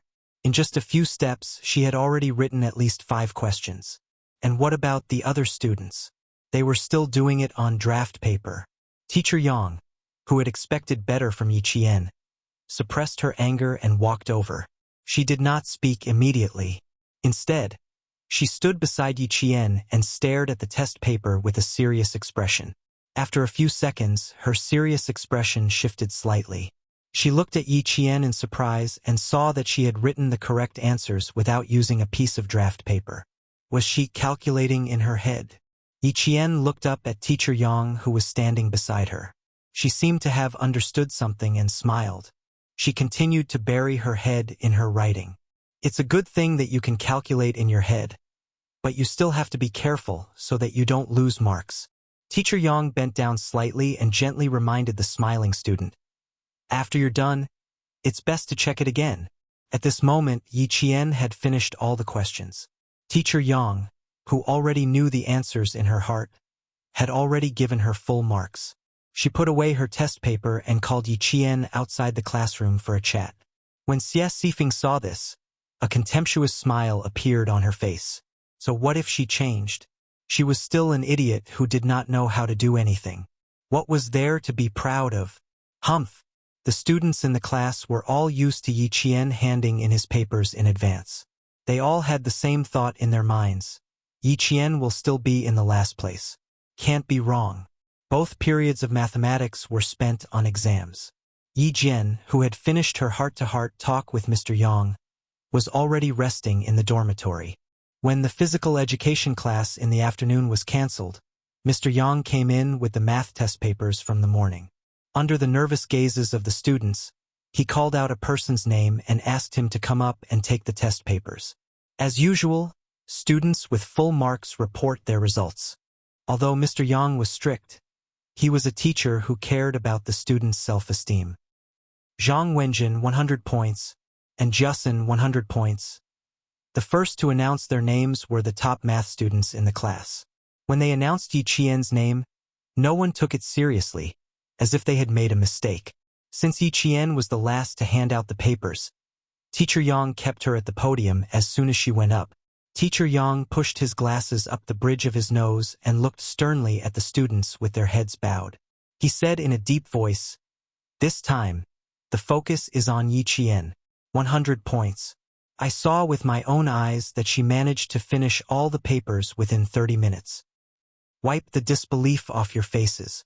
Don't be so naive to think that Yi Qian can't do something you can't do. She has been working hard in a place you can't see." Chapter 43. Every teacher would assume that a diligent student must be very hardworking. Taking notes in class and doing exercises at home, all of them grasped the main points of the teacher's teachings and formulated a study plan. Therefore, Teacher Yang also took it for granted. Unfortunately, Yi Qian could only take out her math textbook, but she couldn't take out a single notebook. Yi Qian, who never liked to lie and would never lie about such trivial matters, shook her head. Under the ambiguous gazes of the entire class, she smiled calmly and said, "Teacher Yang, I'm sorry, but I don't have the habit of taking notes." She admitted it so honestly that her classmates couldn't help but laugh out loud. This time, they weren't laughing at her. Sometimes, the interactions between people were just that subtle. Just because Yi Qian embarrassed the teacher in front of all the students, many of the students who both loved and hated the teacher suddenly had a good impression of her. Teacher Yang looked stern, but she was an extremely broad-minded teacher. Hearing this, she revealed a faint smile that was almost invisible. "You're an honest one. You actually made it so that I can't educate those students who also don't take notes." With a hint of humor, the entire class was unexpectedly more harmonious than any other class in the past. After class, some of the students tried to strike up a conversation with Yi Qian. "If only you were like this in the past. We've been classmates for 2 years, and now I know you're actually like this." They were originally classmates, and they didn't have any grudges against each other. So a few casual words were enough to break the distance. A few girls surrounded Yi Qian and started talking to her one after another. As for Yi Qian, she cherished her new life as a student. She remembered those who had hurt her in the past, but she also maintained friendliness with those who had never done anything to her. "When I woke up from my sleep, it was like waking up from a dream. I thought through a lot." Sitting in the middle of the circle, she smiled and answered the questions in their hearts. The huge change from before to after was somewhat surprising, but so what? She was Yi Qian, and Yi Qian was her. If you're surprised, that's your problem. What does it have to do with her? The math class representative and Justin was a straightforward female student. She was also the first student to extend a hand of friendship to Yi Qian. Hearing this, a smile appeared on his handsome face. "You're finally back to normal after waking up from your dream. Congratulations, Yi Qian." "Same to you. In the future, you don't have to worry every day about who will bully me today, and you don't have to lose bets until you have to eat breakfast for a week." Yi Qian raised her eyebrows and winked mischievously. She joked about the past, and it became a way to improve their friendship. And Justin laughed out loud when she heard that. "So you knew about it? Ha ha ha. I lost for 2 weeks last semester. It's winter. Yi Qian, I've been getting breakfast for them for 2 consecutive weeks." Xie Sifeng, who was sitting next to them, looked at Yi Qian, who was like the moon surrounded by stars. She felt as if she had spilled a bottle of 5 flavors, and her face was full of discomfort. She slammed the math textbook in her hand on the table and walked towards Yi Qian with gritted teeth. "Don't be so smug. What's so great about getting full marks? Who knows how much you copied?" "Humph. Ying gets full marks every time." Chapter 44. "Xie Sifeng, you're being unreasonable." And Justin frowned as she spoke. She had always disliked these girls who always bullied Yi Qian. After a few times, she realized that Yi Qian was willing to do so, so she stopped bothering. Xie Sifeng, who was in a fit of anger, glared at Justin, who was blocking her. "It's none of your business. Get out of my way." Xie Sifeng used a little too much force, and Justin, who was caught off guard, was pushed backwards. Just as she was about to hit the desk, a pair of slender hands caught her firmly. "Go back to your seat. I'll handle it myself." Yi Qian steadied her. His smile had completely turned cold. He stood in front of the furious Xie Sifeng and said coldly, "It seems like last night's lesson wasn't enough. Do you think this school is your own home?" Xie Sifeng's father was a contractor. Her family had some money, so she usually looked down on others. She never cared about the consequences of her actions and only wanted to feel comfortable. When she saw Yi Qian stand up, she instinctively took a step back. Just as she was about to take another step back, Yi Qian, who wanted to return the favor, raised his hand and pushed Justin back the way she had pushed Justin. Crash! Bang! Xie Sifeng's wobbly hands moved the desk and chair. Even so, she still fell on her butt in front of her classmates. Xie Sifeng was stunned by the fall. She stared at Yi Qian in disbelief. She actually dared to push her in front of her classmates. Yi Qian, Xie Sifeng, who felt humiliated, shouted angrily. She stood up angrily and rammed into Yi Qian like a madwoman. Who was Yi Qian? He was someone who had worked in a security company for a few years. Her way of ramming into him was undoubtedly asking for humiliation. She was crazy, but Yi Qian wouldn't go crazy with her. He dodged to the side and pulled in Justin, who was standing behind him. He smiled as he watched the crazy Xie Sifeng fall forward. He couldn't bear to watch any longer. He closed his eyes slightly. After hearing an even louder plop sound, he slowly opened his eyes. An extremely cold light flashed across his jet-black eyes. Xie Sifeng, who had lost her face again and again, cried on the desk throughout the rest of the music class. She cried until the end of class. You were so cool just now. I didn't expect you to push her back. After class, and Justin, who walked out of the classroom with Yi Jian like a buddy, put his arm around Yi Jian's shoulder and said with a bright smile, "To tell you the truth, if you didn't push it back, I would have stood up and pushed it back myself." She had a very straightforward personality. No wonder she had always disliked Ying. Yi Jian chuckled and said, "There's no reason to give in to her. When it's time to make a move, of course we have to make a move. So, you angered your sister so much that she ended up in the hospital? She's still staying in the hospital, but you're enjoying yourself today." A man's cold voice suddenly cut in with a hint of anger and hostility. The voice was a little unfamiliar. The person was also a little unfamiliar. Yi Qian looked at the boy with his hands in his pockets. His gaze was cold. He was dressed differently from the rest of the classmates. He narrowed his eyes and said, "Oh." Then he remembered who he was. Gao Yang, the top scholar of grade 3 class 1. He was from Skytown Middle School last semester. It was said that someone saw him being sent here on the first day of school. Chapter 45.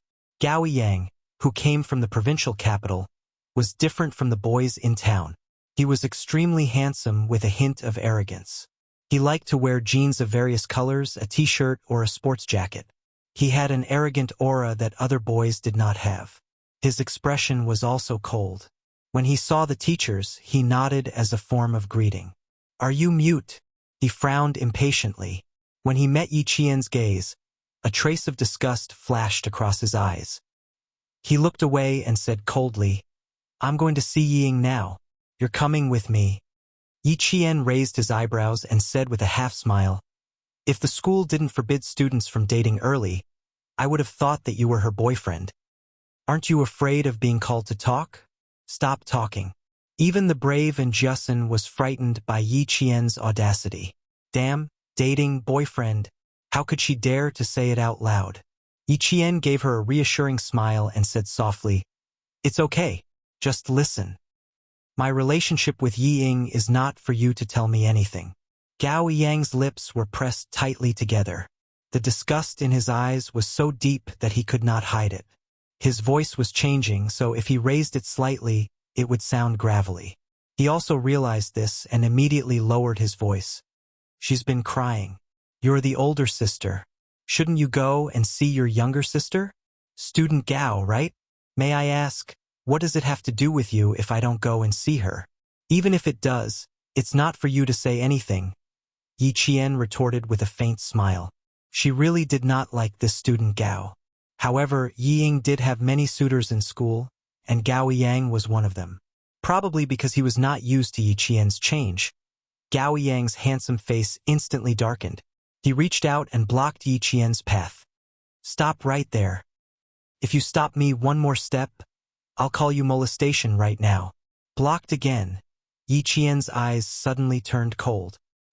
He looked up and stared at him with his dark eyes. "Student Gao from the provincial capital, you should know what molestation is." And Justin felt her legs go soft, and so did her hands.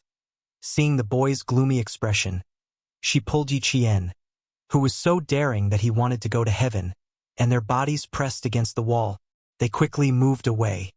"You scared me," and Justin's face was pale with fear. She patted her chest and stared at Yi Jian blankly. She was a courageous girl, but now, she was frightened by her boyfriend, puppy love, and molestation. Her heart was beating wildly. She was just a high school student. At most, she would say that someone was good-looking or had good grades. Even if she had some ulterior motives, she would definitely hide it well. Unlike Yi Jian, he even dared to say molestation. Yi Qian patted her shoulder. His faint smile was like a gentle breeze blowing through the treetops. His ink-like brows were filled with joy. He won't molest you. Gao Yang is still a good boy. The girl, who had just caught her breath, was once again choked by Yi Qian's shocking words. Student Yi Qian, don't say anything. Let me catch my breath. Let me catch my breath. If she didn't catch her breath, she would really be scared to death. You understand. What are you afraid of? Yi Qian's eyes were clear. He smiled like water. You know the difference between a boy and a man. And Justin rolled her eyes. I know, but don't say it out loud. Then, she laughed out loud. Chapter 46. On the 4th floor of the school office building, Principal Chun walked out of the office with a white-haired old man as he said, Uncle, don't worry. I will take good care of Yi Qian. You don't have to worry. I will take care of everything. The white-haired old man was wearing an old-style military uniform from the 1970s. Even though he was old, his footsteps still carried the air of a soldier. Even a world-class sniper had to be respectful in front of Uncle Jen, who had enjoyed a lifetime of special benefits from the country. I feel guilty towards her. I hope you can teach her more. Uncle Jen sighed softly. This child is smart. She is a good seedling. You can give her some pointers from Monday to Friday. When she gets home, I will give her some pointers. It will be easier for her in the future. At least it would be easier for her than her mother. Principal Chun paused on his right foot as he walked down the stairs. He said happily, It seems like I have the same idea as you, but I still have to observe this child's results. However, I heard from Teacher Yang that she got full marks on her math test today. Maybe I am just worrying for nothing. Speaking of this, Headmaster Chen's face darkened slightly. Deputy Mayor Ye's family is too outrageous. Do you want to give them a warning? They are enjoying the glory that sister brought to them, but they are treating Yi Qian so harshly.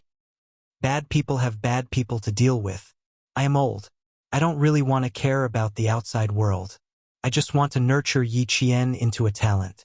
Yi Qian, who was already playing badminton with her classmates, did not know that Uncle Jen had specially come to the city for her. He had a 2-hour-long talk with Principal Chun and also developed a very strict training program for her.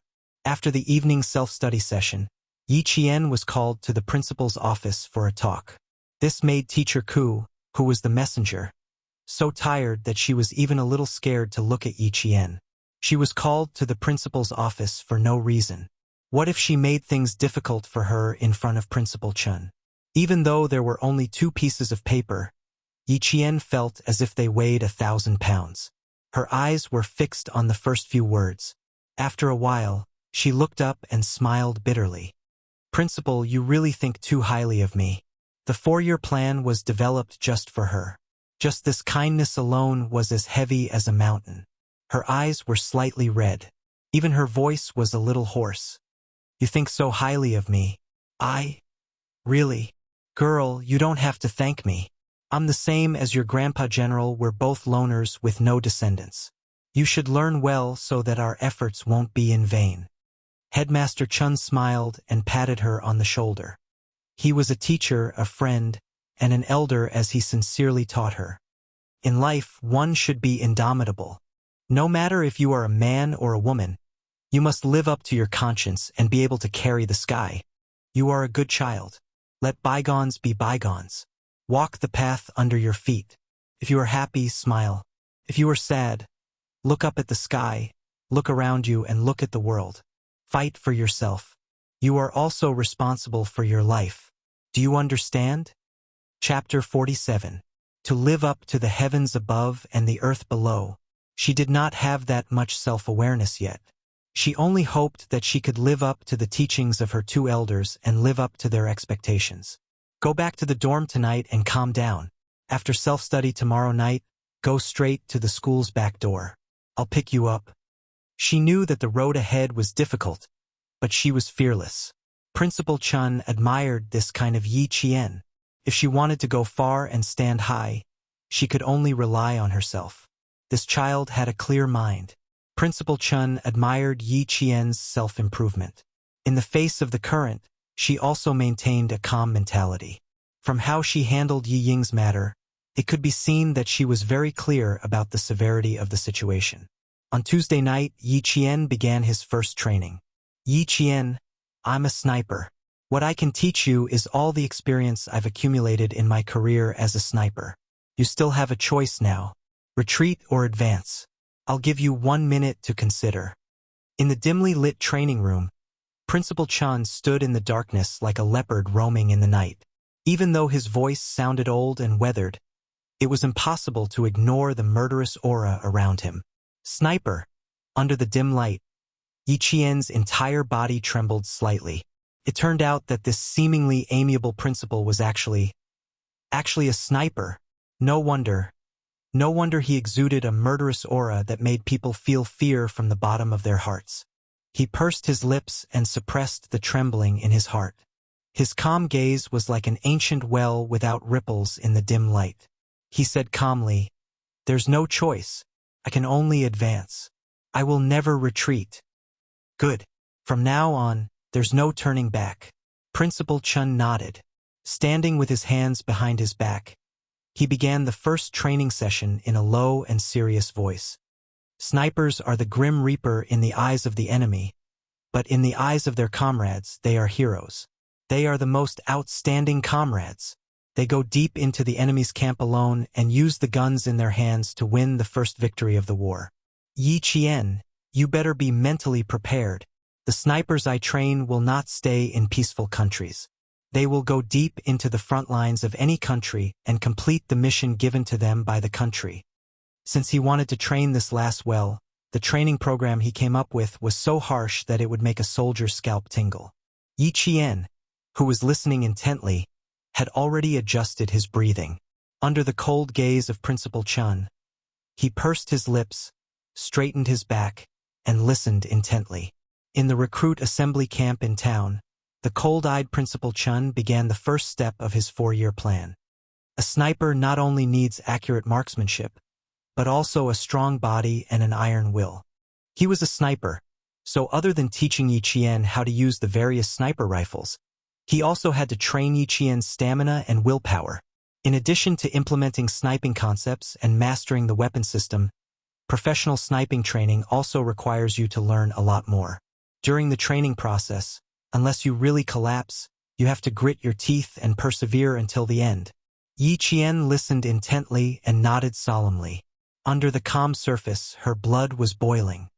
I'll listen to everything you say. I won't back down. Chapter 48. Do you understand? The last sentence was as merciless as metal, a stern command. Yi Qian did not pause for a moment. She held her head high and answered firmly, "Understood." Under the hellish training of a world-class sniper, this day became the most difficult beginning of Yi Qian's life. After 10 minutes of warming up, she stood still in place. She was not only standing, but she also had to answer the number flashing on the training field. While answering, she was not allowed to move her body. If she moved even the slightest bit, an ant would be placed next to her neck. 34, 27, 870,994. All the number flashes were controlled by AI. In 3 seconds, 4 to 5 numbers would appear at the same time, and the maximum number would be 7. From 1 to 100, Yi Qian had to answer correctly in the blink of an eye. This was to train Yi Qian's reaction and observation skills to her surroundings. It was also to train Yi Qian's willpower and concentration. The firing time of a sniper rifle is 0.22 seconds. After 0.22 seconds, either your bullet will pierce the enemy's forehead, or the enemy's bullet will take away your soul. If you want to survive, basic training is the first step. Because he was concerned that Yi Qian was still a child, Principal Chun did not use the real thing at the beginning of the training. It was like ants crawling into a person's neck. This was child's play. Even ordinary soldiers would encounter it when they were in hiding. After standing for an hour, Yi Qian's concentration did not waver because of the passage of time. Instead, she became more and more focused. By the time the number flashes appeared, she had already called out the exact serial numbers from beginning to end. Left 187, right 591. Over. Not only was her concentration high, but her reaction was also at an excellent level. Principal Chun, who had a folder in his hand, scribbled on it, recording Yi Qian's performance on the first day of training. Basic training and sniper training were carried out simultaneously. After 2 months of intensive basic training, he would let Yi Qian touch a real gun, a loaded gun. From Tuesday to Friday, Yi Qian was an ordinary student during the day.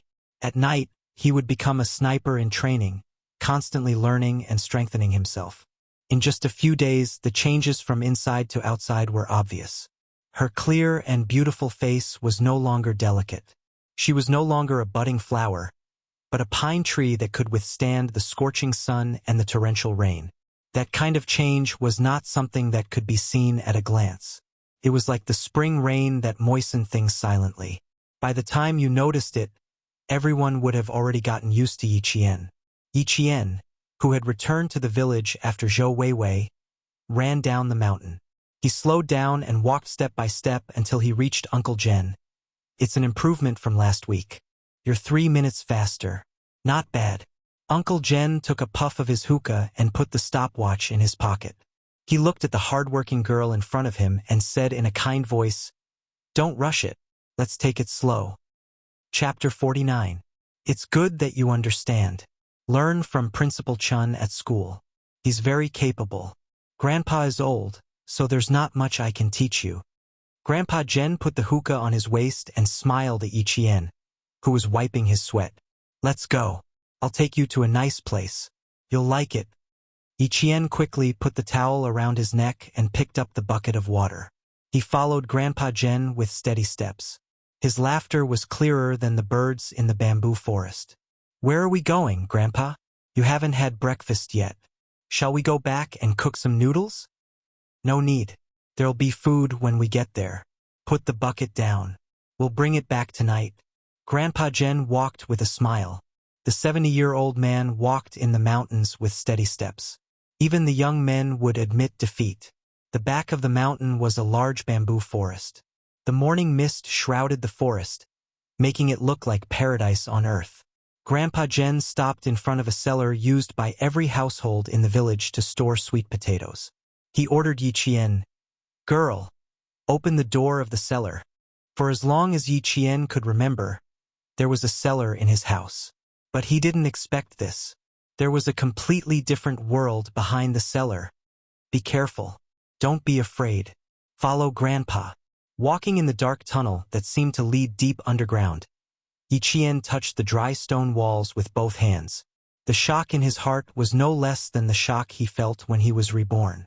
He also understood how those soldiers came to the house from time to time. It turned out that they all went through this long tunnel in the mountains and directly entered the village without alerting any of the villagers. The tunnel was quite long. After walking for about half an hour, Yi Qian could faintly see the entrance of the cave. Half an hour. It was a few thousand meters long. Such a large project. Yet the villagers didn't notice. Close your eyes for a while. Don't let the light hurt you. Standing at the entrance of the cave, Grandpa Jen reminded Yi Qian kindly, "Open your eyes in 3 minutes." When Yi Qian got used to it and opened his eyes again, he saw the troops hidden in the depths of the mountains.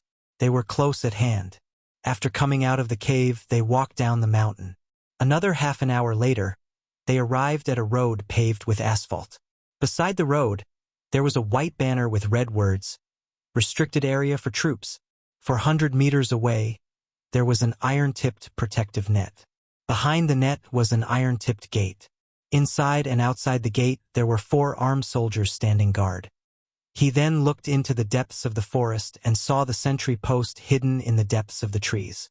This place was heavily guarded, and under Grandpa Jen's lead, he was actually able to enter so easily. The soldier with the gun walked over and saluted Uncle General. It was a routine check of his identity. The sound of a car came from the front. A very ordinary car came from afar and stopped steadily in front of the sentry post. The left and right car doors opened at the same time. As the car soldier handed over his ID, the young soldier who jumped down from the front passenger seat strode out of the sentry post towards Yi Qian. "Grandpa Jen, you're here?" The young soldier in the military uniform smiled and saluted Grandpa Jen.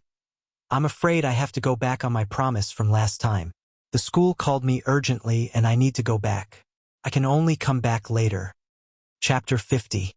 Yi Jian's dark eyes narrowed slightly when he walked over. She stood beside him without saying a word. Xia Jinyuan, who was talking to Uncle Jen, secretly glanced at Yi Qian and frowned slightly. "Why does this little girl like to shrink back whenever she sees me? Could it be that he had really scared her that day at school?" "Sure, of course," Xia Jinyuan replied to Uncle Jen with a faint smile. He glanced at Yi Qian again and said politely, "Uncle, I'd like to have a word with Yi Qian in private. Is that okay?" Uncle Jen wasn't surprised that Xia Jinyuan knew Yi Qian. After all, the little girl was the one who helped arrest the 3 suspects. Under the old man's smile, Xia Jinyuan smiled as he looked at Yi Jian, who was staring at him coldly because of his words. His thin lips were already slightly curved. Under the morning sun, the handsome face under the military cap looked even more noble and elegant. Even when he smiled, there was a hint of laziness in his smile. "Student Yi Jian, I still have a few words to tell you about the school. Please, go ahead, little girl." Xia Jinyuan swallowed the words that were about to come out of his mouth. Instead, he turned around and walked in the direction Xia Jinyuan was pointing at. She didn't like to have too much interaction with this kind of dangerous man. She couldn't see through him, and she was used to keeping a distance from people she couldn't see through. "I'm sorry for my probing at school that day, but I hope you can understand our position," he explained in a low voice. His low voice was elegant and luxurious, like the sound of the strings of a zither. "You don't have to be afraid of what I'll do to you. There won't be any surveillance or surveillance." Afraid? It seemed that this major had misunderstood. Yi Qian raised his head and looked at him with clear and fearless eyes. He smiled and said calmly, "Captain Xia, you've misunderstood. I'm not afraid. I just don't want to have too much interaction with you. If there's nothing else, I'll take my leave." Without waiting for his reply, Yi Qian turned and left. Xia Jinyuan did not think too much about it. His slender and strong hand had already grasped Yi Qian's delicate shoulder, preventing her from leaving without any explanation. "Girl, your temper is really bad. Why is it completely different from what Uncle said?" He smiled helplessly. "Uncle is already looking at us. Are you sure you want to listen to me with your back to me?" At this moment, Yi Qian only had one thought in his mind, and that was to take down this major. After thinking about it for a moment, he realized that it was impossible for him to do so. In the future, she could give it a try. "If you have anything to say, please say it all at once, Captain Xia." "Thank you." When he turned around, he skillfully swung his shoulders. His whole body was like a fish, and he escaped from Xia Jinyuan's control. After nearly half a month of training, coupled with Yi Qian's talent, she had learned a lot. Her nimble movements made Xia Jinyuan raise his eyebrows. He smiled slowly and looked at her quietly with his dark eyes. His handsome face was solemn and cold. "Listen carefully, Yi Qian. We have already confirmed that there is a problem with Liao Jian's parents. Liao Jian is the same. Please help us keep an eye on his movements in school." Chapter 51. Yi Qian wasn't stupid enough to ask him why he chose her. Since he chose her, he must have his reasons. After listening quietly, she nodded. "Okay, I'll keep an eye out." She paused for a moment, then said, "If there's nothing else, I'll leave first. Goodbye." She said goodbye as she turned around. She left as soon as she said goodbye. She didn't hesitate at all. Xia Jinyuan raised his hand and adjusted the brim of his military cap. The faint smile at the corner of his mouth was like a gentle breeze, so light that it disappeared in an instant. This little girl, Does she see me as a scourge? He jumped into the car that was already driving over. From the rearview mirror, he saw the backs of the old man and the young girl gradually moving away from him until they disappeared. The sound of the car finally disappeared among the trees. When Yi Qian entered the military barracks, he turned around to look at the winding mountain road behind him. All he saw was lush green trees. Under the blue sky and white clouds, birds flew and left behind a graceful shadow. As soon as he entered the barracks, whenever he encountered a soldier, they would stop and salute Uncle General. Their words and actions were full of respect. Yi Qian obediently followed Uncle Jen's footsteps. He didn't look or ask anything, as if he was a frequent visitor to the barracks. He wasn't curious at all. Fifth Company, arrange for the soldiers to come over tomorrow night. Have the squad leader prepare a list of names. I want to test them. Standing in front of the soldiers, Uncle Jen's expression was extremely serious. Every word he said was an unquestionable command. Suddenly, a series of consecutive gunshots rang out in front of them. Yi Qian, who had his head down, suddenly looked up. As the gunshots rang out one after another, his heart trembled with the sound of the gunshots. It was as if something in the depths of his body had suddenly awakened. It wanted to break through the restriction and fiercely hit the ground. It's gunshots. The soldiers are hitting targets. Uncle Jen, who had signaled for the soldiers to leave first, looked sideways at Yi Qian and smiled. I'll show you the shooting range later. Today I'll take you to another place. Their destination was also in the direction of the shooting range. They didn't stop until they reached a barracks where soldiers were standing guard. This was a restricted gun room that normal soldiers could only enter twice a week. Familiar with understood, precise, and professional, the forward banner was hung right in front of the gun room. All the soldiers entering and exiting could see it as long as they raised their heads. The moment he entered the room, Yi Qian's dark eyes lit up like a small flame. When a normal person saw the rows of pitch-black steel spears that were suffused with a cold light, a sense of fear would have already quietly risen from the bottom of their hearts. But Yi Qian only knew that his blood was boiling. It was a thirst for power. It was an urgent desire to touch them. He turned around and looked at Uncle Jen behind him. His clear voice trembled with excitement. "Grandpa, can I touch them?" There was a cry that came from the depths of his heart. It kept calling him to walk over, reach out, and pick up the rows of guns that were gleaming with a dark, cold light. Chapter 52. She finally knew what it was that wanted to break through the restriction in her body. It was a desire to become stronger and more perfect. "Ha ha ha! Aren't you afraid, little girl?" Uncle Jen laughed as he looked at the little girl whose eyes lit up when she saw the gun. His wrinkled face was full of smiles. "These are all guns. Real guns that can be used once they are loaded with bullets. They are not the toy guns you have seen before." Yi Qian shook her head and smiled. "I'm not afraid. Principal Chun taught me that you can only truly control a gun if you develop feelings for it. Let it become your helper, a helper that can save your comrades in times of danger." He's right. Before you develop feelings for a gun, you have to understand it first. The little girl's eyes were filled with excitement, but there was no sign of fear.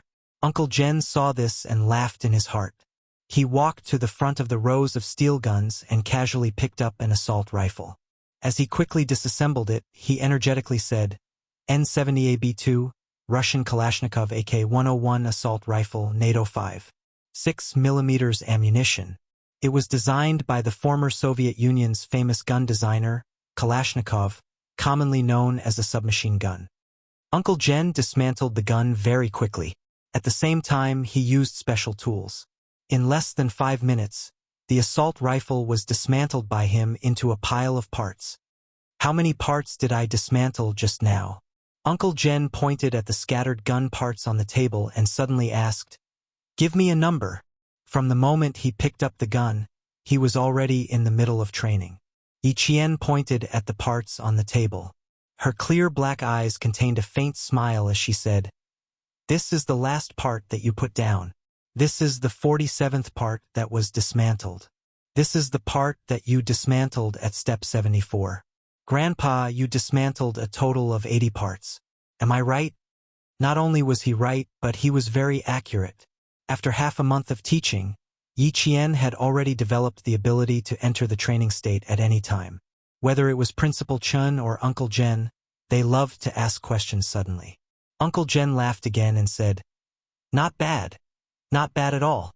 While observing, you are also better at understanding." The 47th part is the recoil spring lock. When the bullet is fired, the bolt will lock the thinnest part of the gun so that the gun won't return to its original position. Thus, the gun can continue to fire continuously. The 74th part is called the gun buckle.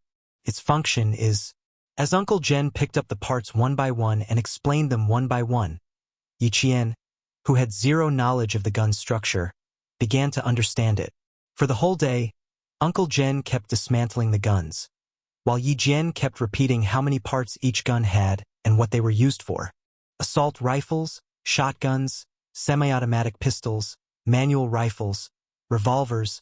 Not only had she touched a series of firearms, but she had also disassembled them herself. She had a deeper understanding of them. Revolver, ejector lever, central spring, rebounding block lever, camera body. Yi Jian mumbled as she walked towards the classroom with her textbook in her arms. She recalled the knowledge she had learned yesterday and this morning over and over again in her mind. Chapter 53. And Justin chased after Yi Qian from behind. She had already called out to him several times, but there was no response. She couldn't help but feel worried. Just as she was about to catch up, Yi Qian sensed something and looked back. He happened to see the worry on her face clearly. "What's wrong? You don't look too good." "No, I called out to you 3 or 4 times, but there was no response. I got mad." Yi Qian's smile was still bright and beautiful. There was no change in his expression, and Justin secretly let out a sigh of relief. "Sorry, I was studying and didn't hear you." Yi Qian saw her expression and calmly waved the book in his hand. He smiled and said, "Once the holidays are over, the midterm exams are coming up. I have to hurry up and study." There was no time at night, no time on Saturday, and no time on Sunday. She could only squeeze in time to study for the entire semester. That's right, Yi Qian was studying for the entire semester, not just what he had already studied. And Justin's worries were swept away. She giggled and said, "Okay, it just so happens that I also need to study. After the evening self-study session, let's each do 10 questions in the classroom before we go back to the dorm." She waved the test papers in her hand and looked at Yi Qian with a pleading expression. "Do me a favor and finish this test paper with me. My mom bought it." "Was this what you were worried about?" Yi Qian took the 2 sets of test papers from her hands and casually flipped through them. He smiled at her and said, "These are very simple questions. What's there to worry about?" "Listen, Ying, listen. Some people just don't know the immensity of heaven and earth." Xie Sifeng's cold voice came from behind her. She mocked, "Does she really think she's that great?" And Justin stopped in her tracks. She tugged on Yi Qian's sleeve and said in a low voice, "She took half a month off. Isn't she afraid that she won't be able to keep up? She's the one who thinks she's infallible." She was referring to Yi Ying, who took 2 weeks off. Based on my understanding of her, taking half a month off is definitely not a break. Yi Qian didn't turn around. He smiled faintly and said, "Teacher Ku has to leave the school during the lunch break. He even brought along the math teacher from class 3. Guess where the 2 teachers are going?" And Justin immediately thought of something and exclaimed, "It can't be! Of course. So classmate and work hard." Yi Qian raised his eyebrows and smiled, ignoring the stares coming from behind him. Ying had always been smart. How could she lose her final advantage in school? At this moment, Ying coldly retracted her gaze. At the same time, she pursed her lips tightly and lifted her chin slightly. She said to Xie Sifeng, "Why do you care about her? What will happen to arrogant people?" "That's right. What would happen to an arrogant and complacent person like her?" Yi Qian, who had walked to the door of the classroom, turned around and smiled at her. The corners of his mouth curved into a cold sneer. "Ying, I will crush your pride with my own hands. Their gazes met. They were like fire and water. Yi Ying, who only dared to return to school after half a month of peace, secretly gritted her teeth. No matter how angry she was, she had to endure it.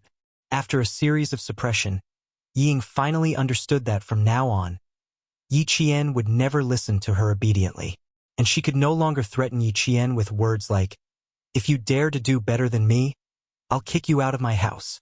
Chapter 54. There was still half an hour before the evening self-study session. Most of the students in the class had arrived. They gathered in groups of 3 to 5 and had endless topics to talk about. Yi Qian and Anjusin entered the classroom. A few students who had gathered to discuss the test immediately said, "Did you do the last geometry question? So difficult. I can't do it at all." "Don't ask me. I didn't do it." Anjusin put down her bag and said domineeringly, "I don't know how to do it. I didn't do it. It's that simple." "No way. You didn't even do it. Yi Qian can do it. Look for her." Anjusin took out the test paper and said loudly to Yi Qian, who was still in his seat, "There's still half an hour before the evening self-study session. Let's talk about how to solve this question first." Her voice had always been loud. Even the students who were messing around could hear her. They all stopped and looked at Yi Qian. A student laughed and said, "Yi Qian, come. Teach us. You're much more generous than Yi Ying." Every time Yi Ying was asked to teach her, she had to put on airs. She would either say that she was still thinking about it or that she didn't have time now. Yi Qian was different. As long as she was asked, she would answer patiently even if she had something to say. Yi Ying, who had just come in after adjusting her emotions, heard this sentence. She almost lost her composure. When the student who said this saw her, his gaze drifted. He smiled awkwardly but didn't explain anything. It was the truth. He wasn't spouting nonsense. Yi Ying, who had taken half a month of leave, could only endure it. She sat down with pursed lips and accepted the greetings from her classmates. Only then did a smile appear in her gloomy eyes. "Thank you for your concern. I didn't want to take half a month off because of a small matter," she said with a smile. There was a faint smile on her beautiful face, just like before. There was nothing different. When Xie Sifeng heard this, she immediately said, "What do you mean by a small matter? My mom said that you went to the city for a checkup and found a problem with your heart. She also said that it's difficult to treat and can only be nursed. You can't be too emotional. She also said that you can't even run." "What? A problem with her heart? It's so serious that she can't even run." The students who heard this were stunned. Some of them could not help but put their hands on their chests. When they looked at Yi Ying again, their eyes were filled with pity. However, Anjusin didn't believe him. She wrote down the formula on the paper and said softly, "Are you serious? You only found out now that you have a heart problem?" Her mother was a doctor in the town hospital, so she knew a little bit of medical knowledge. "So what if it's true or false? It has nothing to do with us. You're wrong here. You have to use this formula to calculate the area of the shadow first." Yi Qian smiled faintly. He did not take her matter to heart. Heart problems? I can't be too agitated? If anyone mentioned the love letter in front of her, it was very likely that she would have a heart attack. Suffering from heart disease was indeed a very good excuse. This kind of lie, which no one would verify, was probably Yi Zhifan's doing. The students in the class all expressed their concern. After Yi Qian and the others finished discussing the test paper, they all went to Yi Ying's side to greet her. Yi Qian was no exception. When she walked over, Xie Sifeng blocked her like a mother hen protecting her chick. She said in a sharp voice, "What are you trying to do?" She was not the only one who was nervous.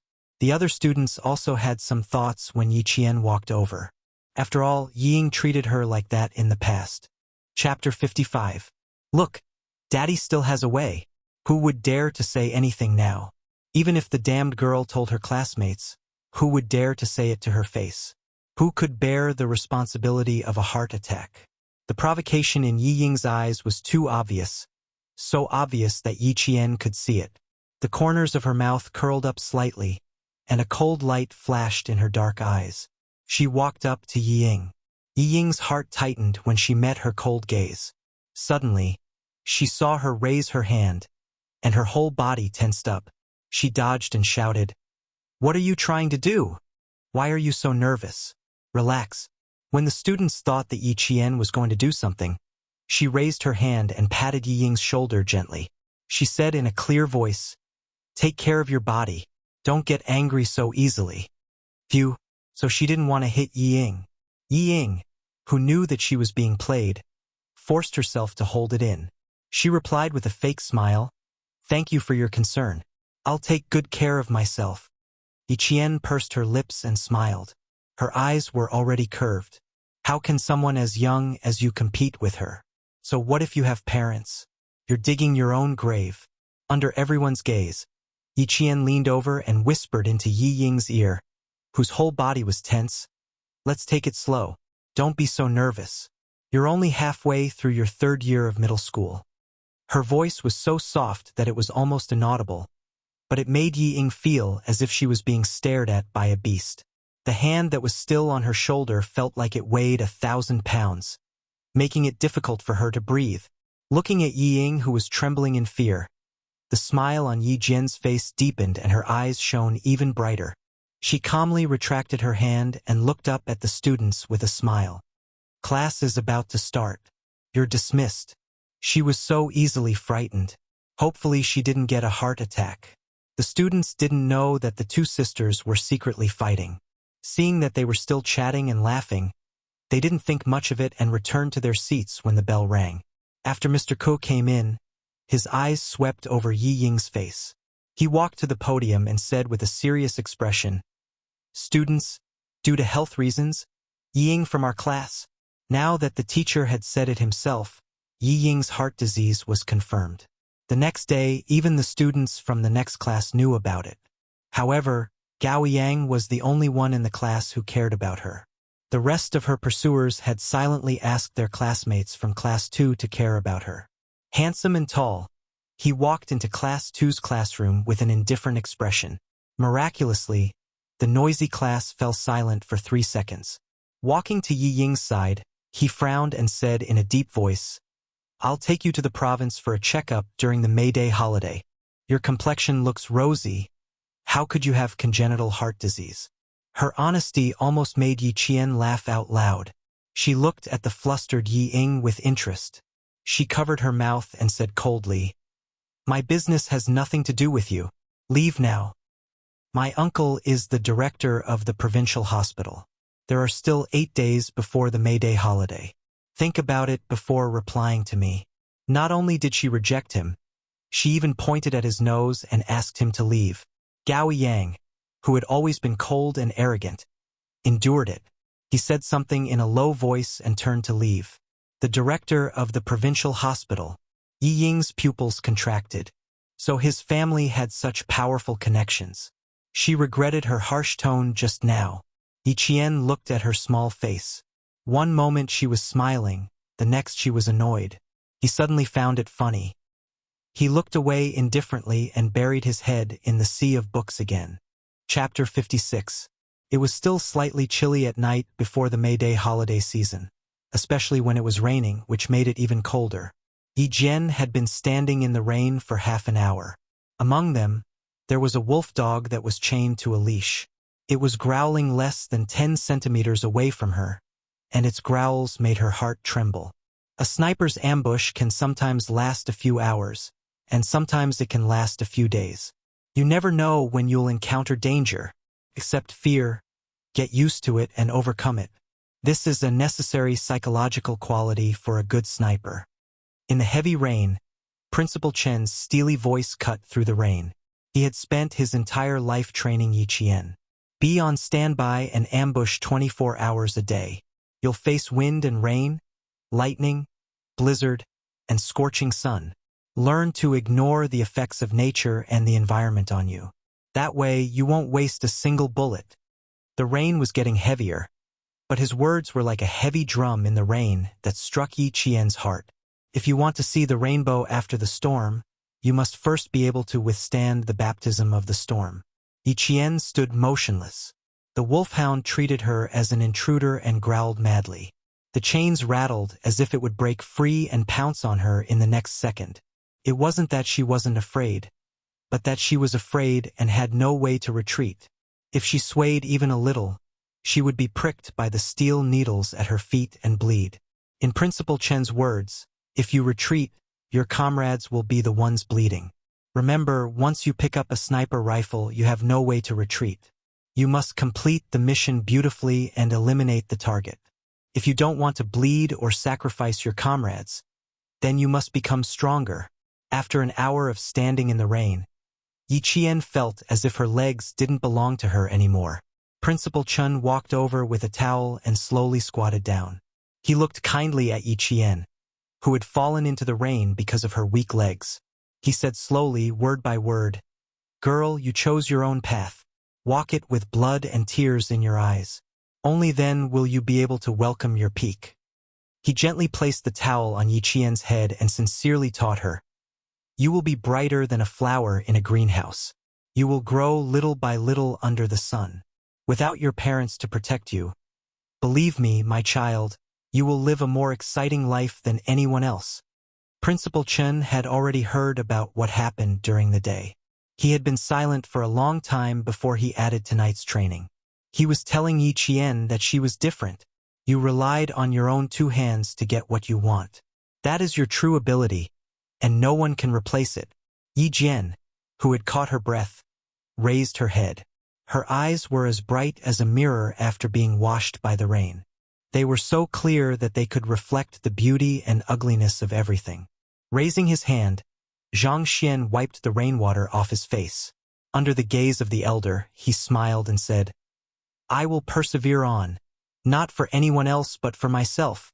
Don't worry, I, Yi Jian, will never give up halfway on the path I've chosen, nor will I let difficulties surpass me." With a sharp sword in hand, she would cut through the difficulties, cut through the thorns, and walk on a broad path. Headmaster Chun laughed out loud and said, "Good," 3 times in a row.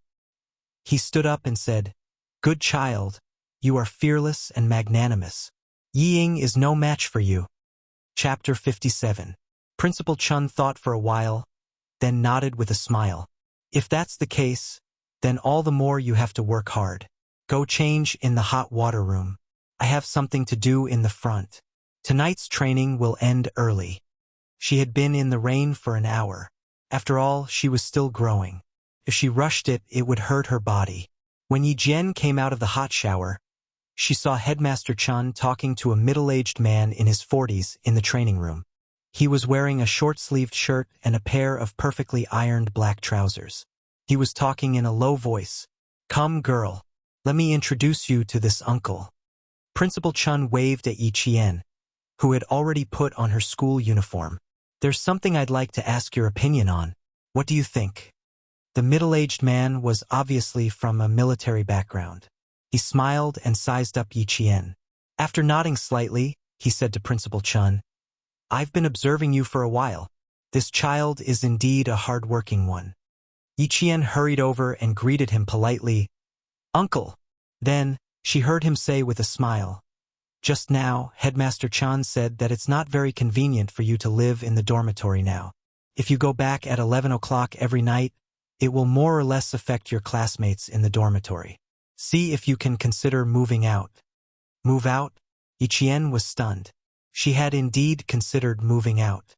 Especially after seeing Yi Ying today, she wanted to move out even more. She hadn't thought of a plan yet, but Principal Chun had already arranged it for her. The feeling of being cared for by an elder was really good, really good. "I've thought about moving out, but now I'm still thinking." Before she could finish, Yi Qian suddenly looked up at Principal Chun, then at Uncle Yang. Her eyes were filled with joy. Principal Chun knew that she had guessed it. He laughed and patted the middle-aged man's hand. "Commander Yang, I'll have to trouble you to take care of this child for the next 1.5 years. You're too polite. It's rare that you need our help. This matter is settled. As long as the child is willing, you can rest assured on our side." Battalion Commander Yang repeatedly waved his hands. He was ashamed to accept Principal Chen's gratitude. "She's staying in a room with a separate bathroom and balcony. She's still a student.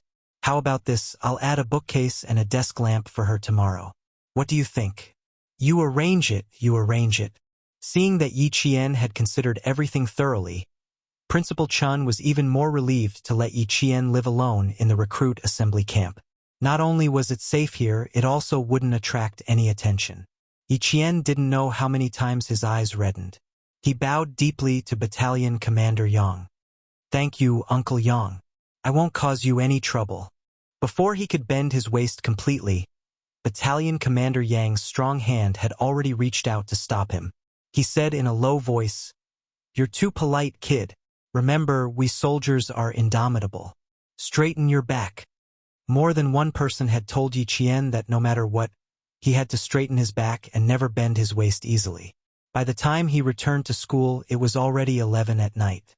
Yi Qian gently pushed open the door to the dorm. Dai Qing's brows furrowed slightly.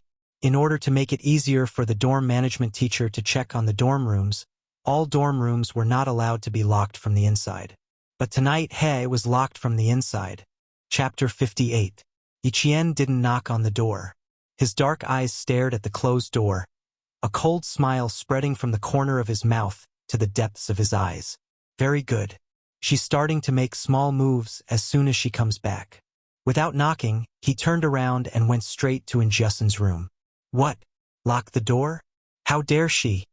And Justin's face flashed fiercely under the covers. She gritted her teeth and said, "She's a piece of trash. She's been picking on you since she came back." Yi Qian wasn't angry.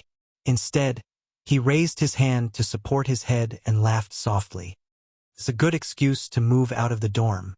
No, it's an excuse to move out of the school. Since Yi Qian had a dorm that was convenient for his training, he listened to Principal Chun and moved out after class tomorrow. He would use the night self-study time on sniping lessons. And Justin was immediately interested when she heard this. Move out? Really? Does that mean I can come out to find you more often? Classmate and wait until I move out. Yi Qian sneered, closed his eyes, and murmured, "It's getting late. I'll get up early tomorrow and go jogging." "TCH, you're lying."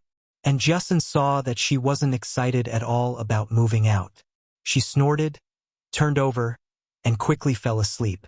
In the dorm, Ying was still waiting for Yi Qian to knock on the door. She didn't expect that when she went to sleep, it was still quiet outside. When she opened the door the next day, she saw Yi Qian and Justin walking over from the washroom with a basin in their hands.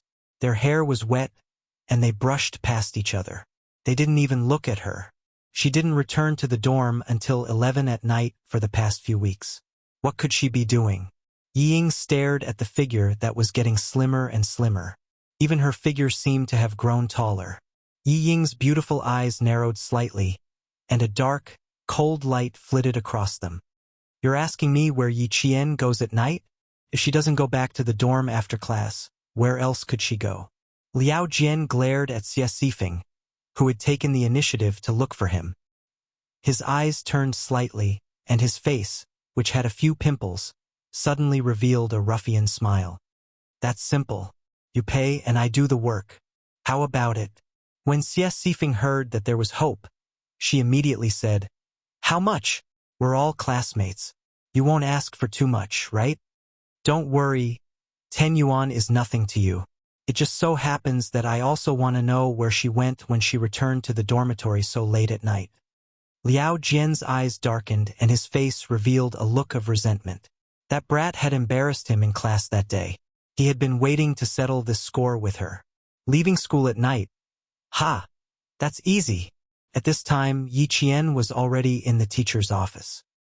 He told Teacher Ku that he was moving out of the school and that he had been locked out of the dormitory last night.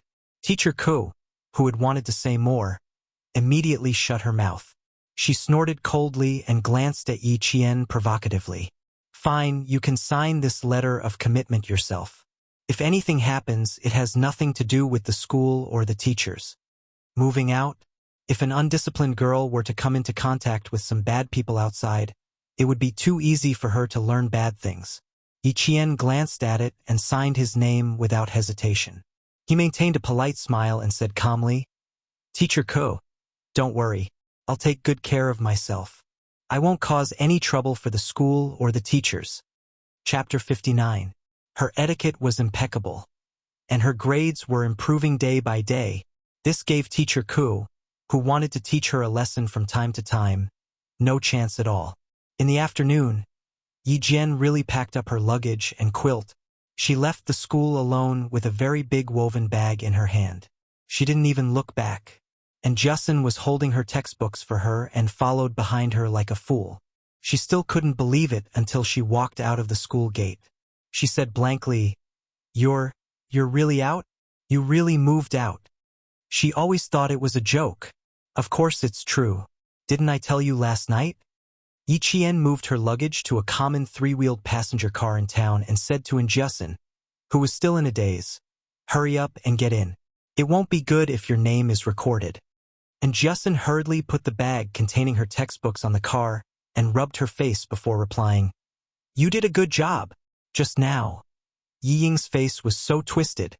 How could it not be twisted? If she wasn't in the dorm, Yi Ying wouldn't have an excuse to talk bad about her in front of her classmates. I don't care about her right now, and I don't want to deal with her. I just want to study hard and get into the provincial high school. It's a waste of my time to argue with her. Since she couldn't directly kill her and kick her out of school and leave her with nothing, why waste her energy? After Yi Qian finished speaking, she nimbly jumped onto the car and waved at Justin. Then she took her luggage and moved into a brand new place. People came and went after school, so Yi Qian's departure didn't attract much attention. Only Liao Jian, who had a lollipop in his mouth, looked at the leaving tricycle with a cold smile. He walked to the motorcycle that picked him up and patted the back of the young man with the green tattoo on the back of his hand. Brother, let me introduce you to a hot chick. She's my classmate. How hot can your classmate be? There are two chicks from your province in the restaurant. Their chests bounced up and down as they walked. Brother will take you to Lele.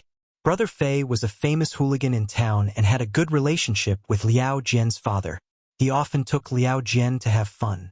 As soon as the motorcycle started, it left behind a trail of black smoke and disappeared into the school gate. Yi Qian, who was no longer restricted by accommodation, began to improve by leaps and bounds. That kind of improvement surprised even Principal Chun. Yi Qian became even more infatuated with sniping the moment he touched a gun for the first time. It was the infatuated bullet that flew unstoppably and hit its target. He was infatuated with the joy of defeating himself again and again. During the entire May Day holiday, Yi Qian followed Principal Chun and Uncle Jen to practice again and again in the deep mountains and forests. He gritted his teeth and endured the hardships again and again. Target is 470 meters away, hit between the eyebrows. After putting away his sniper rifle, Yi Qian carried his gun and jumped down from the tall tree. He hugged the tree trunk and stepped on the branches. When he reached a certain height, he jumped down from the tree. Her face was covered in green paint and she wore a helmet that didn't quite match. Her palm-sized face looked especially small and delicate. Principal Chun picked up the straw man target and walked over the bushes. He removed the empty bullet that was shot between the straw man's eyebrows and handed it to Yi Qian. Keep it well. It is also a witness to your growth. Chapter 60. Yi Qian's improvement could be described as godly. The more he taught her, the faster she absorbed. Principal Chun and Uncle Jen had privately discussed this with each other many times. At the same time, they had more confidence in Yi Qian. Principal Chun opened up the foldable table and signaled for her to sit down. Under the scorching afternoon sun, he began to teach her sniping theory. There were too many things a sniper needed to learn. From learning how to move stealthily to setting up a firing position, from accurately reading a map to taking aerial photos of a battlefield, even the ability to enter and exit a position while hiding were all things Yi Qian needed to learn. A year and a half in junior high was enough for Yi Qian to absorb all this knowledge that would benefit her for the rest of her life. Only shoot once. Remember, there must not be a second shot. Don't give the enemy a chance to find out where the bullet came from. You only need to shoot once and disappear after hitting the target. Then you'll win on the battlefield. The first shot is a matter of life and death. You need to observe the direction of the wind, the weather, and the visibility. If you shoot from a long distance, the wind speed and the bullet's gravity will change the bullet's trajectory. If you miss the first shot, the target will be alarmed and discover your presence at the same time. The second shot is very likely to be from the enemy's side. Accurately calculate the shooting range, wind speed, and bullet's trajectory. Then complete it based on your feelings. As Yi Qian listened to Principal Chen's teachings, her slender hand gently stroked the sniper rifle she borrowed from the army. Her oily face was solemn and cold. She had already begun to show the coldness that a sniper should have. At night, Uncle Jen would take her to the army's armory to identify the guns, ammunition, and quickly assemble them. At the same time, she had to practice mixed martial arts with the soldiers in the army. In mixed martial arts, Yi Qian couldn't beat them due to her young age and lack of strength. For things like identifying guns and quickly assembling a gun from a pile of scattered parts, she needed about the same amount of time as the elite soldiers. The M16A3 assault rifle has the same appearance as the M16A4, but the biggest difference is that the biggest feature of this rifle is that it has made a big change to the mechanical sight of the Amarlet M16 series. So, Yi Qian waved the assembled M16A3 assault rifle in his hand and smiled at the soldier who was competing with him. So I won. You're not holding an M16A3, but an M16A4 semi-automatic rifle. He raised his hand and aimed. The loaded M16A3 semi-automatic assault rifle fired the first bullet. With a bang, the bullet hit the red circle in the center of the target. The soldier who lost weighed the assault rifle in his hand as he watched Yi Qian, who was still a student, shoot the first bullet in a dashing manner. The recoil from the bullets did not affect her professional shooting posture, which was impeccable. He put down the gun in his hand. He was truly convinced of his loss. Even if he wasn't convinced, he had no choice. There was a round of applause. He smiled at Yi Qian and said, "I admit defeat. Unfortunately, you're not even 18 yet. Otherwise, we could still meet at the military tournament. I was opportunistic this time. Compared to you guys, I'm still far behind." Yi Qian's opportunistic remark was based on her own memory. The elite soldier in front of her had been able to accurately and quickly assemble a gun even while blindfolded. Chapter 61. At night, Yi Qian would run with the soldiers, assemble, and train their posture. At 5:30 in the morning, she would do morning exercises and mixed martial arts.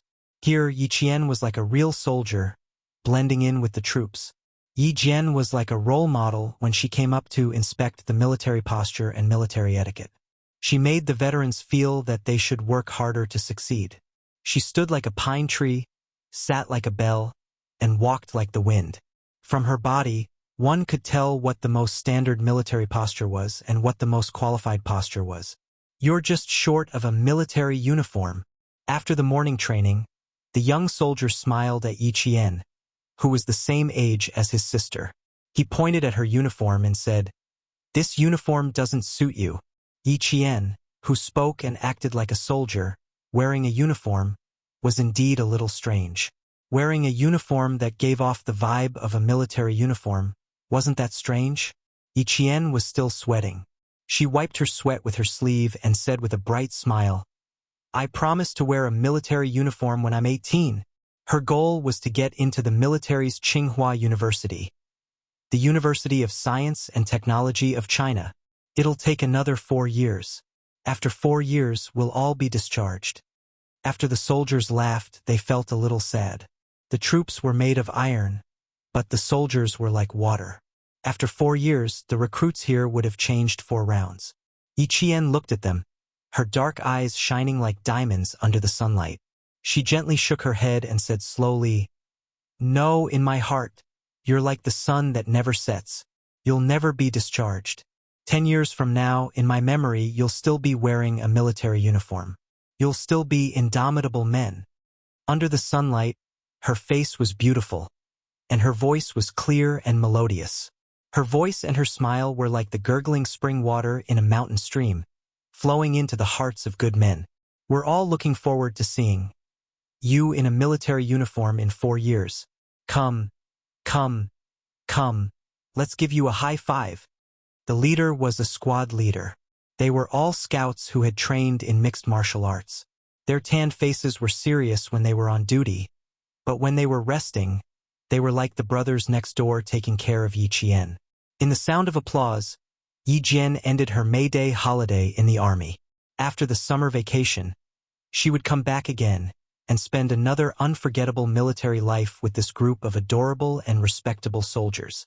By the time they returned to town, it was already close to 5 in the afternoon. Principal Chun smiled as he took out a $50 bill and said to Yi Qian, "Go, girl, buy a caddy of pork belly and come back. Let's have a drink together tonight." His heart was filled with joy. He was even happier than if he had found a treasure. Yi Qian took the money and said happily, "Braised pork, braised grass carp. They are all your and Grandpa's favorite dishes. You have a good memory. Hurry up and go." Uncle Jen also laughed out loud. He rarely came to town, but he was really happy today, so he agreed to come to town. The market in town was not big. By 4 or 5 in the afternoon, there were only a few stalls. When Yi Qian was picking vegetables, she heard the stall owners talking about the mayor election. One of them said that Deputy Mayor Ye's family could even kick their own niece out of the house, so he was definitely not a good official. Yi Qian's lips curled up when she heard that. If this matter affected his career, Yi Ying and her mother would not have an easy time. Chapter 62. At the front of the town street was a newly opened Spring Sun restaurant. A few girls wearing tank tops and miniskirts were greeting a few customers who had jumped out of a truck. Yi Jian, who was passing by the roadside, walked quickly to Headmaster Chen's house with the groceries she had bought. A bowl of red braised pork, a braised grass carp, a bowl of stir-fried bacon, a bowl of tomato soup, and a bowl of vegetables. Principal Chun and Uncle Jen chatted happily as they sipped on rice wine. After the meal, the two of them were a little drunk. Yi Qian packed up his things, carried his backpack, and walked towards the recruit camp with a flashlight. The recruit assembly camp was about 10 miles away from Headmaster Chen's home. When they passed by the Spring Sun Hotel, several motorcycles came from the front. Yi Jian, who was holding a flashlight, turned off the light subconsciously and saw the motorcycles stop at the entrance of the hotel after turning a corner. The strong lights of the motorcycles did not go off immediately. They reflected a blinding light on the restaurant's glass door. The night wind carried with it the pungent smell of diesel fuel and a faint smell of blood. Yi Qian wrinkled his nose and walked away quickly. During the day, a few girls wearing tank tops came out to greet him. The people on the motorcycles all got off one by one. "Get out of my way!" A man shouted angrily and blocked one of the girls. He got off the motorcycle himself. "Send the food to my room and ask Liao Yud to come over." Yi Qian's footsteps paused for a moment. When he lifted his feet again, he walked faster and more steadily. The smell of blood in the air had not faded. Yi Qian did not continue walking forward. Instead, he took a shortcut to the recruit camp. When he passed by a village pond, he suddenly heard rapid breathing coming from under the embankment. Then there was the sound of splashing water, as if someone was climbing out of the pond. The muddy smell mixed with the strong smell of blood made Yi Qian stop in his tracks. His body slowly crawled on the wet ground. The sound of splashing water disappeared, and the breathing became more rapid. Yi Jian pursed her lips even tighter. This person was injured. Was he a villager from the town? No, that was unlikely. If it was a villager, he could have called for help. She, who was used to being cautious, did not move. It was as if she blended into the night. She even held her breath. In the darkness, someone staggered as he stood up. Step by step, he walked towards the camp on the small mountain. The stench of blood became even heavier. When Yi Qian saw the shadow, he jumped up from the ground without any hesitation. He stuffed his flashlight into his bag and ran towards the stumbling shadow. "I'll help you over there. Come, lean your body weight on me. I can support you." Yi Qian rushed over and grabbed the man's right arm and placed it on his shoulder. He used his other hand to support the man's strong waist. "I know, Commander Yang. Don't talk. Let's go back and treat your wounds." After being in the army for so long, he was familiar with the aura emitted by the shadow. It was the aura of a soldier who was calm in the face of death.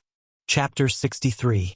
When he heard that the young lady knew Commander Yang, the man quietly put away his gun. When he spoke, his voice was already so weak that it was almost inaudible. Young lady, quickly run over and tell Commander Yang that the target has been alerted. We'll be there soon. Don't talk. Save some energy for when we see Commander Yang. Yi Jian's face was cold and gloomy. The 1.8-meter tall soldier was leaning on her with all his weight. Her footsteps were also steady. Commander Yang was on the phone.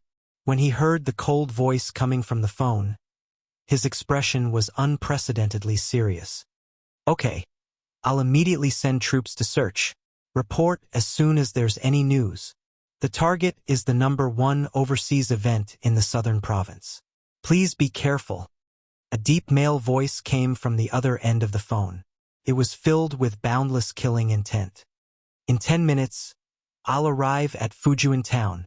Yi Qian appeared at the camp's sentry post. When the two soldiers on duty saw her, their expressions changed. One called Commander Yang to inform him, while the other ran into the camp with the injured man on his back.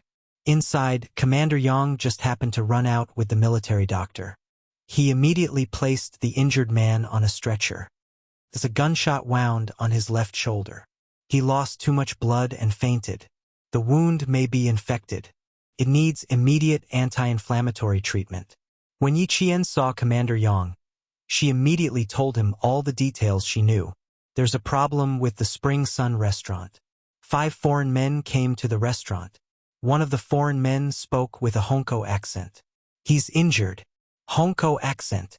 Isn't this?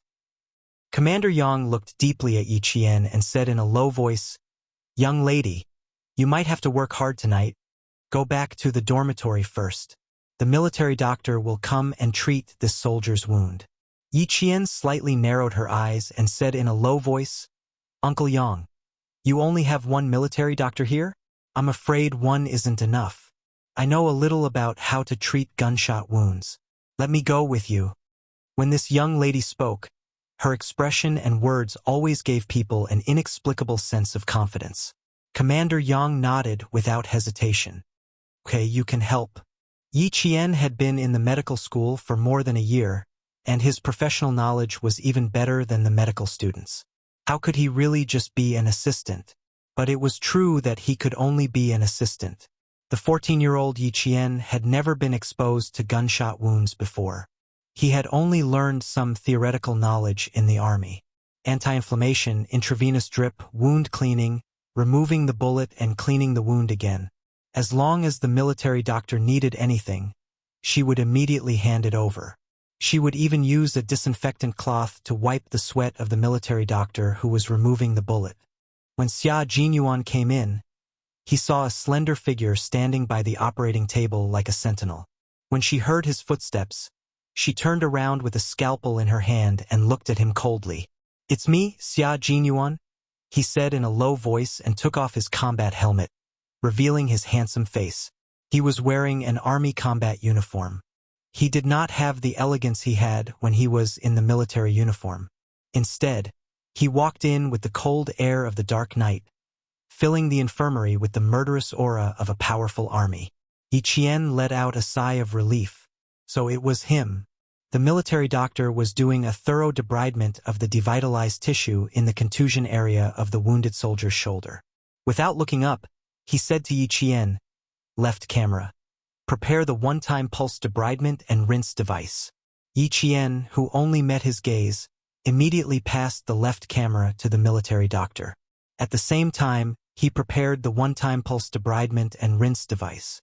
After the bullet was removed, he would immediately rinse the wound to prevent anaerobic infection. Chapter 64. Xia Jinyuan took a look and immediately retreated. He said coldly to Battalion Commander Yang, The situation is stable for now. Tell me about the situation here. Miss Jian saw the suspicious target at the Spring Sun Hotel at the entrance of the town. He spoke with a Hongkou accent and was injured. Battalion Commander Yang quickly relayed the information he received. We'll have to wait for the patient to wake up before we know the details. Turning back, His deep eyes glanced at the infirmary with the operating lights on. His thin lips pressed tightly together as he said in a deep voice, "When did she learn how to deal with gunshot wounds?" Her movements were quite skillful, as if she often dealt with gunshot wounds. "Captain Xia, you're talking about Miss Jian, right? She's smart and has a good memory. She's been in the army recently, so she probably learned a thing or two." Battalion Commander Yang was afraid that Captain Xia, who had a cold and powerful aura, would be displeased, so he immediately said, "The military doctor said she's fine. She was only allowed to go on the operating table because she knew all the medical equipment." Xia Jinyuan looked at the nervous battalion Commander Yang and smiled. She's indeed a smart girl. The time on his watch was already 8:37 p.m.